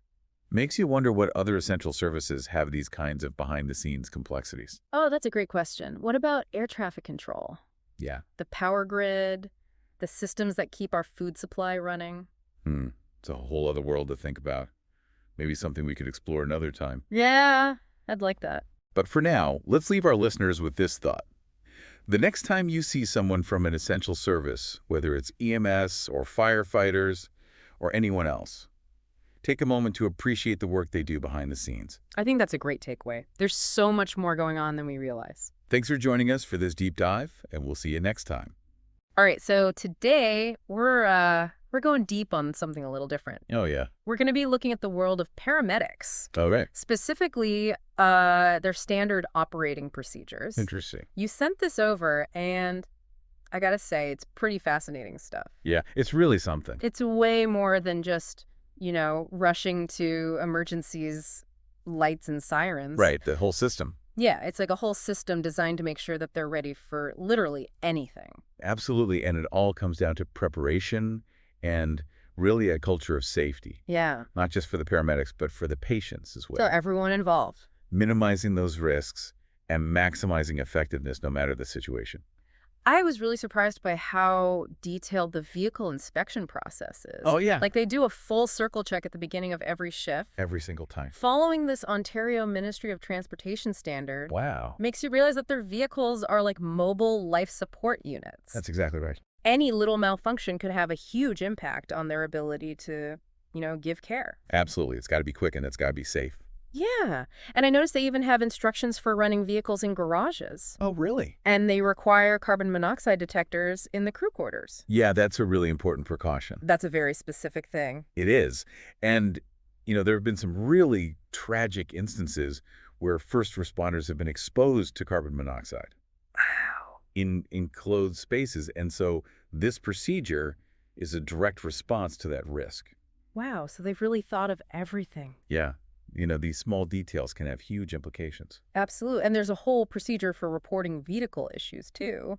Oh, right. Seems like they have different levels of reporting depending on how serious the problem is. Yeah, it's all about finding that balance between operational readiness and safety. Yeah. You can't send out a faulty vehicle, Right. but then you also can't afford to have too many vehicles sidelined. Right. Just for like small things. Exactly. So this procedure helps them make those tough decisions and ensure that every vehicle that hits the road is in top condition. Okay, so we've talked about the vehicle, but what about the equipment? Oh, yeah, all the gear. This document goes into so much detail about how every single item has to be checked. At the start of each shift. At the start of each shift, every bandage, every defibrillator, every little thing It's all got to be there. in their system. Can you imagine the pressure of being in a critical situation Oh my gosh. and realizing you don't have a vital piece of equipment? Yeah. So these checks, they eliminate that possibility. Yeah. It ensures that the paramedics have what they need when they need it. And if something is missing or broken, Oh, there's a whole other procedure for that restocking, documenting the whole 9 yards. wow. It really emphasizes accountability, I see. making sure everything's tracked. This level of documentation isn't just bureaucracy, though. Okay. It's about creating a record Yeah. that can be used for quality control training, even in case of investigations or liability issues. No. It just adds another layer of professionalism and responsibility to their work. You really start to appreciate how much detail goes into every aspect of their job, Yeah. and it doesn't stop there. Oh, there more? The patient carrying devices, oxygen equipment suction units all have to be inspected too. At the beginning of every shift. Every single shift. And it's more than just a visual check. Right. They need to make sure everything's working. A malfunctioning stretcher, Mm-hmm. a faulty oxygen tank, you can't have that. No. They can't leave anything to chance. And they have a preventative maintenance program too. Okay. All this equipment gets checked every 6 months by certified personnel. So it's like an aircraft. Really? Those rigorous maintenance schedules? Yeah. It's not just about extending the lifespan of the equipment. Right. It's about guaranteeing its reliability in those high-stakes situations. Right. When lives are on the line, Yeah. you just can't afford any equipment failures. Okay, so we've covered the vehicles and the equipment. Yeah, that's a lot of stuff. Now let's talk about something that might seem less exciting, but is just as important: station security. Oh, okay. Turns out paramedics are responsible for securing the station, the fleet, and all the equipment, even outside of work hours. That's a big responsibility. Yeah. It is. It really is. But it makes sense when you think about it, Yeah. All that medical equipment, that patient data, Right. it's sensitive stuff.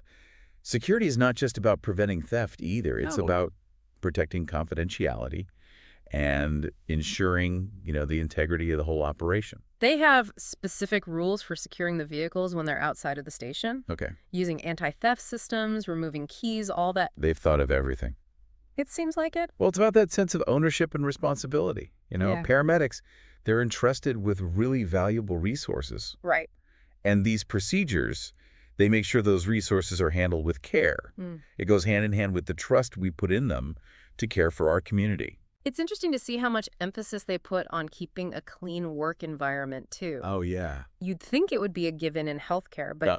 they have really detailed procedures for cleaning stations, vehicles, and equipment. Absolutely. It's not just about appearances either. Oh, no. It's about infection control and patient safety. You got it. A contaminated workspace could be a huge risk. Huge risk to both paramedics and patients. They have daily tasks like mopping, vacuuming, Mm. plus scheduled deep cleaning for the stations and the vehicles. It's like Wow. hospital-level cleaning protocols. That level of cleanliness is essential. Right. Think about it, a paramedic's vehicle. Yeah. It's like a mini emergency room on wheels. Okay, so we've covered a lot of ground here, from vehicle inspections to station security and cleaning protocols. What's your biggest takeaway? Well, for me, it's realizing that these procedures, they might seem kind of mundane, Yeah. but they're the foundation that effective emergency care is built on. We always focus on the heroic parts of the job, the life-saving interventions, quick thinking in emergencies. Right, the exciting stuff. But those moments are only possible because of this attention to detail Absolutely. and the commitment to following procedures. It's like an athlete training for a big competition. Yeah, right. We only see the performance, But behind that is all the practice. the drills, the preparation. Right. Paramedics are constantly training and preparing, so when those critical moments come, they're ready. These procedures are like the invisible backbone of their work. Yeah, they might not be glamorous, Yeah. but they're essential They are. for the safety and well-being of everyone involved.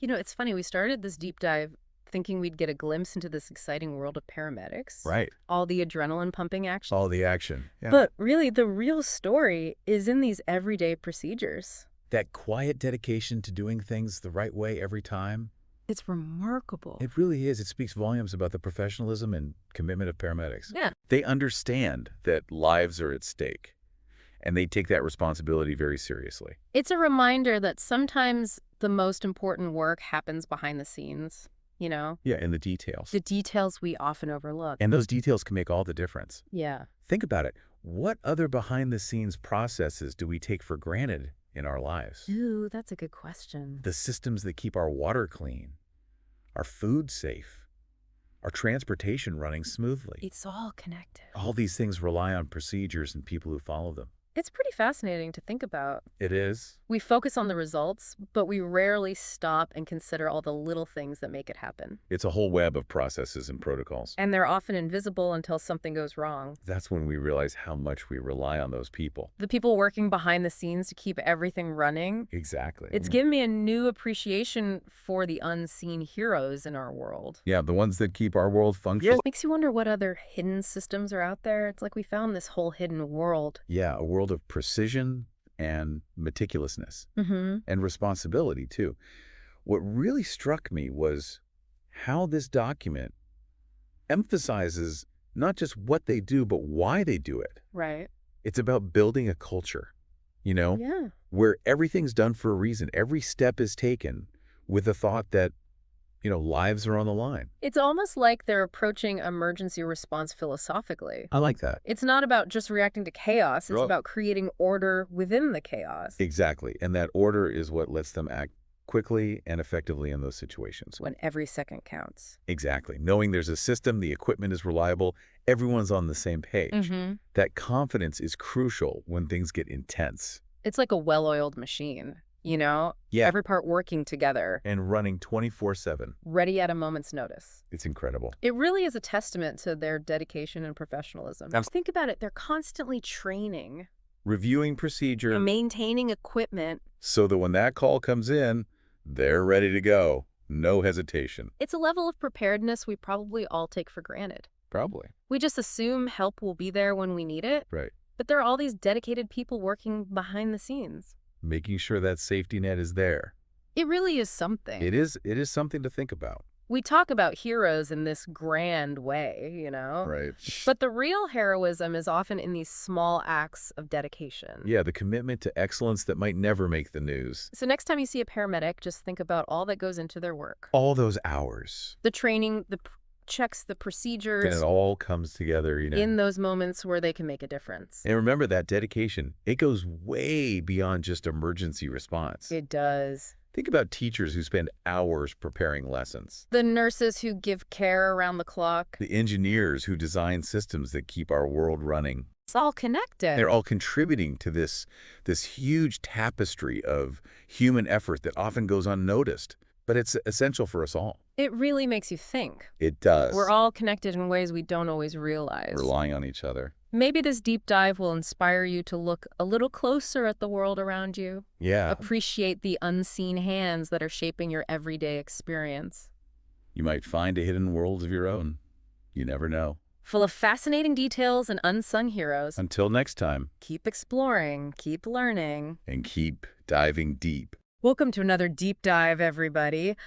Today we're going to be looking at paramedics, Okay. specifically in Ontario, Canada. Right. We've got some policy documents from the Manitoulin-Sudbury DSB Paramedic Services. Sounds good. And we're going to be taking a look behind the scenes at their procedures and documentation. Okay. You know, we always think about paramedics as, rushing to the scene and, Yeah.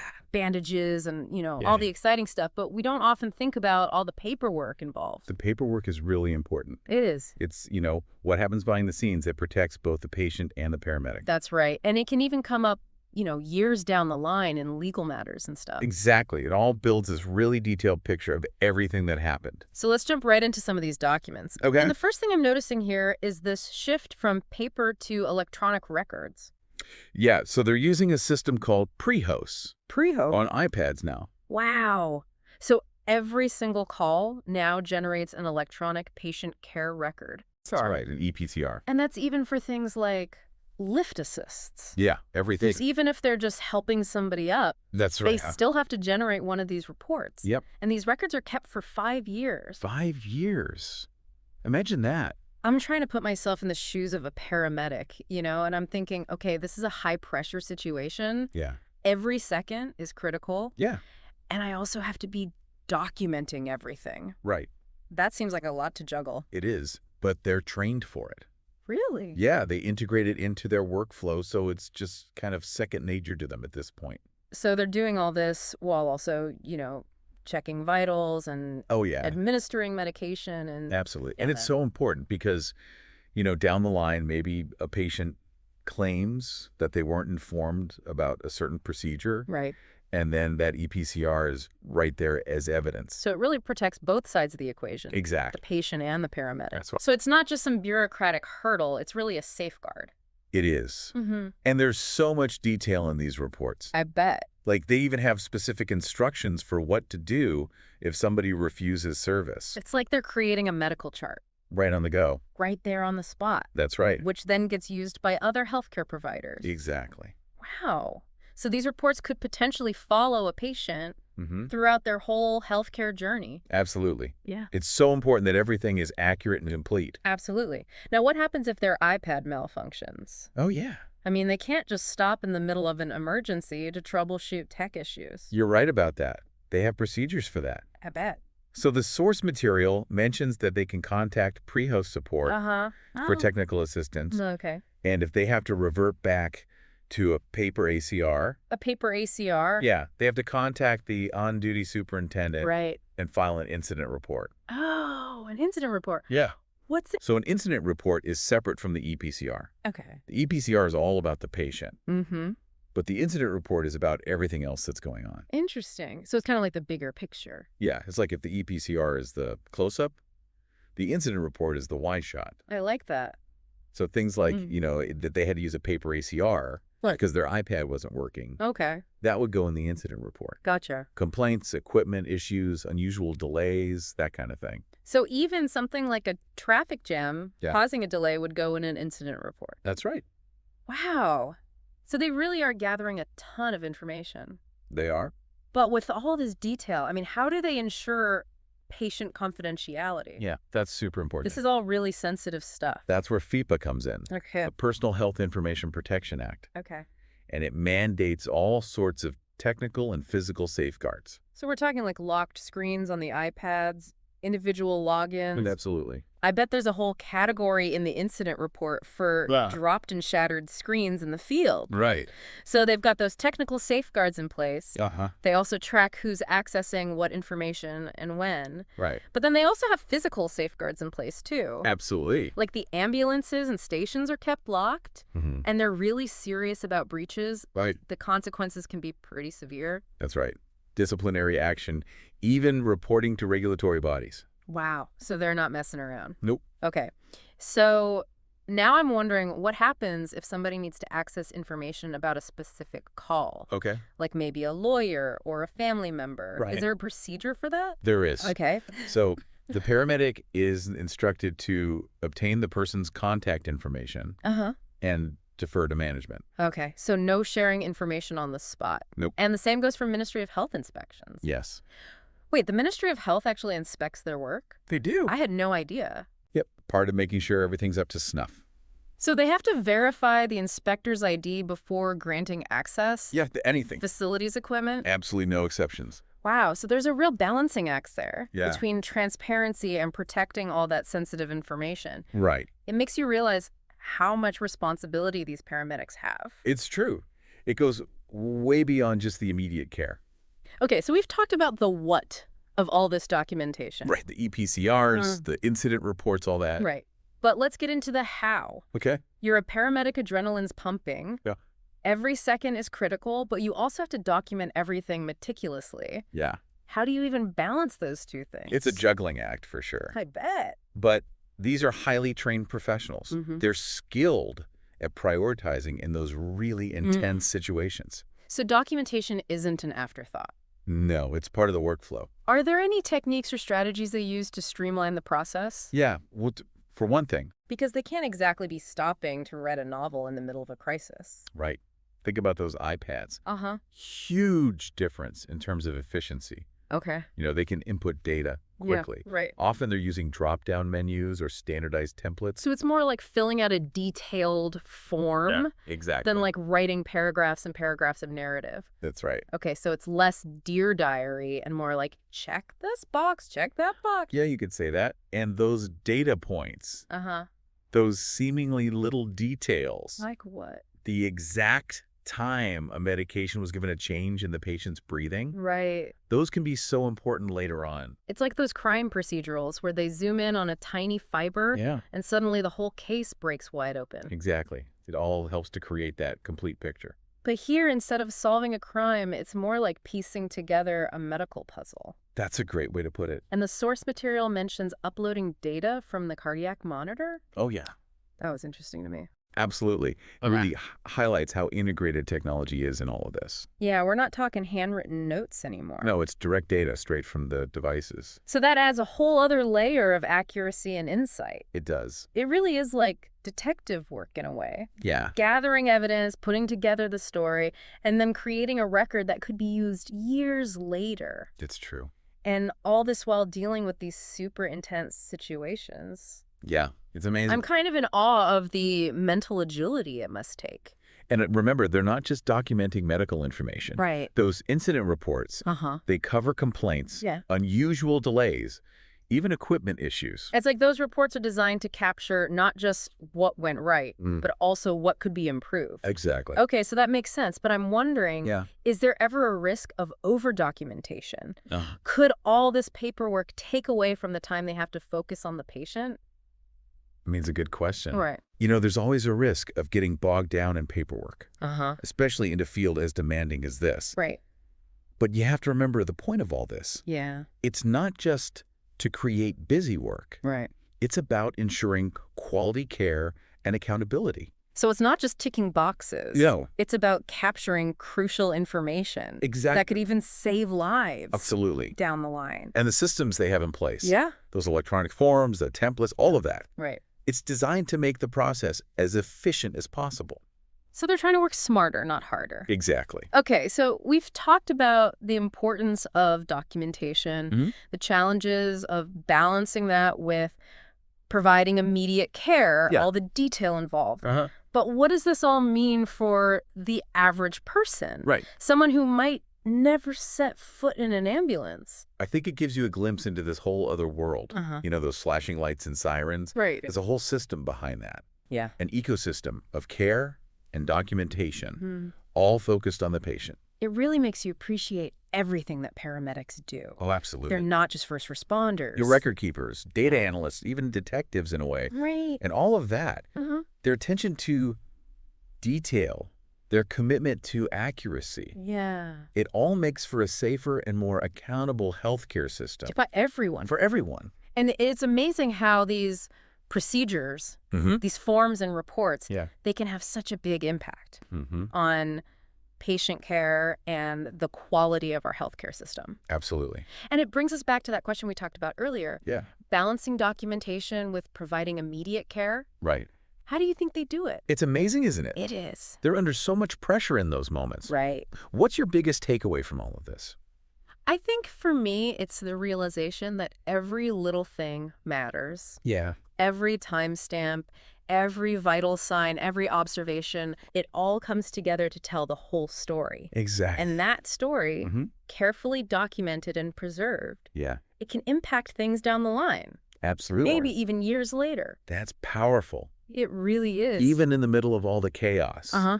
there's this undercurrent of meticulous care Yeah. and documentation. And it's all for the well-being of the patient. That's right. Well, it's been great unpacking all of this with you. It has. I hope our listeners have a better understanding now Me too. of the world of paramedic procedures and the importance of documentation. Absolutely. Thanks for joining us on this deep dive.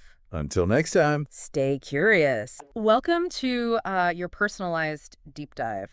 Today we're going to be, we're diving headfirst into the world of paramedics, Okay. but not the medical heroics that you typically see on TV. Right. Instead, we're going behind the scenes to uncover the safety procedures that protect these everyday heroes. You sent over some internal documents from Manitoulin Sudbury DSB Paramedic Services, and Yeah. these guidelines are packed with insights, let me tell you. Yeah, it's true. These guidelines really do highlight the hidden dangers that paramedics face every day Oh, yeah. and the systems in place to help mitigate those risks. Right. Like, I had always just assumed that paramedics and firefighters automatically rolled out together. Mhm. But one of the first things that jumped out at me in these documents was the section on when paramedics actually need to specifically request fire services. Yeah, that's because paramedics are often the first on scene, Oh, that's true. and they need to be able to assess whether a situation requires that additional support from other agencies. Oh, I see. Think about it like a chemical spill or a potential building collapse. Right. Even a complex extrication from a vehicle. Those scenarios demand specialized expertise and equipment that firefighters can provide. Yeah, that makes sense. But it also puts a lot of responsibility on the paramedic to recognize those dangers Right. and make that call for backup. Exactly.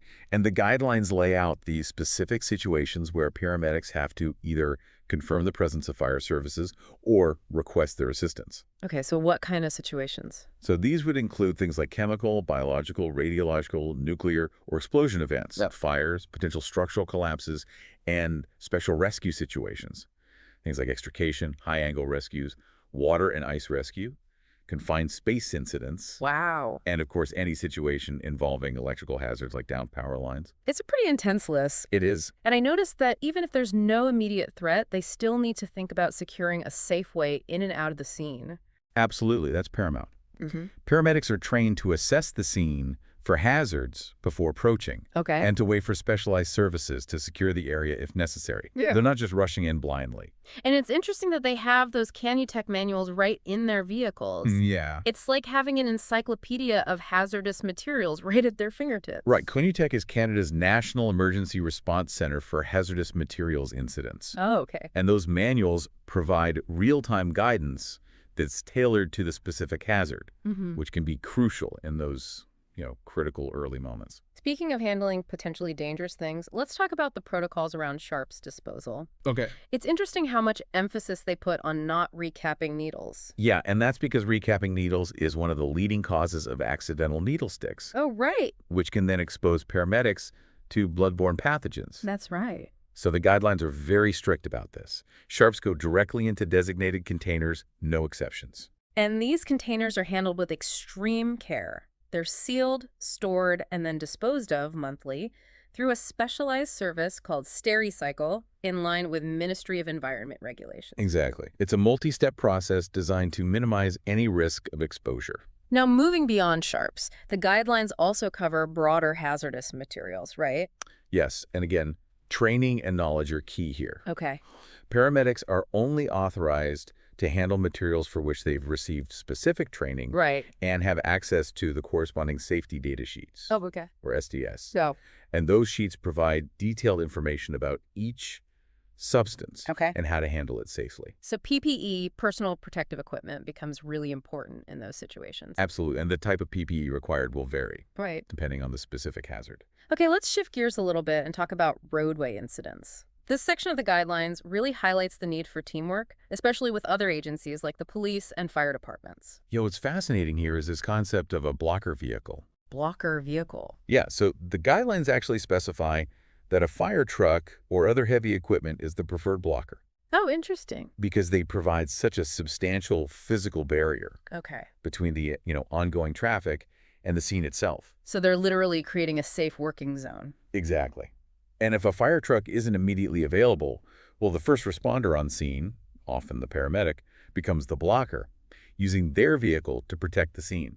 Wow, talk about pressure. I know, right? I can only imagine the stress of being the first one there Yeah. and having to make that call. And it's not just about positioning the vehicles either. The guidelines are really specific about the equipment needed for roadway incidents. Right. It mentions the Manta helmet, Okay. which is designed for both head protection and high visibility. Oh, okay. And that bright color really stands out.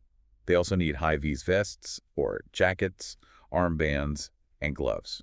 So it's all about making sure they're visible Yeah. and protected. Exactly. And what stood out to me was how all of this, every procedure and protocol comes back to this concept of responsibility. You're absolutely right. The document lays out specific health and safety duties for everyone involved, from the chiefs and superintendents to the individual paramedics and even the Joint Health and Safety Committee. And that no employee shall section is pretty powerful. Yeah. It's like they're saying no passing the buck. Right. Everyone has a role to play in creating and maintaining a safe work environment. Precisely. It's about fostering a culture of safety at all levels. But it's not just about responding to, those high pressure situations. Right. Even the more routine tasks have specific guidelines. Take, for instance, lifting and moving patients. Right. It's easy to forget the physical demands of this job. It is. The guidelines really emphasize proper body mechanics and recognizing physical limitations to help prevent injuries. They even talk about securing a clear path before moving a patient, Oh, that's a good point. which I think is so important. It's all about minimizing risk for both the patient and the paramedic. Exactly. But here's where things get really interesting. The right to refuse work. Okay. We all know that the Occupational Health and Safety Act gives workers the right to refuse unsafe work. But for paramedics, it's not always that simple. Yeah. That's because their job often involves inherent risks. That's true. And the guidelines acknowledge that a paramedic's refusal to work could potentially put someone else's life in danger.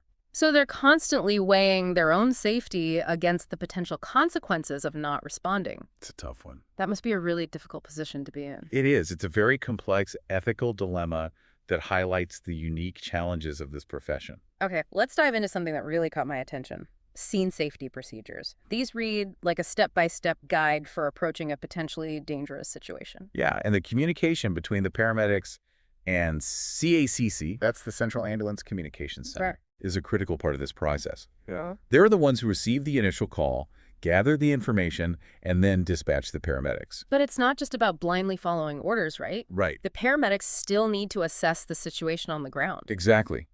The document outlines specific procedures for when paramedics need to stage or stand by. Stage or standby. Yeah. What does that mean? So staging happens when a medical need has been identified, Okay. but the scene itself isn't secure. For example, if there's a domestic violence call Okay. and the assailant might still be present, Oh, right. the paramedics will wait at a safe distance, out of sight from the location, until the police give the all clear. So they're not putting themselves in harm's way. Exactly. Okay. And what about standing by? So standing by is when a medical need hasn't actually been confirmed yet, Okay. but there's a possibility that medical assistance will be needed. So, like, if someone calls and says they heard gunshots, but they don't know if anyone's injured. Exactly. I see. In both cases, communication with CACC is absolutely crucial. Paramedics have to check in regularly. Oh, okay. And if they don't, CACC initiates a series of escalating actions Oh, to ensure their safety. It's like a built-in safety net. and are there specific codes they use to signal if they need immediate police assistance? Yes, 10-2000 or activation of the emergency button on their radios immediately alerts both CACC and police dispatch that they require urgent assistance. So it's not just about waiting for instructions. They have the tools to call for help if things escalate. Absolutely. And even after they arrive on scene, they're constantly reassessing. Okay. If things become unsafe, they're trained to withdraw immediately and report back to CCC. It really highlights the dynamic nature of their work It does. and how crucial situational awareness is in this profession. You got it. It's Yeah. not just about knowing medical procedures. It's Right. about being able to think on your feet and adapt to constantly changing circumstances. Okay, we've covered a lot of ground already. We have. We've talked about when paramedics need to call for backup, the strict procedures for handling sharps and hazardous materials, the importance of roadway safety, and how everyone shares the responsibility for creating a safe work environment. Yeah. Plus, we've delved into the physical demands of the job, the ethical considerations around refusing work, Right? and the communication protocols that keep paramedics safe in potentially dangerous situations. Yeah, it's a lot. Where do we go from here? Well, there's still plenty to unpack. Yeah. Let's dig a little deeper into those specific communication protocol when staging or standing by, Okay. especially when the police are involved. It's pretty fascinating how this all works in real time. All right, let's do it. It really is a carefully choreographed system designed to keep everyone as safe as possible. Okay, so let's say a call comes in and CAAC, that's the Central Ambulance Communication Center for those just joining us, dispatches a team of paramedics. So CAC is like the central nervous system for emergency medical services. They receive the call, gather all the essential details, and then dispatch the appropriate resources, including paramedics. But as we discussed earlier, it's not a case of go directly to the scene every time paramedics have the authority to assess the situation and decide if they need to maybe take a more cautious approach. Exactly. They're relying on the information from CCC, but they also have to use their own judgment and training to determine the safest course of action. So what kinds of situations would raise red flags for paramedics and make them consider, staging or standing by? Well, the guidelines actually give some specific examples. Yeah, Domestic violence calls, where the perpetrator might still be on scene, are a big one. right. Calls involving firearms or weapons, obviously. Of course. And then you have calls to locations that have been flagged for safety concerns, maybe a known drug house with a history of violence. Basically anything that suggests a potential threat to their safety. It makes sense that paramedics would want to wait for police backup in those situations. But I'm curious about the logistics of it all. What happens once a paramedic decides to stage or stand by? So the first thing they do is immediately notify AKCC of their decision and give their exact location. And this needs to be out of sight of the actual call location. Mm-hmm. This ensures that they're not putting themselves in harm's way while they're waiting for the scene to be secured. And I imagine they're constantly assessing the situation and Yes. communicating with AKCC to get updates. Absolutely. They're listening to the radio chatter, watching for any signs of danger, and staying in close contact with ACC, who are in turn communicating with the police to determine when it's safe to approach. So it's a very dynamic situation with a Definitely. lot of moving parts. Yeah, and sometimes the police might actually request paramedics to be on standby or stage, even before a medical need is confirmed. Oh, interesting. I can see how that would be useful, especially in high-risk situations. Having paramedics nearby but in a safe location could save precious time if someone does end up needing medical attention. Exactly. Yeah. It's all about being prepared and minimizing the potential for delays in those critical situations. Now, what happens if things take a turn for the worse? Say a paramedic arrives on scene and realizes it's not as safe as initially thought, or maybe a situation escalates after they've already made contact with the patient. In those cases, the guidelines are very clear. Safety comes first. Okay. Paramedics are authorized and, in fact, encouraged to remove themselves from the situation immediately. So they don't have to hesitate to disengage if they feel threatened. Not at all. Their personal safety is paramount, and they're trained to prioritize that above all else. And once they withdraw from the scene, they follow the same protocol. Right. Find a safe staging area and report back to CCC. Exactly. It's all about maintaining that clear communication and ensuring that everyone is aware of the situation. This whole system seems incredibly well organized and thought out, It is. but it also relies heavily on timely communication. What happens if a paramedic doesn't check in with CCC within, the designated time frame? That's when things get serious. CCC has a very specific escalation process to ensure that paramedics aren't left stranded in a dangerous situation. So it's like a safety net in Exactly. case something goes wrong. Precisely. If a paramedic misses their check-in, CCC first attempts to reestablish contact by calling the callback number the paramedics provided. Okay. If that's unsuccessful, they immediately contact police dispatch and request a unit be sent to the paramedics location. And I'm guessing they also notify someone higher up the chain of command? You're right. CDCC also notifies the on-duty superintendent, who will respond if available. So you can see there are multiple layers of backup built into this system. It's reassuring to know that there's such a robust system in place to protect these first responders. It's a testament to the importance placed on their safety and well-being. Now, we've talked about the general communication procedures, but I'm curious about the specific codes they use. Right. The document mentions 10 codes for Right. requesting police assistance, right? Yes. There are a couple of key codes to remember. 10-2000 signifies an urgent need for police assistance for the safety of the paramedics. Yeah. They can also activate the emergency button on their portable radios to signal the same thing. And those actions trigger an immediate response from both CACC and the police. Absolutely. It's a streamlined system designed to get help to paramedics as quickly as possible. So far, we've been focusing on scenarios where the initial call comes through CCC. Mm-hmm. But what happens if a call originates directly from police dispatch? So the same principles apply. CCC will still relay all the available information to the paramedics, including any specific instructions from the police about staging or standing by. It's all about ensuring that paramedics have a clear understanding of the situation before they arrive on scene. And it still comes down to the paramedics using their judgment to make the final call about how to proceed. Exactly. Uh, They're the ones on the ground, and they have the authority to make decisions based on their assessment of the situation. You know what's really striking me about all of this is the emphasis on shared responsibility. It's not just CCC or the police who are responsible for paramedic safety. Right. It's a collaborative effort that involves everyone. I couldn't agree more. It's a reminder that these protocols aren't just about following rules. They're about creating a culture of safety where everyone is looking out for each other. And ultimately, that culture of safety is what allows paramedics to do their jobs effectively and provide, life-saving care to those in need. Precisely. It's all connected. Now, before we move on to the next topic, I want to circle back to something we touched on earlier. The right to refuse work. Okay. It's such a complex issue for paramedics, and I think it deserves a bit more discussion. You're absolutely right. It's a topic that raises some really important ethical questions and highlights the unique challenges paramedics face in balancing their own safety with the needs of their patients. So let's delve into those ethical considerations in a bit more detail.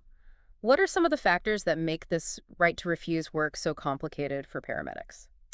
Yeah, it's almost like they're caught between this rock and a hard place. Wanting to protect themselves, but also knowing that people's lives might depend on their response. Exactly. It's a heavy burden to carry. And the guidelines really acknowledge that paramedics often face situations where their refusal to work could potentially put someone else at risk. So how do they navigate that? It doesn't seem like the document offers any easy answers. And I don't think it's supposed to. Right. This isn't a situation with, those clear-cut solutions. Right. It's more about providing paramedics with the tools and the knowledge to make informed decisions in what are incredibly difficult circumstances. So it's more about ethical decision-making than following a rigid set of rules. Precisely. It's about empowering paramedics to assess each situation individually, Okay. weighing the potential risks to themselves against the potential consequences of not responding. I imagine that kind of judgment call takes a lot of experience and training. Absolutely. It's not something you learn overnight. Right. It comes with years of on-the-job experience, exposure to a lot of different scenarios, and ongoing professional development. And it probably helps to have open communication with their supervisors and colleagues. Sure. Being able to discuss these challenging situations and get support from others who understand the unique pressures of the job. I couldn't agree more. That kind of peer support and mentorship is invaluable, especially in a profession that deals with so much stress and trauma. This deep dive has really opened my eyes to the complexities of paramedic work. I had no idea how much goes into ensuring their safety, both physically and mentally. Yeah, it's a really multifaceted issue. It is. And the guidelines we've been discussing represent a real commitment to creating a culture of safety within the Manitoulin and Sudbury DSB paramedic services. And speaking of safety, I want to touch on one more thing before we wrap up.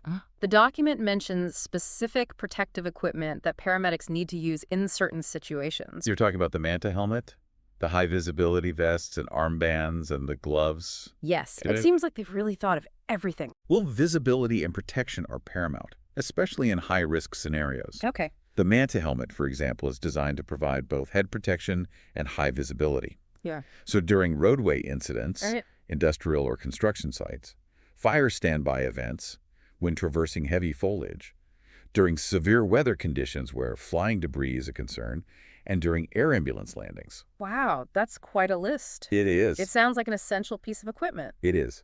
And the high-visibility vests and armbands are crucial for ensuring that paramedics are easily identifiable Right. in low-light conditions or when working near traffic. It's all about making them stand out and reducing the risk of accidents. Exactly. And the gloves are, of course, essential for protecting their hands from bloodborne pathogens and other hazards. You know, it's fascinating to me how every detail, from the communication protocols to the specific equipment, is designed to minimize risk and maximize safety. It's a testament to the importance placed on protecting these first responders so they can continue to provide essential life-saving services to our communities. And as we wrap up this deep dive, I can't help but think about the long-term impact of this work on paramedics. You know, they Mhm. deal with so much trauma and stress on a daily basis. Yeah. It has to take a toll. You're absolutely right. The mental and emotional well-being of first responders is a growing concern, and it's something that deserves a lot more attention and support. While the document doesn't directly address this issue, it's clear that their overall well-being is a priority. And it should be. These are the individuals who run towards danger when everyone else is running away. They deserve our gratitude, our respect, and our unwavering support.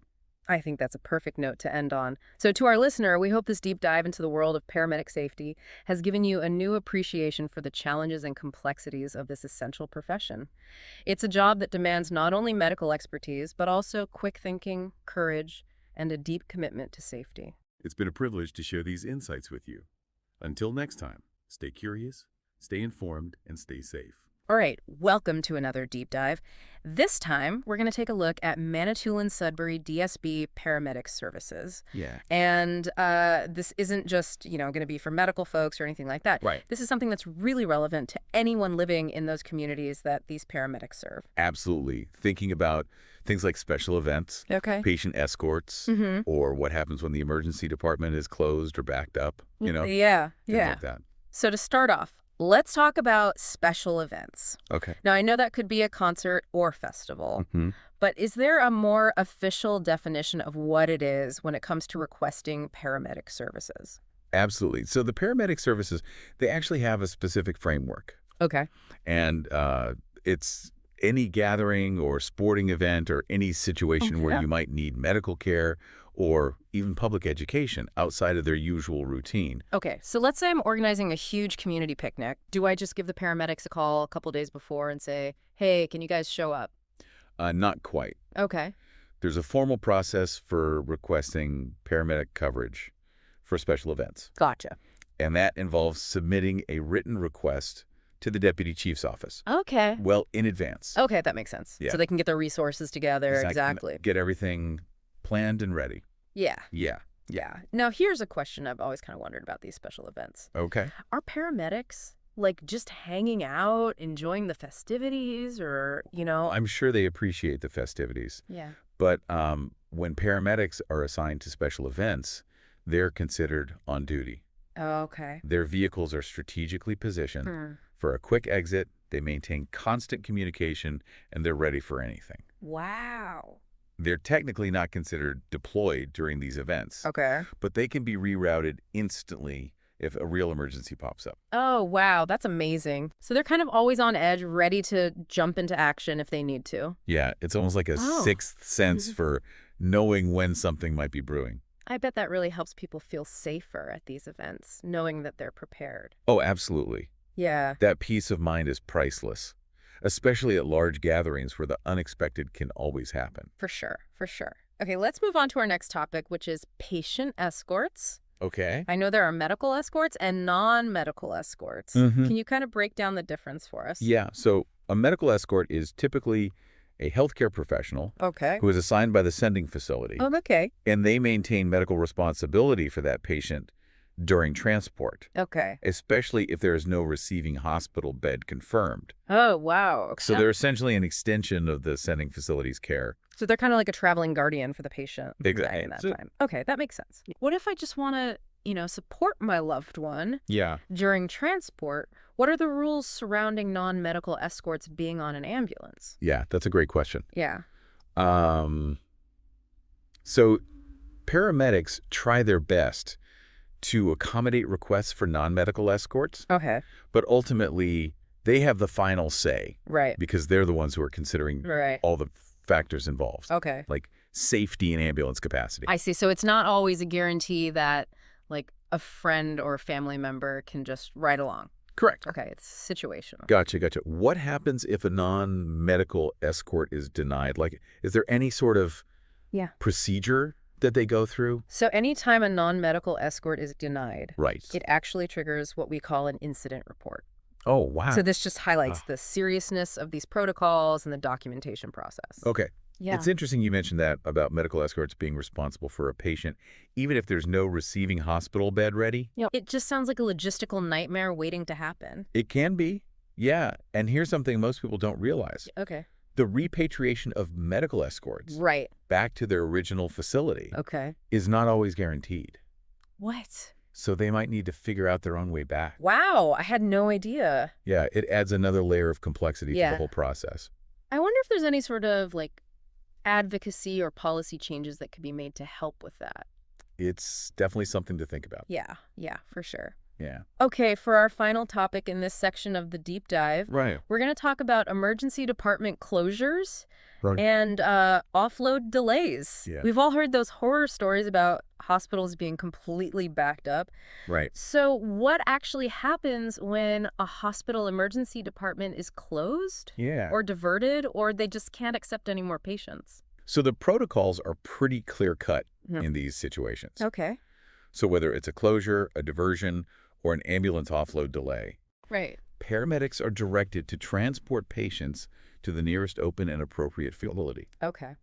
And this might not always be the geographically closest hospital, I see. but it's the one that can provide the most appropriate care for that patient. So it's all about getting that patient to the best place for their needs Exactly. as quickly as possible, Exactly. even if it means kind of bypassing a closer hospital. Yeah, yeah. How do they determine what is appropriate, though? That's a great question. And it really involves a lot of different factors. It Right. takes into account the patient's specific medical needs, Right. the capabilities of the different hospitals, Okay. and real-time information about bed availability. Okay. And also things like specialized services. Gotcha. So the Central Ambulance Communication Center, Right. or CACC as we call it, Yeah. they play a key role in this. Okay. They coordinate that information flow. Great. They're the ones who are really guiding paramedics to the best option. Wow. So there's like a whole network of people working together to manage these situations, Absolutely. to make sure that the patients are getting to the right place. It really is a system. That's really reassuring to know that Yeah. even in like a chaotic situation, there's a plan in place. Absolutely. And this system relies heavily on clear communication Right. between paramedics, Yeah. hospitals, Right. and the CACC Right. to make sure that the patient receives timely and appropriate care. Now, what about the paramedics themselves? I Mhm. imagine being stuck in an offload delay Mm-hmm. can be super frustrating Oh, yeah. and stressful. It's not a relaxing wait by any means. Right, right. But even during these delays, Yeah. paramedics are still very much active. Right. They're constantly updating the CACC, Okay. providing ongoing care to their patients. Okay. And they might even be cleared to respond to other emergencies Right. if the situation allows. So they're really maximizing their resources, even when they're kind of stuck. Yeah. Exactly. That's amazing. Yeah, it's really impressive Yeah. how they manage to adapt and Right. stay flexible. It's pretty incredible. Yeah. So we've learned about special events and patient escorts and emergency department closures Yeah. and offload delays. Mhm. Stay tuned for part 2 of this deep dive Thank you. where we're going to explore even more about the Manitoulin Sudbury DSB paramedic services. Sounds good. Welcome back to our deep dive into the world of Manitoulin Sudbury DSB Paramedic Services. It's pretty amazing to get this behind-the-scenes look at everything. Oh, yeah, for sure. Like all the planning and detail that goes into it all. It really is a complex system Yeah. with so many moving parts, but it's all working together Right. to ensure the best possible care Mm. for the community. Okay, so let's go back to the special events that we talked about. Okay. We were talking about how paramedics are technically on duty Mm-hmm. even when they're assigned to those events. Right. What does that actually look like in practice? Okay, so picture yourself at like a bustling community festival. Okay. You might spot paramedics near the first aid tent, for instance. Okay. Maybe interacting with the public, answering some questions, Right. maybe demonstrating some basic first aid So they're techniques. not just sitting in their ambulance No, waiting for a call. not at all. They're actually out there engaging with the community Right. and kind of promoting that safety awareness. Exactly. Yeah, It sounds like a tough balance to strike, though. it is. Like being present and engaging with people, Yeah. but also being ready to respond to an emergency at any moment. Yeah, they are trained to maintain what we call situational awareness. Okay. So even while they're interacting with the public, Right. they're keeping a watchful eye out for anything, Okay. any hazards, any potential incidents. It sounds like they're always kind of on high alert. In a way, yeah. Okay, well, let's say a major emergency happens Okay. while paramedics are assigned to one of these large events. Like, let's say there's a serious accident a few miles away, Right. but the paramedics are right in the middle of a crowded festival. Yeah. How do they even manage that? Logistically, that sounds like a nightmare. That's where their training and experience really comes in. Yeah. They're experts at navigating those types of scenarios. Okay. The first priority, of course, is communication. Okay. So the moment that call comes in, Right. they're in contact with the CLC. Mm-hmm. They're assessing the situation, figuring out what needs to be done. So it's all about quick decision-making. Absolutely. Do they automatically pull out of the event? It really depends on the nature of the situation. Okay. On the severity Uh. of both situations, really. Right. So they might dispatch a different ambulance crew Okay. to that new emergency Okay. while the paramedics at the event get ready to leave Okay. if they need to. Okay. Sometimes they might even be able to provide guidance Right. remotely to that other crew Okay. until they get there. That's really interesting. Yeah, it's a very dynamic situation. Yeah, they're like master chess players trying to move all the pieces around to make sure everyone's safe. I like that analogy. Yeah, it's very accurate.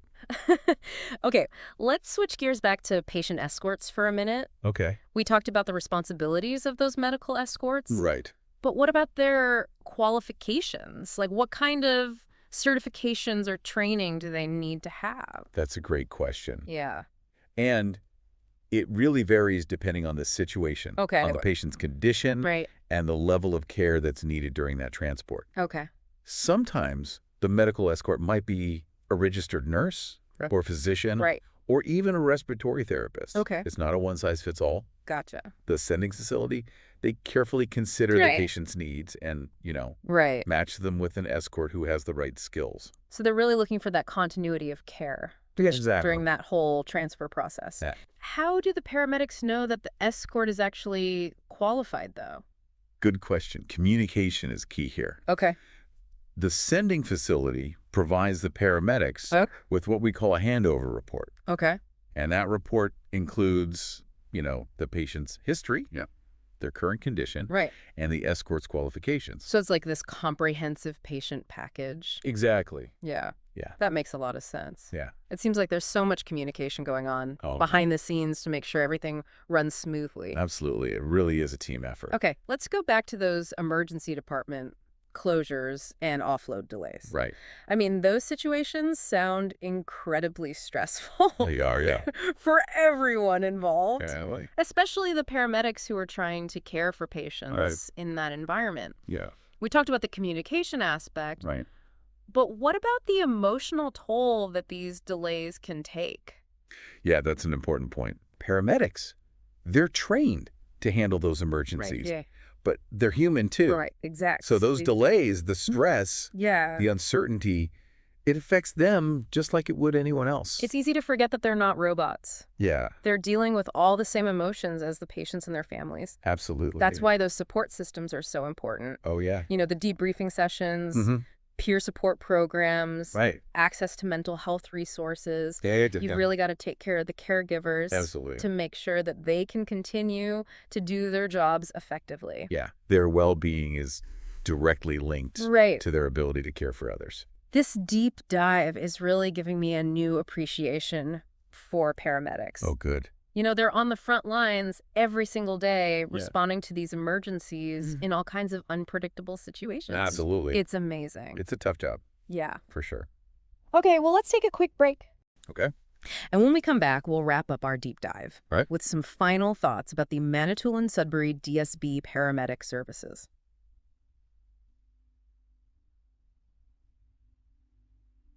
We're back for the final part of our deep dive into the Manitoulin-Sudbury DSB paramedic services. It's been quite a journey, hasn't it? Yeah. Exploring all these details. It really has. We've Yeah. learned so much about, special events and patient escorts Yeah. and those emergency department closures. It's been fascinating. Absolutely. And I think it's so important to remember Yeah. that all these procedures and protocols and everything we've been talking about, Sure. it all boils down to one thing, really. What's that? The health and safety of the community. Absolutely. Yeah. It's all about making sure that people get the care they need when they need it. Exactly. No matter what the obstacles might be. Right. And speaking of obstacles, we talked about the emotional and mental demands of the job. Mm-hmm. But what about the training itself? Like, what does it actually take to become a paramedic? Well, it's a pretty rigorous process. You're talking about a combination of classroom instruction, hands-on simulations, Right. and then real-world clinical experience. So it's not just about knowing the textbook stuff. No, not at all. They have to be able to apply that knowledge You're right. in those high-pressure situations. Exactly. They learn things like advanced life support techniques, Right. how to assess and manage all sorts of medical emergencies, Right. and, of course, how to look effectively as part of a team. Yeah, I bet those communication skills are super important too. Oh, absolutely. I mean, they're dealing with patients, families, Mm-hmm. other healthcare professionals, dispatchers. All the time, yeah.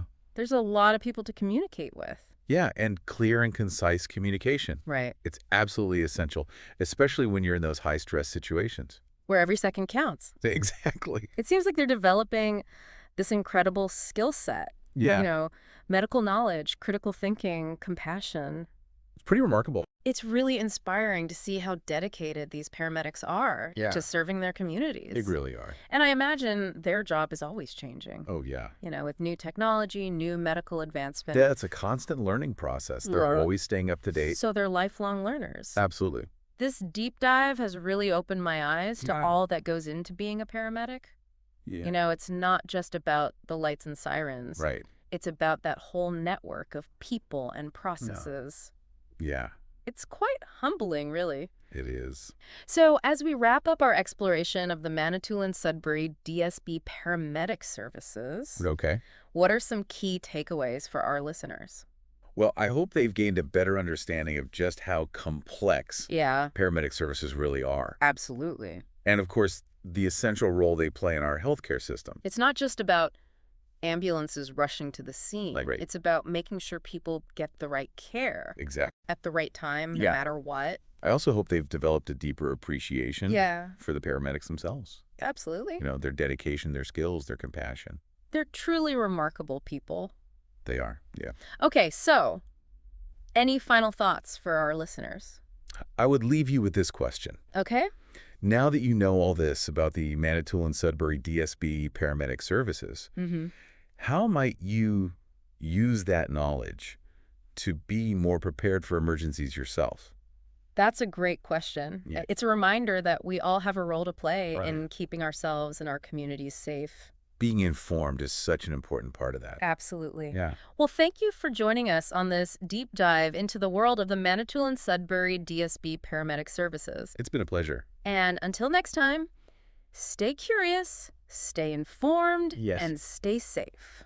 All right, everybody, welcome back to the deep dive. You know how we like to tailor these episodes to what you actually want to hear about? Absolutely. This one is the direct response to all your requests. Oh, nice. We got tons of them asking for a deep dive on EMS, and specifically a document that came out about the Manitoulin-Sudbury DSB paramedic services. Oh, interesting.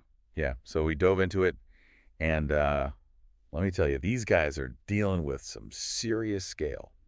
But how big are we talking? I think over 9,000 calls a year, Wow. and that's across like That's a lot of calls. Yeah. A lot of people needing help. a massive area. Yeah. We're talking over 42,000 square kilometers. Oh, wow.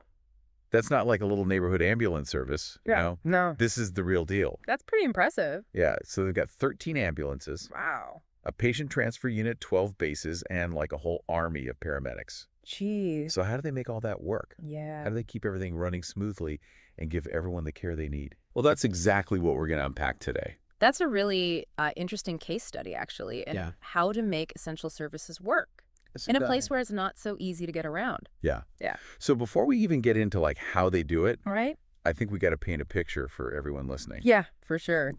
Let's set the stage. Where exactly is this? Yeah, where are we? And who's actually in charge of all this? Right. Okay, so we're talking about the Manitoulin and Sudbury districts in Ontario, Oh, but not Greater Sudbury itself. got it. That's like its own separate thing. Yeah. And the whole thing is run by the Manitoulin-Sudbury District Services Board. The DSB. Yeah, you'll see that a lot in the document, DSB. Yeah. And they're the ones who are responsible for all the pre-hospital care and transportation of patients. Yeah, so basically getting people to the hospital when they need it. Yeah, and I bet that gets pretty complicated when you're talking about such a huge area. Oh, absolutely. Yeah. Imagine trying to get an ambulance across 42,000 square kilometers. Yeah, it's not like you're just zipping across downtown. No, not at Yeah. all. Oh, You've got nice. remote areas, different kinds of terrain, weather that can change in an instant. Right, you could have like snowstorms 1 minute and then, Exactly. blazing sunshine the next. And all of that affects how quickly they can get to someone and what kind of care they can provide on the way to the hospital. It's a whole other ballgame. Yeah, it really is. Yeah, and that makes me realize, like, those 75 full-time and 52 part-time paramedics they have, Yeah. they're absolutely essential. Oh, yeah, they're the backbone of the whole system. Yeah. But even with a great team, Yeah, you got to have a system in place. right. You got to have a structure. Right, so what's the organizational structure look like? So they've got a pretty clear hierarchy. Okay. You've got your regional superintendents overseeing different areas. Uh-huh. Then you've got deputy chiefs. Okay. And at the very top, you've got the chief of paramedic services, who reports directly to the board. So it's like everyone knows who they answer to. Exactly. It's all about accountability and making sure communication is smooth and efficient. That's like this whole, like, you know, Yeah. carefully choreographed dance to make sure the patient is always the priority I like that. It's like a dance, yeah. and everyone's on the same page. And speaking of making sure everything runs smoothly, Yeah. the document we looked at really emphasizes their commitment to quality assurance. Okay, so let's get into that. Yeah, let's dive in. Quality assurance. It's a big deal. It sounds really important, Oh, it is. but also kind of vague, you know? Yeah, it's one of those terms that gets thrown around a lot. Right, like what does it actually mean for the person who needs help? For the patient on the ground, yeah. Right, like I call 911. Right. What does quality assurance mean for me? So think of it as a built-in guarantee. Okay. It's about making sure that every single patient gets the absolute best possible care Okay. every single time. Every time? No matter what, Right. they're constantly monitoring and evaluating and improving how they do things Right. to make sure they're not just meeting the Ministry of Health standards, Uh-huh. but exceeding them. So it's not just like checking boxes. It's like a real commitment to excellence. It's about going above and beyond. I like that. Yeah. Now in the document, I'm seeing 3 main parts to this. Yeah. Quality planning, Right. quality control, Mm-hmm. and quality improvement. Yes. The 3 pillars. Okay, let's break them down. Okay, sounds good. Let's start with planning, Okay. quality planning. So quality planning is all about being proactive. Okay? It's like laying a really strong foundation before you even start building a house. Okay. They really think carefully about things like how they recruit and train their paramedics. Oh, that's interesting. Right. Yeah. Yeah. So that's everything from the hiring process Mhm. to orientation programs to making sure they're getting ongoing professional development and even doing regular performance reviews. So they're not just like hiring someone No, and then just throwing them out into the field. exactly. It's a continuous process. Okay. And it's all about making sure that their paramedics are the best they can be. That makes sense. And it's not just about the people either. Oh, right. You've got the equipment and the vehicles to think about. The ambulances, yeah. Exactly. Perfect. They've got really strict maintenance schedules and protocols Uh-huh. to make absolutely sure that everything's in tip-top shape and ready to roll whenever that call comes in. Yeah, because we're talking about huge distances. Yeah. Sometimes like rough terrain. You can't afford to have a breakdown Oh, yeah. out in the middle of nowhere. Yeah, especially in like a winter storm or something. Absolutely. That could be disastrous. Wow. I hadn't even thought about that. Yeah, it's a huge part of it. So that's the planning part. That's the foundation. Yeah. What about quality control? Yeah. Is that like once things are up and running? Yeah, exactly. Right. They got to like keep an eye on everything. Exactly. Quality control is all about making sure everything's running smoothly Okay. and according to plan. Hmm. So they do that through things like audits of patient care documentation. Okay. They'll do regular skill evaluations for their paramedics. Makes sense. They inspect all the equipment and vehicles frequently. So it's like a constant system of checks and balances. Exactly. It's like a safety net. I like that analogy. And another really important part of quality control Yeah. is that they actually investigate any complaints they get. Well, that's interesting. Yeah, so if a patient or a family member isn't happy with the care they received, Yeah. they take that very seriously. Wow. They investigate it thoroughly, Okay. and they use that information to figure out if there's something they need to improve.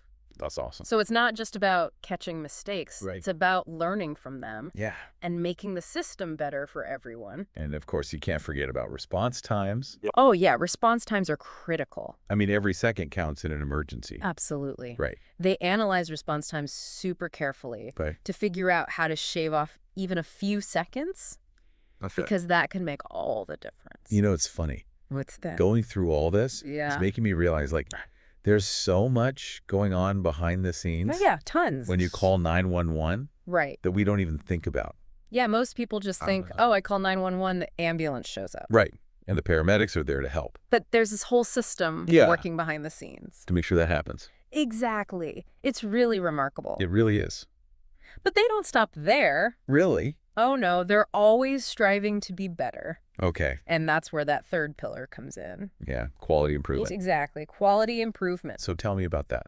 So they're not content with just meeting standards. Right. They want to be the best. They want to be the best. Okay. So they do these things called needs analyses. Needs analyses. Okay. Yeah. They look at all the data they collect Uh-huh. from all these quality control checks we talked about. Okay. And they try to figure out, Yeah. are there areas where we could be doing better? Okay, so it's like... Yeah, it's like a constant self-assessment. Okay. And then, based on what they find, Yeah. they develop these targeted training programs Oh, wow. to address those specific needs. So it's not just like general training. No, it's very focused. So like, oh, we need to work on this. Like So it- let's do a training on that. That's the heart of quality improvement. That's really smart. And it's a never-ending process. Oh, of course. You know, healthcare is always changing. Yeah, always new things to learn. New technologies, new best practices. Yeah. And they're committed to staying on top of it all. Wow. So today we learned about this amazing service. Yeah. Covering this massive area. A huge area. They've got this It's impressive. super organized way of running things. Super organized. And this incredible commitment to quality. Yeah, it's really quite a model. Yeah, I'm seriously impressed. Yeah, especially for other rural services who Yeah. are facing similar challenges. But here's something I want to leave everyone with. Okay. Something to think about. Yeah. Imagine this service, Mm-hmm. but in a big city, Oh, interesting. like downtown Toronto Yeah. or New York or something. A totally different ball game. Right. Yeah, the challenges are totally different. So how do they compare? Yeah, how do you even begin to compare? Yeah. Providing care in a bustling city versus a vast rural area. Right. What kind of innovations do you need Yeah, what new ideas? to make sure that everyone, No matter where they no live. matter where, Yeah, gets the same level of care? that's the big question. It's a big question. It is. And I don't think there's an easy answer. No, but it's worth thinking about. It is. Yeah. Definitely. Yeah, So that's something to ponder. that's your homework. Go out and do some research. Thanks for joining us on the deep dive. Always a pleasure. We'll see you next time. See you later. Bye. All right, so let's jump into this world of paramedics in Ontario. Specifically, we're looking at the Manitoulin-Sudbury District. You're looking, I guess, for the big picture of what's going on, and you've given us a stack of reports from the Manitoulin-Sudbury District Services Board, the DSB. Yeah, the DSB. And we've got analysis of response times. We're looking at the challenges of keeping paramedics on staff, and then some potential strategies for the future. And I got to say, I was pretty surprised by some of the things I found in these reports. It's a complex situation for sure. What I found fascinating is how these challenges are all kind of interconnected. You know, this isn't just a local issue. It reflects trends we see across the province and even nationally. So by the end of this deep dive, you'll understand not just what's happening, but why it matters. Okay, let's break this down a little bit. First off, Ontario's response time standards. Now, I knew these existed, but the specifics were really eye-opening. Right. So Ontario law says that paramedic services have to have response time targets for different emergency call types. And they use something called the Canadian Triage and Acuity Scale, or CTS, to rank how urgent a call is. CTS 1 being the most urgent, CTS 5 the least. So for the most life-threatening situations, the Ministry of Health sets these strict targets. 6 minutes or less for sudden cardiac arrest, and 8 minutes or less for those CTS 1 calls. Gotcha. And the DSB sets its own targets then for the less urgent calls, like the CTS 2 through 5. And what's interesting is that their 2022 report shows that they actually hit most of their targets. which is a huge improvement from the previous year when they were really struggling. Yeah, it seems like adding that second paramedic unit in Wequemikong and then establishing these tiered response agreements with neighboring towns like French River and Killarney seems to have made a big difference. Wait, hold on. Tiered response agreements? What is Yeah. that? Yeah, so basically it means partnering up with other emergency services to provide a faster initial response, especially in these remote areas. So, for example, in Killarney, the fire department is trained to provide basic life support, things like CPR, using an AED, and controlling bleeding, until the paramedics arrive. So it's not just about getting someone to the scene faster, but making sure they get the right care in those first critical minutes. That's pretty clever. Hmm. But their 2024 report, though, it suggests that staffing issues and the vast distances across the district are still major hurdles. Oh, absolutely. And speaking of staffing, let's move on to that challenge. The recruitment and retention report was, pretty alarming. Not only have new paramedic hires been declining since 2020, but the reasons paramedics are leaving are, well, they're surprising. Yeah, this is where things get really interesting. It's not just about paramedics leaving for better paying jobs. It seems like they're leaving for better work-life balance, a chance to move up into a leadership role, or even to pursue further education in other healthcare fields like nursing or public health. It's a much more complex issue than just salary, it seems. Yeah, you're right. It suggests we need to maybe reevaluate the entire career path for paramedics. And this trend isn't unique to Manitoulin and Sudbury either. It reflects the changing landscape of the profession itself. With the rise of community paramedicine programs playing a big role, Community paramedicine. I've heard that term, but I'm not really sure what it means. so it's this expanding field where paramedics take on a more preventative, community-based role. So they might help manage chronic diseases, provide in-home care, even assist people in navigating the healthcare system. This shift in focus is attracting a lot of paramedics who are seeking a different pace and, a different scope of practice. So it's almost a whole new career path opening up within the field.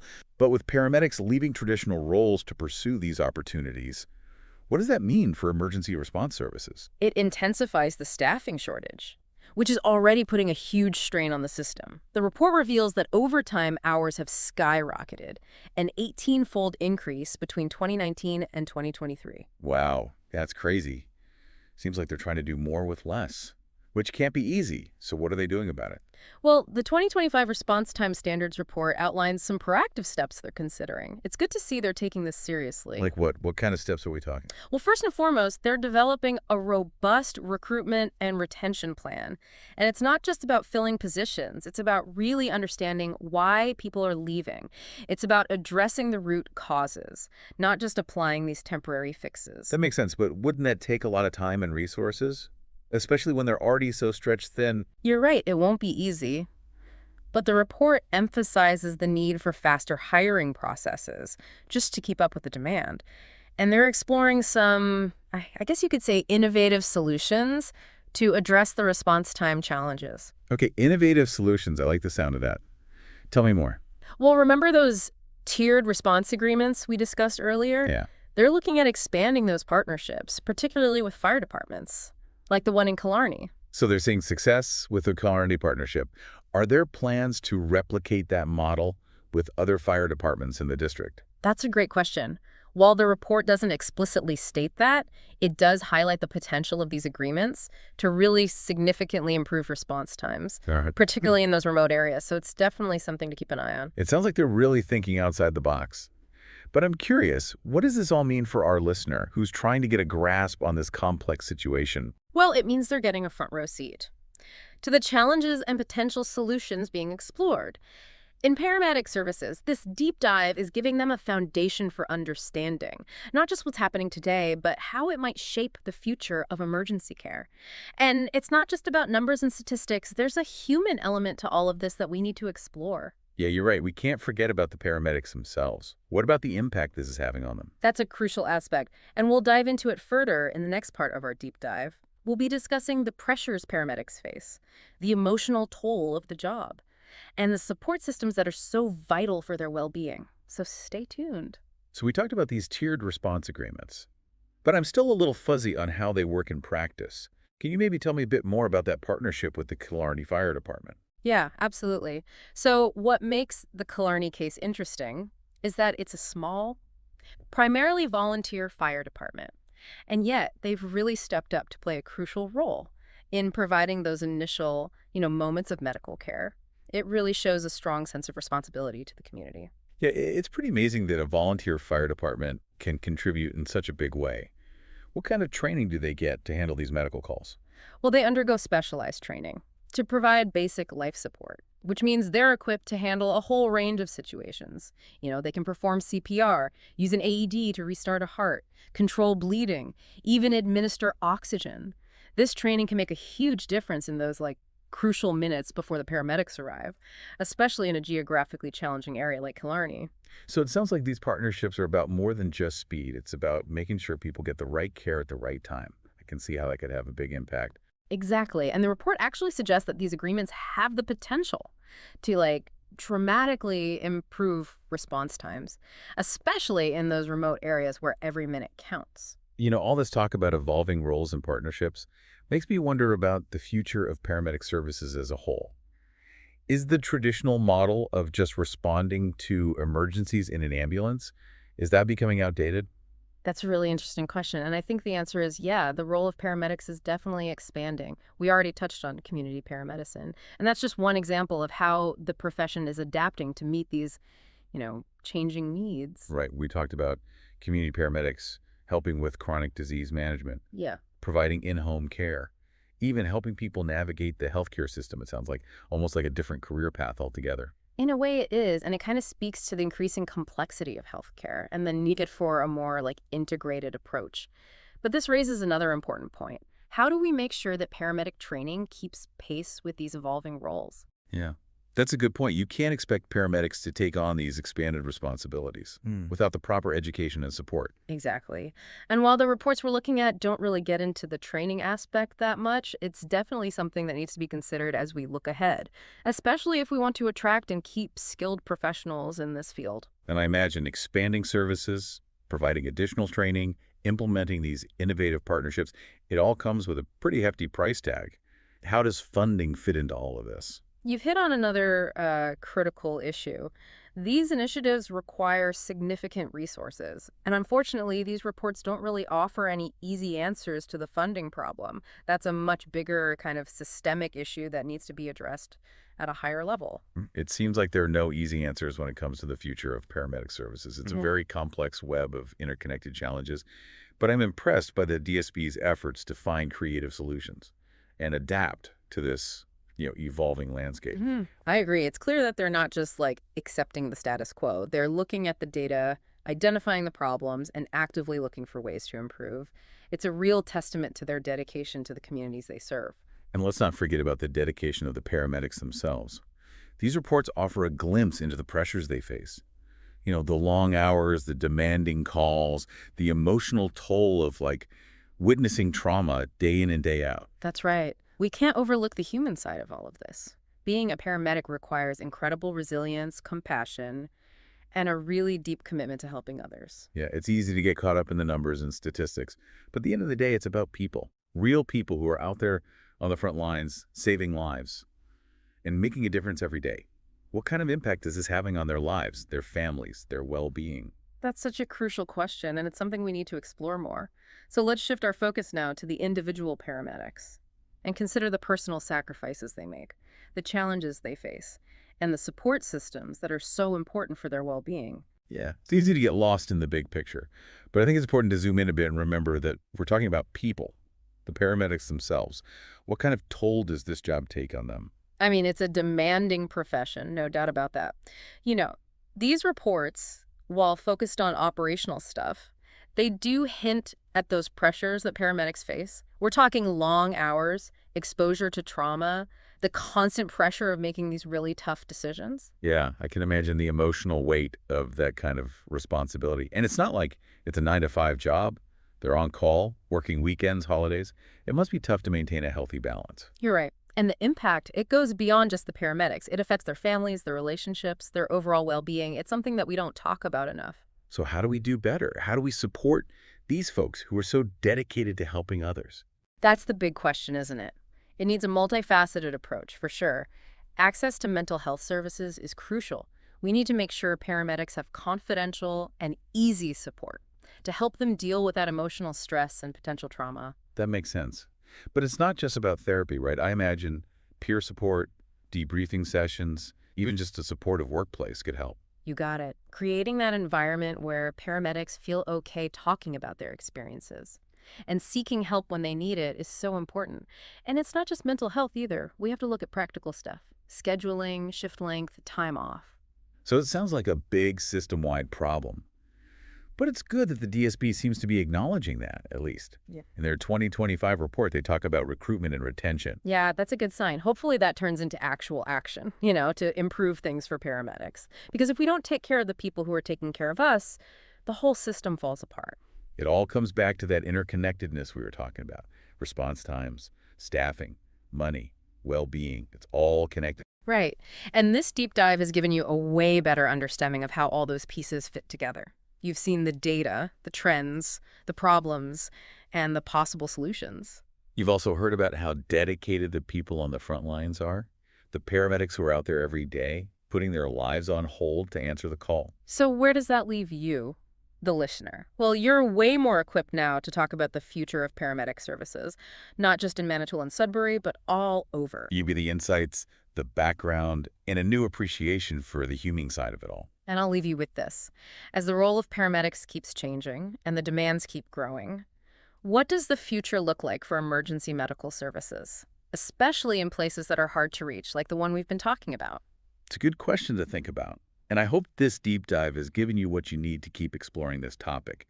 Keep asking those questions. Stay curious. And remember that this conversation is far from over. Welcome to the deep dive.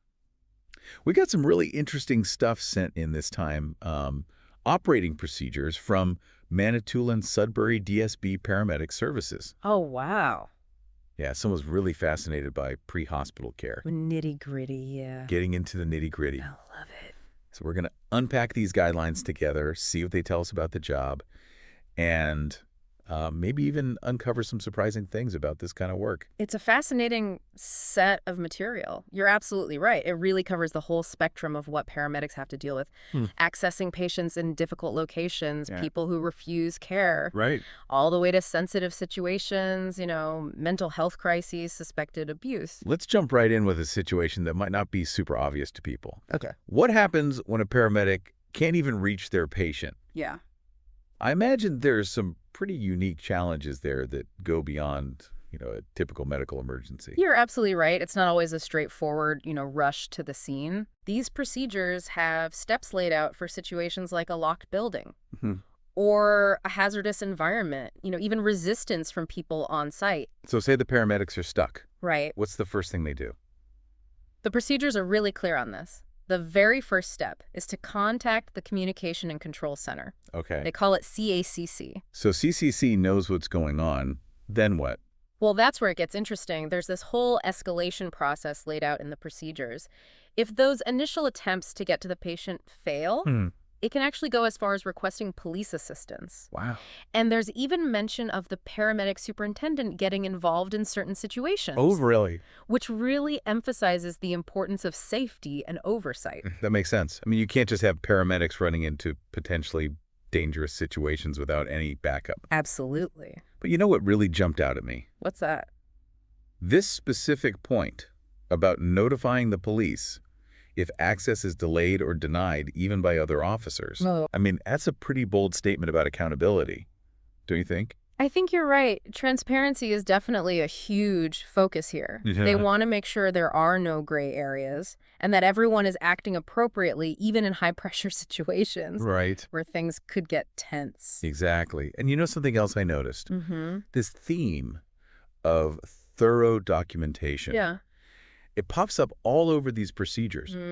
Everything is recorded in detail. Absolutely. From the initial call to CCC, Yeah. to any interaction with the police. That's a critical part of paramedic work, for sure. Yeah. These detailed records, they call them EPCR and incident reports, Okay. they're essential for legal protection, quality control, and learning for the future. It's like having this permanent log of every decision made Right. so that everyone is held accountable. Yeah. Okay, let's switch gears for a sec and talk about what happens when a patient refuses care. Okay. I bet that's a really tricky situation to handle. That's another surprisingly complex area. These procedures introduce this thing called the aid to capacity assessment. Mhm. It's not just about someone saying no to treatment. Paramedics are trained to figure out if the person actually understands the implications of that decision. Interesting. Whether their refusal is really informed and voluntary. I'm curious how age plays into this. Yeah. Do the procedures say anything about minors refusing treatment? That's a great question, and the procedures are really clear on that point. Okay. Age alone doesn't automatically mean a patient can't make their own decision. Interesting. So even a younger person could potentially refuse care Okay. as long as they show they clearly understand the risks and benefits involved. So it's about gauging their ability to make a truly informed choice, no matter how old they are. Right. What happens in those cases where someone does refuse care? Are they just left on their own? Well, not exactly. The guidelines have measures to make sure the person is safe even if they're refusing treatment. This could mean leaving them with someone responsible or giving them really clear instructions about what to do if their condition changes. Okay. It's a balancing act. Honoring their decision, but also looking out for their safety. And of course, we see that emphasis on documentation again. Right. Signatures from the patient, witnesses, the paramedics. Yeah. It's like every legal angle is covered. Legal considerations are definitely front and center. Right. The guidelines even mention involving the police or the base hospital physician Oh, really? in situations where they think someone's condition might get worse, even if they've said no to care. So paramedics are constantly having to make judgment calls that go way beyond just the medical aspects. Okay, let's move into an area where those calls get even tougher. Okay. Psychiatric patients. Yeah, that's where the lines between legal and ethical can get a bit blurry. Yeah. The procedures distinguish between voluntary and involuntary psychiatric admissions. Right. They lay out the legal framework for each scenario. I saw those Mental Health Act forms mentioned. Oh, right. Forms 1, 2, 3, 8, and 9. What do all those forms actually mean? Each one essentially sets the legal grounds for transporting someone for psychiatric care, even if they don't want to go. Ah. They cover different situations like someone apprehended by the police under the Mental Health Act, or a patient who left a psychiatric facility without permission. Right. Paramedics need to know all these legal details to make sure they're always doing things by the book. There's also this idea of mandatory medical escorts for psychiatric patients. Oh, yeah. Sounds like it takes a whole team to make sure the transfer is safe and done right. You're right. The procedures talk about how police officers, court officers, even custodial staff might be involved. It shows how complex it is to handle someone in a mental health crisis and keep everyone safe in the process. And I guess we can't avoid talking about a topic that always raises concerns. What's that? Patient restraint. Right. When are paramedics allowed to actually restrain someone? The procedures are super clear about this. Yep. Restraint is absolutely the last resort. It's only used in very specific situations where someone's safety is at risk, either the patient or others. And even then, the emphasis is on using the absolute minimum force. It's all about finding that balance right Yeah. between making sure everyone is safe and treating the patient with respect and dignity. You got it. And of course, as you might guess, documentation is really important here. Detailed reports are required any time restraint is used Right. to ensure transparency and accountability. It's like these procedures are designed to prevent any misuse of force and make sure everything is done by the book. Yeah. This has been really eye-opening already. We've covered a lot of ground. But let's take a quick pause here, and we'll come back to look at some even more specialized procedures in the next part of our deep dive. Sounds good to me. Okay, so we've seen how paramedics handle some really complex scenarios like, getting to patients in difficult situations, dealing with refusals of care, the whole world of mental health calls. Right. Now let's get into some even more specialized procedures. The guidelines for handling victims of violence. Yeah. This is where things get really, really heavy. Absolutely. These procedures lay out very specific steps for responding to cases of suspected child abuse, sexual assault, and elder abuse. Right. There's a big focus on recognizing those subtle signs, Yeah. protecting the victim's well-being, and of course following strict reporting rules. Let's start with suspected child abuse. Okay. The guidelines are super clear about mandatory reporting to Children's Aid Society or Kina Gebgezgomi. Right. That's a huge responsibility, but obviously it's crucial for protecting vulnerable kids. Yeah, it's interesting to see how these guidelines try to balance protecting the child with acknowledging the family dynamics. Mhm. Paramedics are often the first ones there, Yeah. making tough decisions with limited information. Right. These protocols give them a framework for handling those sensitive and ethically complex situations. The procedures also stress sensitivity and discretion when caring for victims of sexual assault. They specifically say to limit physical exams to Hmm. areas with obvious injuries Right. and to be mindful of the trauma the person has gone through. It's a good reminder that the medical side is just one part of it. Yeah. Paramedics are also dealing with the emotional and psychological impact of these traumatic events. Right. The guidelines show a real understanding of that delicate balance. And it's not just physical abuse either. Yeah. The procedures also talk about elder abuse, which can be much harder to spot. True. They mention things like recognizing unusual injuries or inconsistencies in the explanations given. That's a really interesting point about how the role of paramedics is expanding. Hmm. They're not just treating injuries, they're advocates for their patients, Right. especially those who might be vulnerable or isolated. The guidelines even talk about building rapport with potential victims and identifying isolation risks. Yeah. It's a really holistic approach to patient care. Absolutely. It's about recognizing the possibility of abuse, even in situations that might seem harmless, and giving paramedics the tools to be proactive in protecting their patients. Okay, let's switch gears now and talk about a different kind of challenging situation. Okay. The procedures for handling deceased patients. This is where the guidelines dive into very specific legal and regulatory things. Okay. They make a clear distinction between legal death, Mm-hmm. which needs a doctor's pronouncement, Right. and obvious death, which paramedics can determine based on certain criteria. So walk me through that. How do paramedics determine if someone is obviously deceased? What are they looking for? The procedures reference specific regulations that outline the signs of death. Okay. It's a thorough assessment, Mm. involves confirming there are no vital signs and other indicators of life. Right. But, out of respect for the sensitive nature of this, we won't go into the details here. It sounds like a really solemn and sensitive process. Absolutely. And the procedures emphasize treating the deceased and their families with compassion, respect, and dignity. They outline specific steps for things like notifying the authorities, completing the necessary paperwork, and staying on scene until the right people arrive. And I imagine it's not always a simple situation. You're right. The guidelines mention limited circumstances where paramedics might actually transport a deceased person.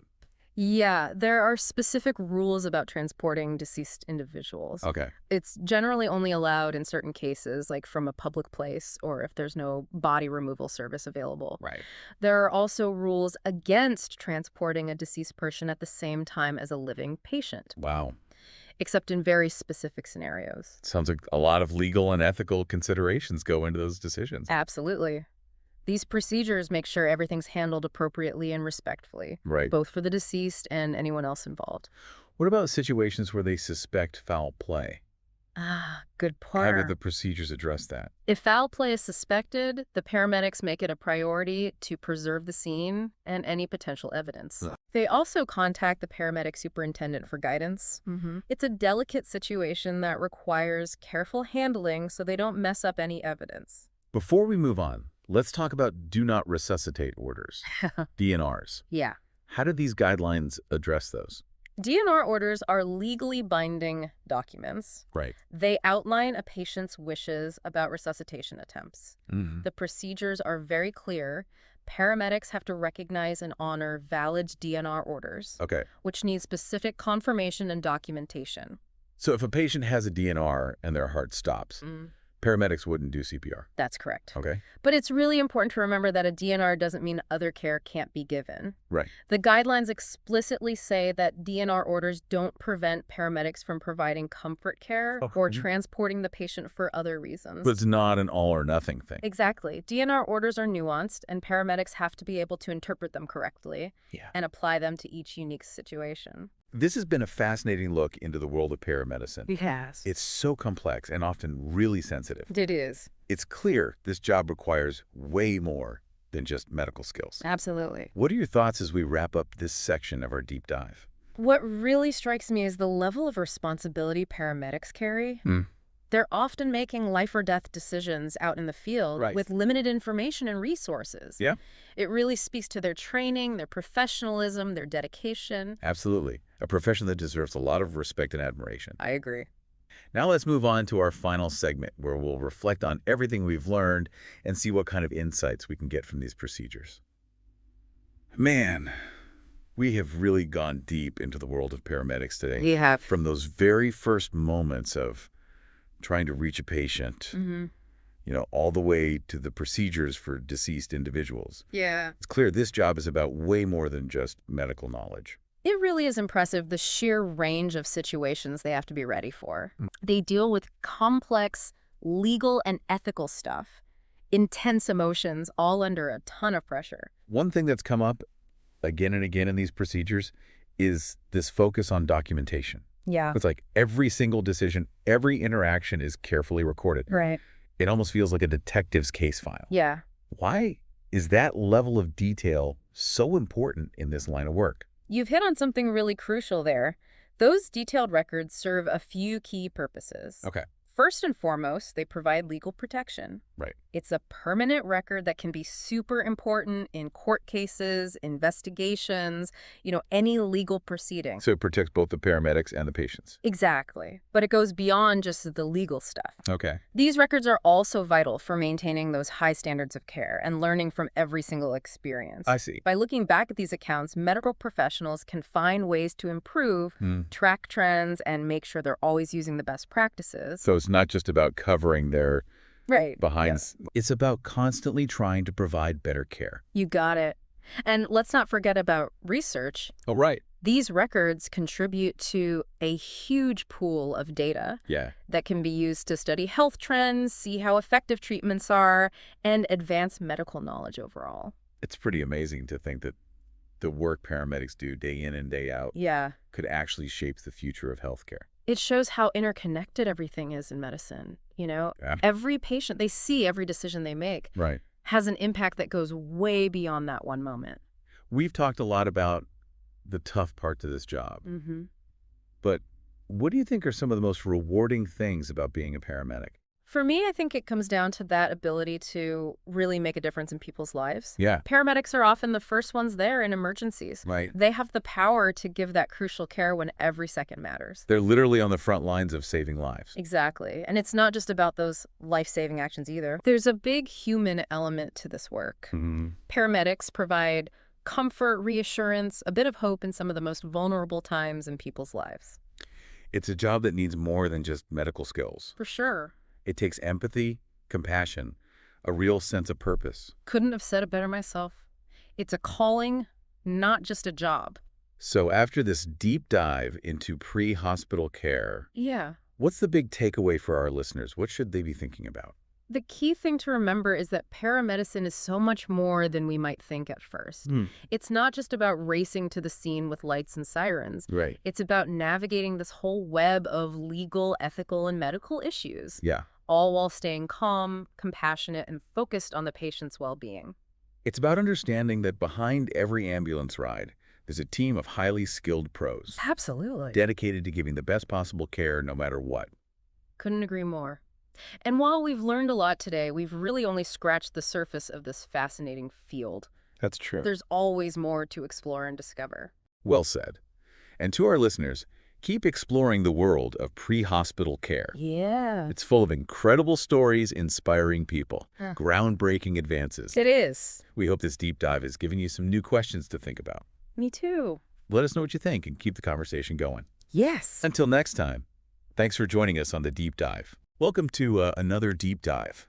Today we're going to be looking into the world of emergency medical services. Specifically. Right. Specifically, the rules and procedures for paramedics in the Manitoulin and Sudbury district. Oh, wow. Yeah.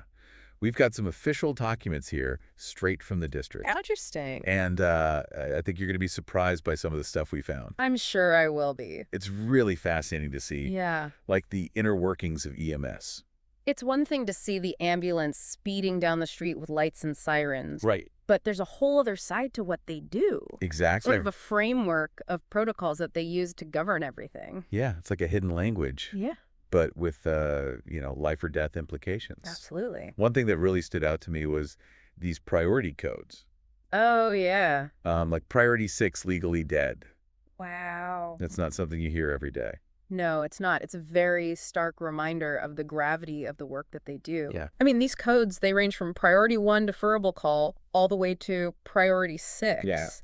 And it's a critical part of triage. Yeah. Like, imagine a large-scale emergency, Right. and there's no standardized system like this. Yeah. It would be chaos. Oh, it would be total chaos. Yeah. Total chaos. It really makes you appreciate the need for clear, Yes. concise communication. Absolutely. Especially when every second counts. Absolutely. In those high-pressure situations, any miscommunication could have devastating consequences. Right.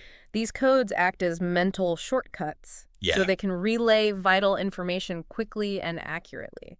It's like a carefully choreographed dance. Yeah. You know, everyone's in sync. Everyone's working in sync. Working towards the same goal. Yeah. And speaking of choreography, the documents also outline these very specific radio procedures. Oh, yeah. For instance, there's an instruction to speak 3 inches from the microphone. 3 inches. 3 inches, yeah. Wow, that's pretty specific. I know, like, is there a protractor involved? Maybe not a protractor, but this level of detail really highlights how important it is for them to be clear, Yeah. to minimize ambiguity, just like in aviation or the military, where, communication can be a matter of life and death. Yeah. Paramedics need to be on the same wavelength, Yeah. literally and figuratively. It's like a lifeline, Yeah. making sure everyone's on the same page Exactly. in these really critical moments. Yes. But what about those less urgent situations? Ah, I noticed codes like priority 8 standby right. and priority 9 maintenance. What Yeah. are those all about? That's a great point. I mean, not everything in EMS is about rushing to an emergency. Right. So standby, that could indicate, they're on alert for potential deployment. Okay. While maintenance likely refers to routine checks of equipment, Right. making sure everything is ready to go Okay. when the critical calls come in. It's like a well-oiled machine, Yeah. where every part plays this really crucial role Yeah. in how efficiently and effectively the system works. Yeah. So, but what happens if, like, a piece of that machine malfunctions? Like, let's say a radio goes down. Right. Well, that's a serious situation. Yeah. But thankfully, these documents, they outline a procedure for those situations. Okay. So the paramedic would try and troubleshoot the problem, Okay. checking the battery and trying to communicate through a secondary device. Okay. Then they have to notify the CACC. Great. That's the Central Ambulance Communications Center, their Right. superintendent, Okay. and they have to thoroughly document the whole incident. So there's this chain of command in place. Yes. To make sure that someone is always aware of what's going on. Exactly. And can provide support. Yes. It makes you realize that being a paramedic isn't just about medical knowledge and skills. No. It's also about understanding and adhering to these protocols Absolutely. that help the whole system run smoothly. Yeah, that's a really good point. Yeah. And speaking of procedures, we can't overlook the strict rules around recording devices Oh, right. and sharing information. Yes. Like no personal phones or cameras near patients. Yeah. That seems a bit extreme at first. Yeah. But then you think about it, Yeah. and it makes sense when you consider the sensitive nature of patient information. Right. Exactly. Okay. These rules protect patient confidentiality Right. and prevent any unauthorized disclosure of personal information. Yeah. I mean, you wouldn't want someone taking pictures of you while you're receiving medical care. Oh, God, no. No. Definitely not. No. It's a good reminder that even though we live in this world, Yeah. where everyone's recording everything, Yes. there are still boundaries that need to be respected, Absolutely. especially when it comes to people's health and well-being. Yeah, for sure. So these procedures are about maintaining trust Yeah, between patients and healthcare providers. exactly. And it goes beyond patient privacy. Okay. These documents, they emphasize the need to get permission from higher-ups before sharing anything with the public Right. or the media. So it's about controlling the narrative, Yes. making sure any information that is released is accurate Yes. and doesn't compromise ongoing operations Exact. or investigations. Yeah. It just adds another layer of complexity to their work. It really does. Yeah. And then there's the chain of command, Oh, yeah. which dictates when paramedics need to notify their superintendent. Yeah. It's like having a direct line to the person in charge. Exactly. When things get really complicated, like Right. calling in the big boss, Yeah, when you're facing some major challenge, for sure. what kind of situations would warrant that kind of a call? Well, a few things. Incidents involving a fellow paramedic. Okay. You want to make sure someone is overseeing the situation. Then you've got CBRNE events. Right. That stands for chemical, biological, radiological, nuclear, or explosive incidents. Right. Those require a higher level of coordination. Yeah. Definitely you need all hands on deck for those kinds of situations. Exactly. And someone with authority to make those critical decisions. Right. And what other scenarios would necessitate calling in the superintendent? Let's say a piece of vital equipment malfunctions. Right. Or a paramedic doesn't show up for their shift. Oh, wow. These are things that could disrupt operations Right. that need to be addressed quickly. Okay. So it's about having that system in place Yeah.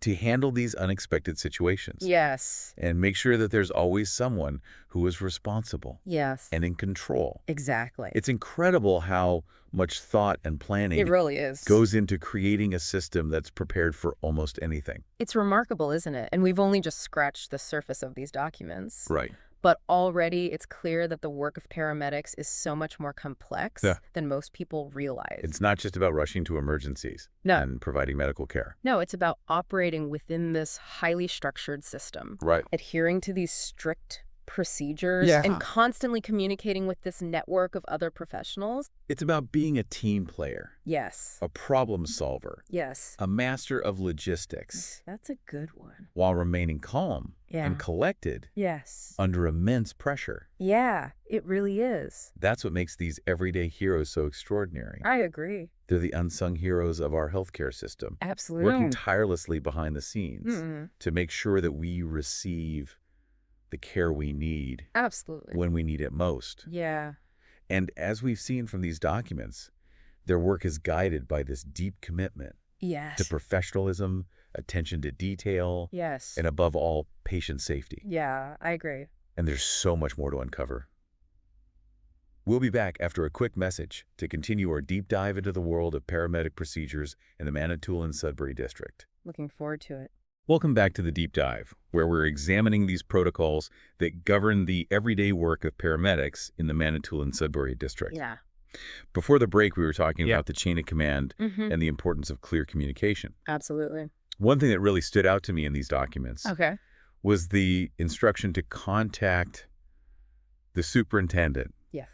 when KCC assigns work in contravention to the deployment plan. Right. What does that even mean? Yeah, well, it implies that, there is a possibility for disagreements. Right. Or even conflicts between paramedics and central command. Okay. Could you elaborate on that a little bit? Like, what would that look like? Sure. So imagine a situation where the CACC, Okay. the Central Ambulance Communications Center, Right. they direct a paramedic to a location that's outside of their designated area. Okay. Maybe because there's been a sudden surge in calls. Right. The paramedic, knowing the deployment plan and potential resource constraints, might have to push back. Okay. Advocate for a different approach Okay. to make sure that the resources are allocated efficiently. So it's about balancing, following orders, Yes. but also exercising their professional judgment Exactly. It's a delicate balance. in the field. Yeah, it really is. It's like a game of chess where every move Yes. has consequences. Absolutely. And sometimes you have to deviate from the plan You do. to achieve the best outcome. Sometimes you have to think on your feet. Yeah, exactly. Yeah. So speaking of strategic movements, Okay. let's talk about patient transport. Okay. These documents outline a very specific procedure for communicating with the receiving hospital. They do. It mentions patching through the CKCC, Uh-huh. providing a detailed report on the patient's condition, Yes. CTS score, Yes. and estimated time of arrival. That's right. It's all about ensuring a seamless handoff. Right. Think of it like an orchestra, with each musician playing their part in perfect harmony. Okay. So the paramedics, they provide that initial assessment. Right. The CICC relays the information, and the receiving hospital prepares to provide the appropriate care. Right. They're all working together to create that smooth transition for the patient. It might seem like just routine procedure, Yeah. but it's crucial It is. for maximizing patient care Absolutely. and minimizing delays. Yes. Very important. So this constant communication, it's not just limited to hospital transfers. Right. The documents emphasize keeping the CICC informed Yes. of any changes in a paramedic's status or location At all times. Yeah. throughout their shift. That's right. So if they're traveling between CIC boundaries Mm-hmm. or there's a deviation from their planned route, Yes, they need to report it. they do. It's about maintaining that situational awareness. Okay. Imagine the CICC as the central hub, Okay. monitoring the movements of all their units on this digital map. Right. By keeping the CACC updated, Yeah. paramedics can ensure that resources can be deployed efficiently Okay. and respond to new emergencies as they arise. So it's like air traffic control It is. for ambulances, Yeah. making sure that everything runs smoothly Exactly. and every call gets the attention it deserves. That's a great analogy. Yeah. And just like with air traffic control, Yeah. the stakes are high. Right. Lives are on the line. Yeah. And every decision, Every communication every communication can have a significant impact. on the outcome. Yes, It's amazing to see how much goes on it is. behind the scenes. Yeah. As we delve deeper into these documents, Yeah. it becomes more and more evident Yes, that the work of paramedics goes far beyond what we typically see. absolutely. They're navigating complex procedures, Yes. communicating effectively under pressure, Uh-huh. and constantly adapting to changing circumstances. All the time. Yeah, it's really impressive. It's a testament to their professionalism and their commitment to patient care. Right. They're operating within a system that demands a high level of skill, Yeah. discipline, Wow. and a deep understanding of these protocols Right. that govern every move they make. It's fascinating, though, how Yeah. they balance, Yeah. the rigidity of these protocols Yeah. with the need for flexibility in the field. Absolutely. Yeah. Because those two things seem contradictory, Right. but they manage to balance them. Yeah. Take, for example, the scenario where Okay.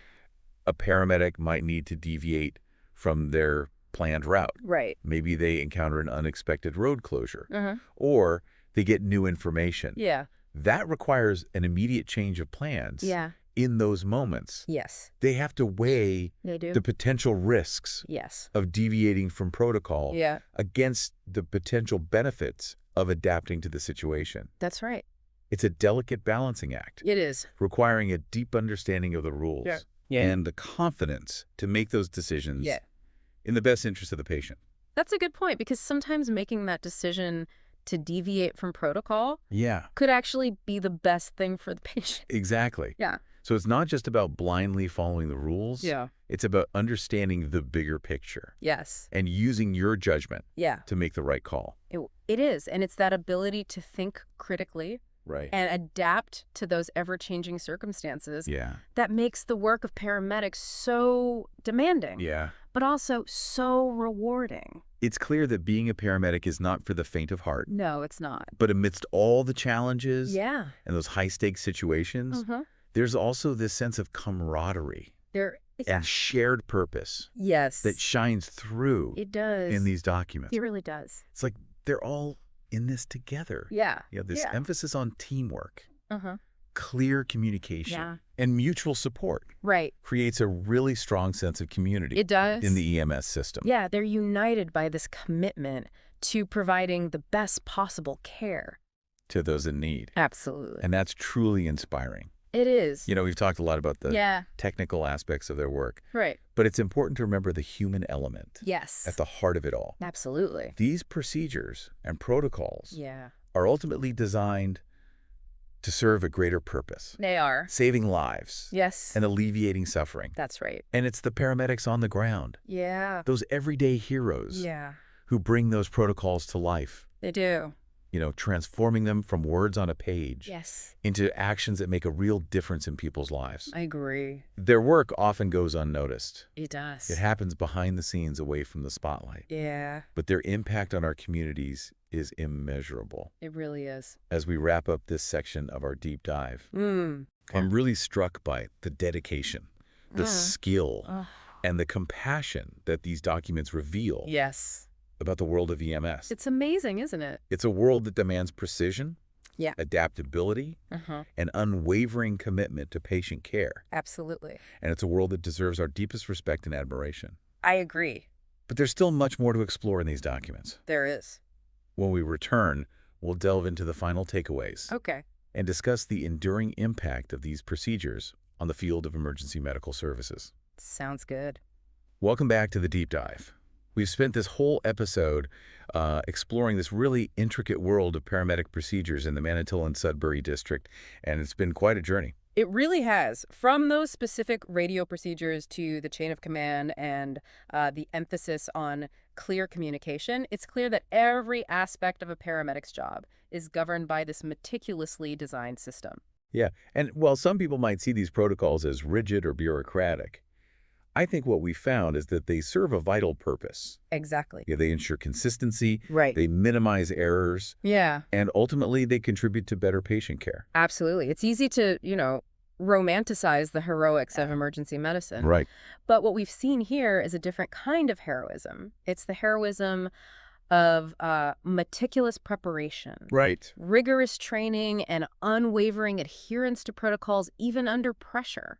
It's a reminder that true heroism often lies in those details. Like, think about those priority codes we discussed earlier. Oh, yeah. They may seem like a small thing, Yeah, but in a chaotic emergency, those codes, they become a lifeline, they do. allowing paramedics to communicate quickly and accurately, but potentially saving precious minutes. Absolutely. That could make all the difference. Right. It's like a shared language, Huh. a code that cuts through the noise and makes sure everyone is on the same page when it matters most.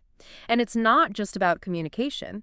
These protocols, they provide a framework for decision making. Right. They guide paramedics through these complex situations Yeah. and help them navigate, the ethical dilemmas that they encounter in the field. You're right. We talked about that scenario where a paramedic might need to deviate from their planned route Yeah. in that moment. Yeah, They have to weigh the risks against the benefits, they do. relying on their training and their judgment Right. to make the best possible decision for the patient. It really speaks to their skill and professionalism that they can operate within such a structured system while still maintaining the flexibility to adapt to changing circumstances. Absolutely. So as we wrap up our deep dive into these fascinating documents, what are some of the key takeaways? What should our listeners keep in mind? Well, I think first and foremost, it's important to recognize just how complex and sophisticated the EMS system really is. It's a network of professionals, Right. all working together to provide timely and effective care. And that network relies heavily on clear and concise communication, It does. whether it's through those priority codes or those strict radio procedures or the detailed reports they provide to the hospital. Right. It's all about making sure everyone is informed. Yes. Everyone is on the same page and working towards the same goal. Right. The well-being of the patient. Exactly. And at the end of the day, that's what these procedures are all about. That's right. They may seem like dry, technical documents, Yeah, but they represent a commitment to patient safety absolutely. and a recognition of that incredible responsibility Yes. that paramedics carry. Every day. Yeah, the next time you hear that ambulance siren, I hope you'll remember these dedicated individuals Ew. and the system that supports their life-saving work. It's a system built on precision and professionalism and a profound respect for human life. And that's a powerful thought to carry with us. It is. Well, that brings us to the end of our deep dive into the world of paramedic procedures in the Manitoulin Sudbury district. It's been enlightening, and we hope you've gained a new appreciation for the people who work so hard to keep us safe. Absolutely. But don't worry, our exploration of fascinating topics doesn't end here. We've got plenty more deep dives planned, uncovering hidden truths and exploring the unexpected in every corner of our world. So until next time, keep your curiosity burning, keep your minds open, and remember. There's always something new to discover on the deep dive. Welcome to this deep dive into the world of the Manitoulin Sudbury DSB paramedic services. Okay. We're going behind the scenes to kind of uncover all the procedures Right. that make things run smoothly, in those high stakes life or death situations. Yeah. You shared some really interesting stuff with me Yeah. about vehicle maintenance, Yes. some high-tech tracking systems, Mhm. and even protocols for handling equipment mishaps. Right. So It's I'm already intrigued, and I know you're familiar with this world, so let's get right into it. it's a fascinating field. Yeah. And you're right, the level of detail Oh, yeah. and precision may surprise you. Okay, so let's start with preventative maintenance. Okay. I mean, we all know ambulances need to be reliable, but Right. what makes their program so special? Well, think about it. Okay, Those vehicles are essentially mobile life support units. right. A breakdown Yeah. could have dire consequences. Yeah. Manitoulin Sudbury DSB goes above and beyond. The standard oil changes and tire rotations. Okay. They have a multi-tiered system that ensures Mm. every vehicle is in peak condition. So I see here they have service scheduled every 8,000 kilometers. Yes, That's pretty frequent, isn't it it? is. And it's just the tip of the iceberg. Oh, wow. They have what they call AB service every 8,000 kilometers, Okay. which includes things like fluid checks, Uh-huh. brake inspections, Okay. and a thorough look at all the critical systems. Yeah. Then on top of that, Okay. they have an annual C service. So what's the C service all about? That's the big one. Okay. It includes everything from the AB service, Okay. plus a complete bumper-to-bumper inspection. Oh, wow. And it has to be done by a certified mechanic Okay. who also makes sure the vehicle meets Ministry of Transportation standards. Gotcha. So we're talking serious attention to detail here. Yeah, no kidding. Wow. It sounds like they really don't mess around Right. when it comes to vehicle safety. Yeah. And I'm curious who handles all this. Right. Is it just one mechanic in a garage somewhere? Not at all. Okay. It's a multi-layered system designed for maximum accountability. Right. The deputy chief oversees the entire program, getting regular reports Okay. and even monitoring a fleet status board Oh, wow. through this system called Operative IQ. Operative IQ. Yeah. What's the deal with that? It seems to pop up everywhere. It's actually a pretty sophisticated software platform Okay. they use to manage a lot of their operations. Oh, wow. It allows them to track maintenance schedules, Okay. record any issues, and even monitor vehicle performance in real time. So it's more than just a digital logbook. It's Right. like mission control for their entire fleet. That's a great way to put it. Yeah. And it's not just the higher-ups who are involved. The Right. logistics staff schedules and documents everything. Okay. The paramedic superintendents make sure the vehicles get to and from maintenance. Right. And even the paramedics themselves play a role. Wait, the paramedics, what do they have to do with vehicle maintenance? Well, they're the ones driving these vehicles every day. Yeah. So they're first line of defense. Right. If they notice any issues, no matter how small, Oh, okay. they're required to report it Okay. and create a ticket in Operative IQ. Gotcha. It could be anything Uh-huh. from a strange noise to a flickering light. Yeah. Nothing is too minor to be overlooked. So they're not just driving ambulances. Right. They're basically field inspectors, too. You got it. That's a lot more responsibility than I would have imagined. It is. I'm starting to see a theme here. Yeah, A real emphasis on accountability at every level. absolutely. Yeah. And it makes sense when you consider what's at stake. Yeah. They have a zero tolerance policy for risk. Wow. If a vehicle is deemed unsafe, Mm-hmm. even for a seemingly minor issue, Okay. it's immediately pulled from service. No exception. No exceptions. That's pretty impressive. Yeah. You know, thinking about your own field, Sure. how does that compare to the maintenance standards you're used to? Well, in my field, we Yeah. definitely have preventative maintenance schedules, Uh-huh. but they're not quite as rigorous. Okay. I mean, we're not dealing with life or death situations on a regular basis. Right. So it's a little bit different. Yeah. But it really makes you appreciate Uh, the level of care and attention Right. they put into keeping those ambulances rolling. yeah, absolutely. Okay. So we've seen how seriously they take preventative maintenance. Right. But what about when things go wrong on the road? Uh-huh. I imagine those ambulances are packed with all sorts of sophisticated equipment. Oh, yeah. How do they keep track of it all? That's where things get really high tech. Okay. They use automatic vehicle location technology, Okay. or AVL, Mm-hmm. to keep tabs on every ambulance in their fleet. Okay. We're talking real-time data tracking here. Hold on, AVL. Yeah. So like a supercharged GPS track? Exactly. What kind of information are we talking about? We're talking location, Okay. speed, Uh-huh. even driver behavior, Wow. like hard braking or sharp turns. Wow. It's all recorded and transmitted Yeah. back to their central command center. Oh, okay. And it's not just about monitoring the vehicles. Right. It's about optimizing their response times. I see where you're going with this. Uh-huh. They can see exactly where each ambulance is Right. and dispatch the closest one to an emergency. Exactly. Right. In a life or death situation, Yeah. those seconds Yeah. can be the difference between a positive and a tragic outcome. I bet the data also helps with things like fuel efficiency and route planning. You got it. Yeah. They can analyze the data Yeah. to see which routes are most efficient, Uh-huh. how much fuel each vehicle is using, Exactly. even when and where they're idling excessively. Oh, wow. It's about maximizing resources Yeah. and making sure those ambulances are always ready to roll Right. when they're needed most. Okay, so AVL is clearly a game changer. Yeah. But I'm curious, what about the paramedics themselves? Right. Do they have access to all this data while they're on the road? They do have access to certain information Okay. through a secure Wi-Fi network in each ambulance. Oh, so they can check their email? No, no, no. Okay. Definitely not. All right. The Wi-Fi is strictly for transmitting authorized service data. Okay. Things like patient information, Okay. no personal devices are allowed, Gotcha. and the passwords are confidential. Okay. Misuse of the system is taken very seriously. Makes sense. You wouldn't want sensitive patient data Right. being sent over an unsecured network. Exactly. It sounds like they've thought of everything when Yeah. it comes to leveraging technology Uh-huh. while maintaining security and privacy. It's a delicate balance, Yeah. but they seem to have found a good system. Right. It's fascinating to see how technology has transformed the way emergency medical services operate. Speaking of technology and equipment, I know we're about to get into the protocols for handling equipment loss or failure. Okay. But before we do, I'm really curious about those Stryker stretchers they use. Yeah. I mean, those things are more than just gurneys, right? You could say that the Yeah. Stryker MX Pro and the PowerLoad XT Pro Okay. are like the Cadillacs of stretchers. Oh, wow. They're designed with a level of engineering and attention to detail. Okay. That's pretty remarkable. I'm all ears. Tell me more. Well, the MX Pro is the manual one, Why? Okay.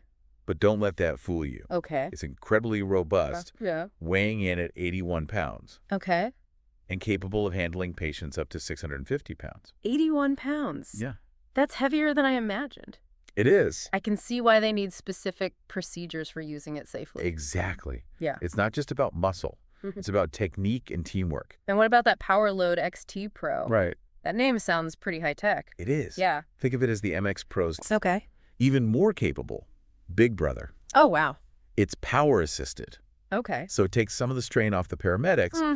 and it can handle patients up to 700 pounds. Okay. And here's the kicker. Hmm. It has a self-loading feature. A self-loading feature. Yeah. Okay, that's pretty cool. It is. So it basically lifts the patient onto the stretcher by itself. Pretty much. Wow. It uses a motorized system Oh, okay. to gently lift and transfer the patient, Okay. minimizing the risk of injury Yeah. to both the patient and the paramedics. I can see how that would be a game changer, Right. especially when you consider the potential for back injuries in this line of work. Oh, absolutely. Have you seen any data Mm-hmm. on how this technology has impacted injury rates among paramedics? I've seen some studies Okay. that suggest that power loading stretchers Okay. can significantly reduce the incidence of back injuries Oh, wow. among EMS personnel. That's great. Yeah, it's a real improvement. It's amazing how technology is constantly evolving Yes. to make these demanding jobs safer Uh-huh. and more efficient. It is. But even with the most advanced technology, Right. you still need well-defined procedures Okay. to ensure everything runs smoothly and safely.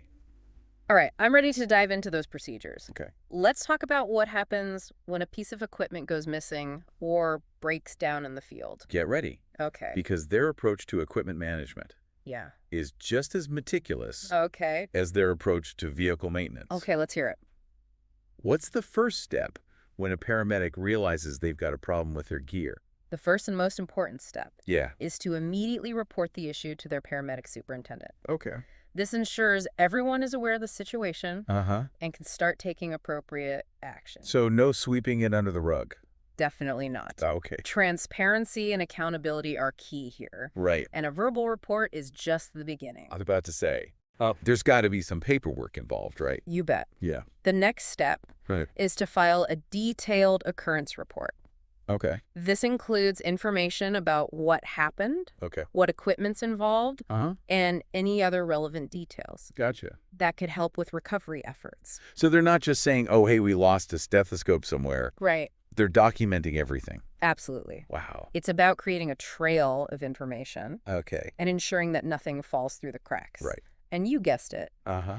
operative IQ plays a role here as well. Of course. Yeah, That system seems to be the backbone of their entire operation. it really is. Yeah. In this case, Uh-huh. paramedics can use the ticket section to report equipment failures. Okay. They can even attach pictures to the report, Oh, wow. which can be incredibly helpful in assessing the damage Okay. and determining the best course of action. It's like sending a visual aid along with your report. See, boss, this blood pressure cuff is totally kaput. Exactly. Okay. It helps streamline communication Yeah. and ensures that everyone is on the same page. Okay, so let's say a piece of equipment isn't just broken, it's gone missing, Okay. like vanished into thin air. Right. What happens then? Well, that's when things get a little more serious. Okay.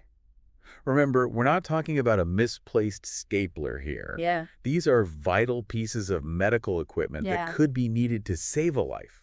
So I'm guessing they don't just shrug their shoulders and order a replacement? Definitely not. Okay.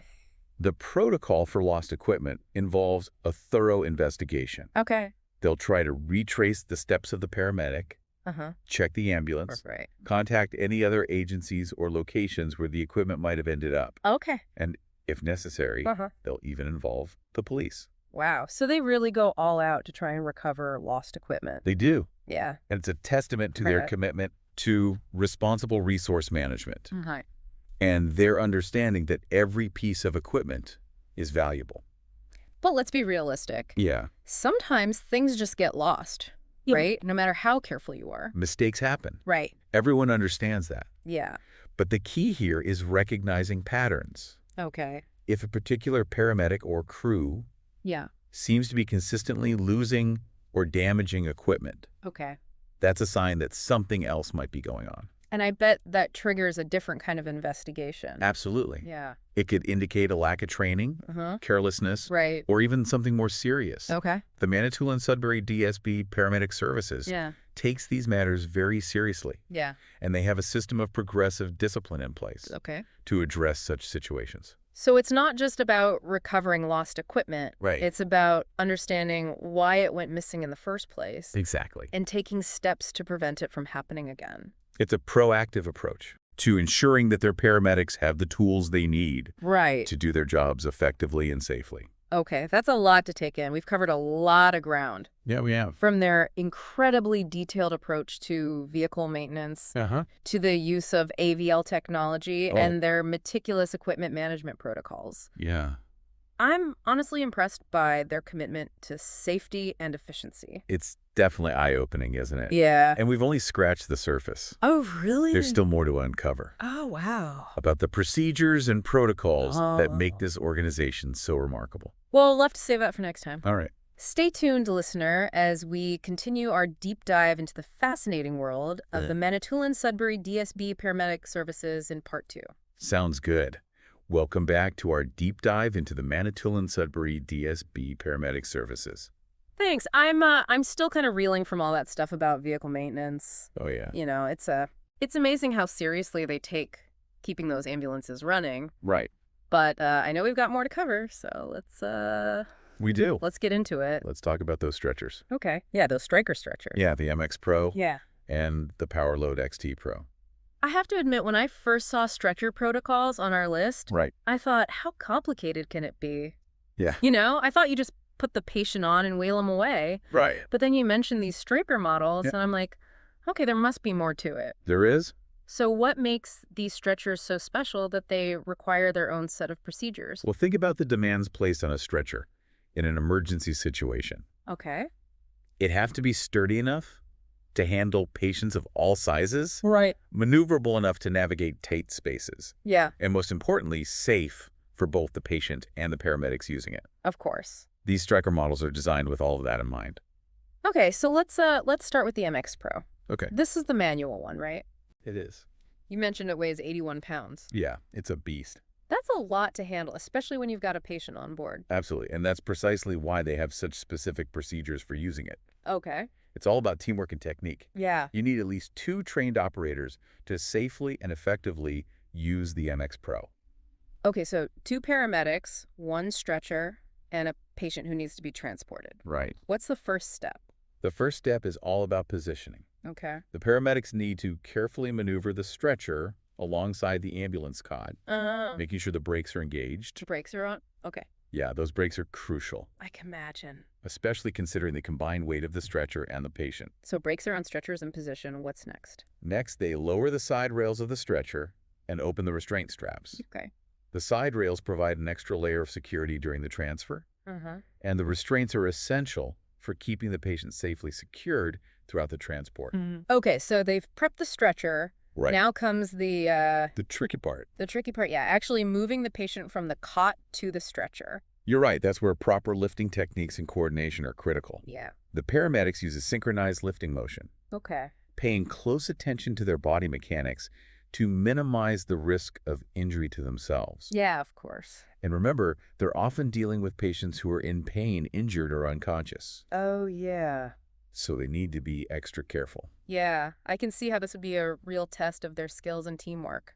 It is. So, patients safely on the stretcher, secured with the restraints, what happens next? Once the patient is secured, they raise the side rails and prepare to roll the stretcher. Okay. I'm guessing there's a specific technique for rolling it, too? There is. It's not just a matter of pushing it like a shopping cart. You're exactly right. That's They have to all be right. mindful of doorways, obstacles, and uneven surfaces, Yeah. all while maintaining control of the stretcher and ensuring the patient's comfort. It sounds like a delicate balancing act, It is, especially considering the weight of the stretcher and the patient. and the patient. I'm starting to understand why these procedures are so detailed. Yeah, it's all about minimizing risk and maximizing safety. Right. And keep in mind, we're just talking about the manual MX Pro. Yeah. The PowerLoad XC Pro takes things to a whole new level. Okay, I'm ready for the high-tech version. All right. You mentioned it has a self-loading feature. It does. That sounds almost too good to be true. I know. How does it actually work? It's pretty impressive technology. Okay. Once the stretcher is positioned next to the cot, Yeah. the paramedics initiate a self-loading sequence. Okay. The stretcher basically does the heavy lifting, Mm-hmm. using a motorized system to gently lift the patient and transfer them onto the stretcher. So it's not just reducing the physical strain on the paramedics, Right. it's also creating a smoother, Yeah, more controlled experience for the patient. exactly. Yeah, that's got to be a huge improvement, especially for patients who are in a lot of pain. It is a win-win situation. Yeah. But, as you might imagine, a piece of equipment this sophisticated Yeah, requires its own set of safety protocols. that makes sense. Yeah. What are some of the key things they need to be aware of when using the PowerLoad XT Pro? Well, just like with the MX Pro, Huh. you need at least 2 trained operators. Okay. One operates the power loading system, Okay. while the other guides the stretcher and ensures the patient's safety throughout the transfer. So I bet there's a learning curve Oh, yeah. to mastering that power loading system. There is. It takes practice to operate it smoothly and safely. Right. They have to be very aware of their surroundings, Yeah. making sure there are no obstacles or potential hazards in the way. And once the patient is on the stretcher, Yeah. is the procedure pretty much the same as with the MX Pro? It's similar in some ways, Okay. but there are a few key differences. Okay, what are they? First, because the PowerLoad XT Pro is heavier and has a motorized system, Hmm. it requires a bit more caution when maneuvering. Okay. They have to be extra mindful of its size and weight, especially when going through doorways or navigating tight spaces. It's kind of like driving a luxury car versus a compact car. That's a great analogy. I got to be more mindful of its size and capabilities. Another important point is that they need to make sure the kickstand, if the stretcher is equipped with one, Okay. is fully retracted before rolling. You wouldn't want it getting caught on something. Exactly. Right. And of course, just like with any stretcher transport, Yeah. they need to keep the patient's comfort in mind. Of course. I imagine they might adjust the backrest or footrest as needed Right. to ensure the patient is as comfortable as possible during the ride. Absolutely. Patient comfort and safety are paramount throughout the entire process. Well, I have to say, I'm pretty impressed by the level of detail Yeah. that goes into these stretcher procedures. It's clear they're not taking any chances when it comes to the safety and well-being of their patients and their paramedics. It's a testament to their commitment to providing the highest level Yeah. of care. Right. And remember, we're just scratching the surface of what makes this organization so remarkable. Oh, there's more. There's still more to explore. Okay, I'm definitely ready for more. Let's continue our deep dive into the world of the Manitoulin Sudbury DSB Paramedic Services in part 3. Welcome back to the final part of our deep dive into the Manitoulin Sudbury DSB Paramedic Services. Oh yeah. You know, I'm still thinking about those stretcher protocols. Yeah. I never realized, Right. how much thought and precision goes into something Yeah. that seems so straightforward. Yeah, it's a great example of how they approach everything with focus on safety and efficiency and and attention to detail. Right. And speaking of attention to detail, Yeah. we haven't even touched on one of the most important aspects of their operation, Okay. equipment management. That's right. We talked about those high-tech ambulances and all the specialized equipment. Hmm. But what happens when something goes missing or breaks down in the field? Right. I mean, it's got to happen sometimes, right? It's inevitable in a fast-paced, demanding environment like emergency medical services. Yeah. But their approach to equipment loss or failure is just as meticulous as everything else we've discussed. Okay, I'm intrigued. Walk me through it. What's the first step? Okay. When a paramedic discovers a piece of equipment's missing or broken. The protocol is very clear: immediate reporting. Okay. The paramedic has to notify their paramedic superintendent as soon as they realize there's a problem. So no trying to find it first Nope. or hoping it magically reappeared? Not a chance. They take this very seriously. Okay. Time is of the essence in emergency situations, and a missing or malfunctioning piece of equipment Right. could have serious consequences. So a quick call to the superintendent, and then what is that, the end of it? Not quite a verbal report's just the first step. They also have to document the incident thoroughly in an occurrence report. Ah, the paperwork. I knew it couldn't be that simple. Right. What kind of information goes into this report? They have to provide a detailed account of what happened, what equipment's involved, the serial number if possible, Okay. when and where it was last seen. Basically, everything that could be helpful in recovering the equipment or understanding why it failed. Okay, so they're creating a paper trail. Right. But we've talked about how tech-savvy they are. I'm guessing they're not just filing these reports in a dusty old filing cabinet. You knew them too well. Remember our friend Operative IQ? Oh, yeah, of course. It plays a vital role in equipment management as well. That system seems to be the central nervous system of their entire operation. That's a great way to put it. In this case, paramedics can use the ticket section to report equipment issues. Okay. And it's not just a simple text entry. They can attach pictures, record voice memos, even scan barcodes. Anything that can provide a more complete picture of the situation. It's like creating a multimedia presentation for every equipment issue. Exactly. It helps ensure that everyone involved has access to the same information, Right. which can be crucial when you're trying to track down a missing piece of equipment or figure out why a vital piece of technology malfunctioned. So let's say a piece of equipment isn't just broken, it's gone missing, Okay. like vanished into thin air. What happens then? Missing equipment is treated with the utmost seriousness. Okay. It triggers a full-blown investigation. What does that entail? Do they bring in Sherlock Holmes to dust for fingerprints? Maybe not Sherlock Holmes, Okay. but they definitely have a systematic approach. They'll retrace the paramedic steps, thoroughly search the ambulance, Okay. contact any other agencies or locations where the equipment might have ended up: hospitals, clinics, even the patient's home. Wow. And if all else fails, they'll involve the police.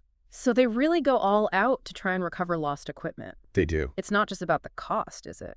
No, it's about more than just the financial aspect. Remember, we're talking about medical equipment Right. that could be needed to save a life. Every piece is considered vital. That makes sense, but let's be realistic. Sometimes things just get lost no matter how careful you are. Of course, How do they handle those situations? everyone understands that mistakes happen, but the key here is recognizing patterns. If a particular paramedic or crew seems to be consistently losing or damaging equipment, Yeah. that raises a red flag. So it's not about punishing people for honest mistakes. No, It's about identifying potential problems and addressing them proactively. exactly. It could be something as simple as a need for additional training or a refresher on proper equipment handling techniques, or it could be something more serious that requires a different kind of intervention. Well, I have to say, I'm incredibly impressed by everything we've learned about the Manitoulin Sudbury DSB paramedic services. Me too. From their meticulous approach to vehicle maintenance to their high-tech tracking systems and their thorough equipment management protocols, they seem to have thought of everything. It's clear they're not just reacting to situations, they're anticipating them. Yeah. They've created a culture of preparedness and accountability that's truly remarkable. It's a great reminder that even in the most chaotic and unpredictable of environments, there's always a place for order planning and a relentless focus on doing things the right way. And it makes you appreciate the incredible work that these paramedics do, knowing they have such a strong support system behind them. Absolutely. It's a true team effort, from the mechanics who keep the ambulances running to the dispatchers who coordinate the response to the paramedics who are on the front lines providing life-saving care. Well, listener, that concludes our deep dive into the fascinating world of the Manitoulin Sudbury DSB paramedic services. I hope you found it as enlightening as I did. It's certainly given me a new appreciation for the complexities of emergency medical services and the dedication of the people who work in this field. Yeah, it's been a pleasure sharing these insights with you. Until next time, stay curious, keep learning, and remember, even in the face of chaos, there's always a system in place working tirelessly to keep us safe.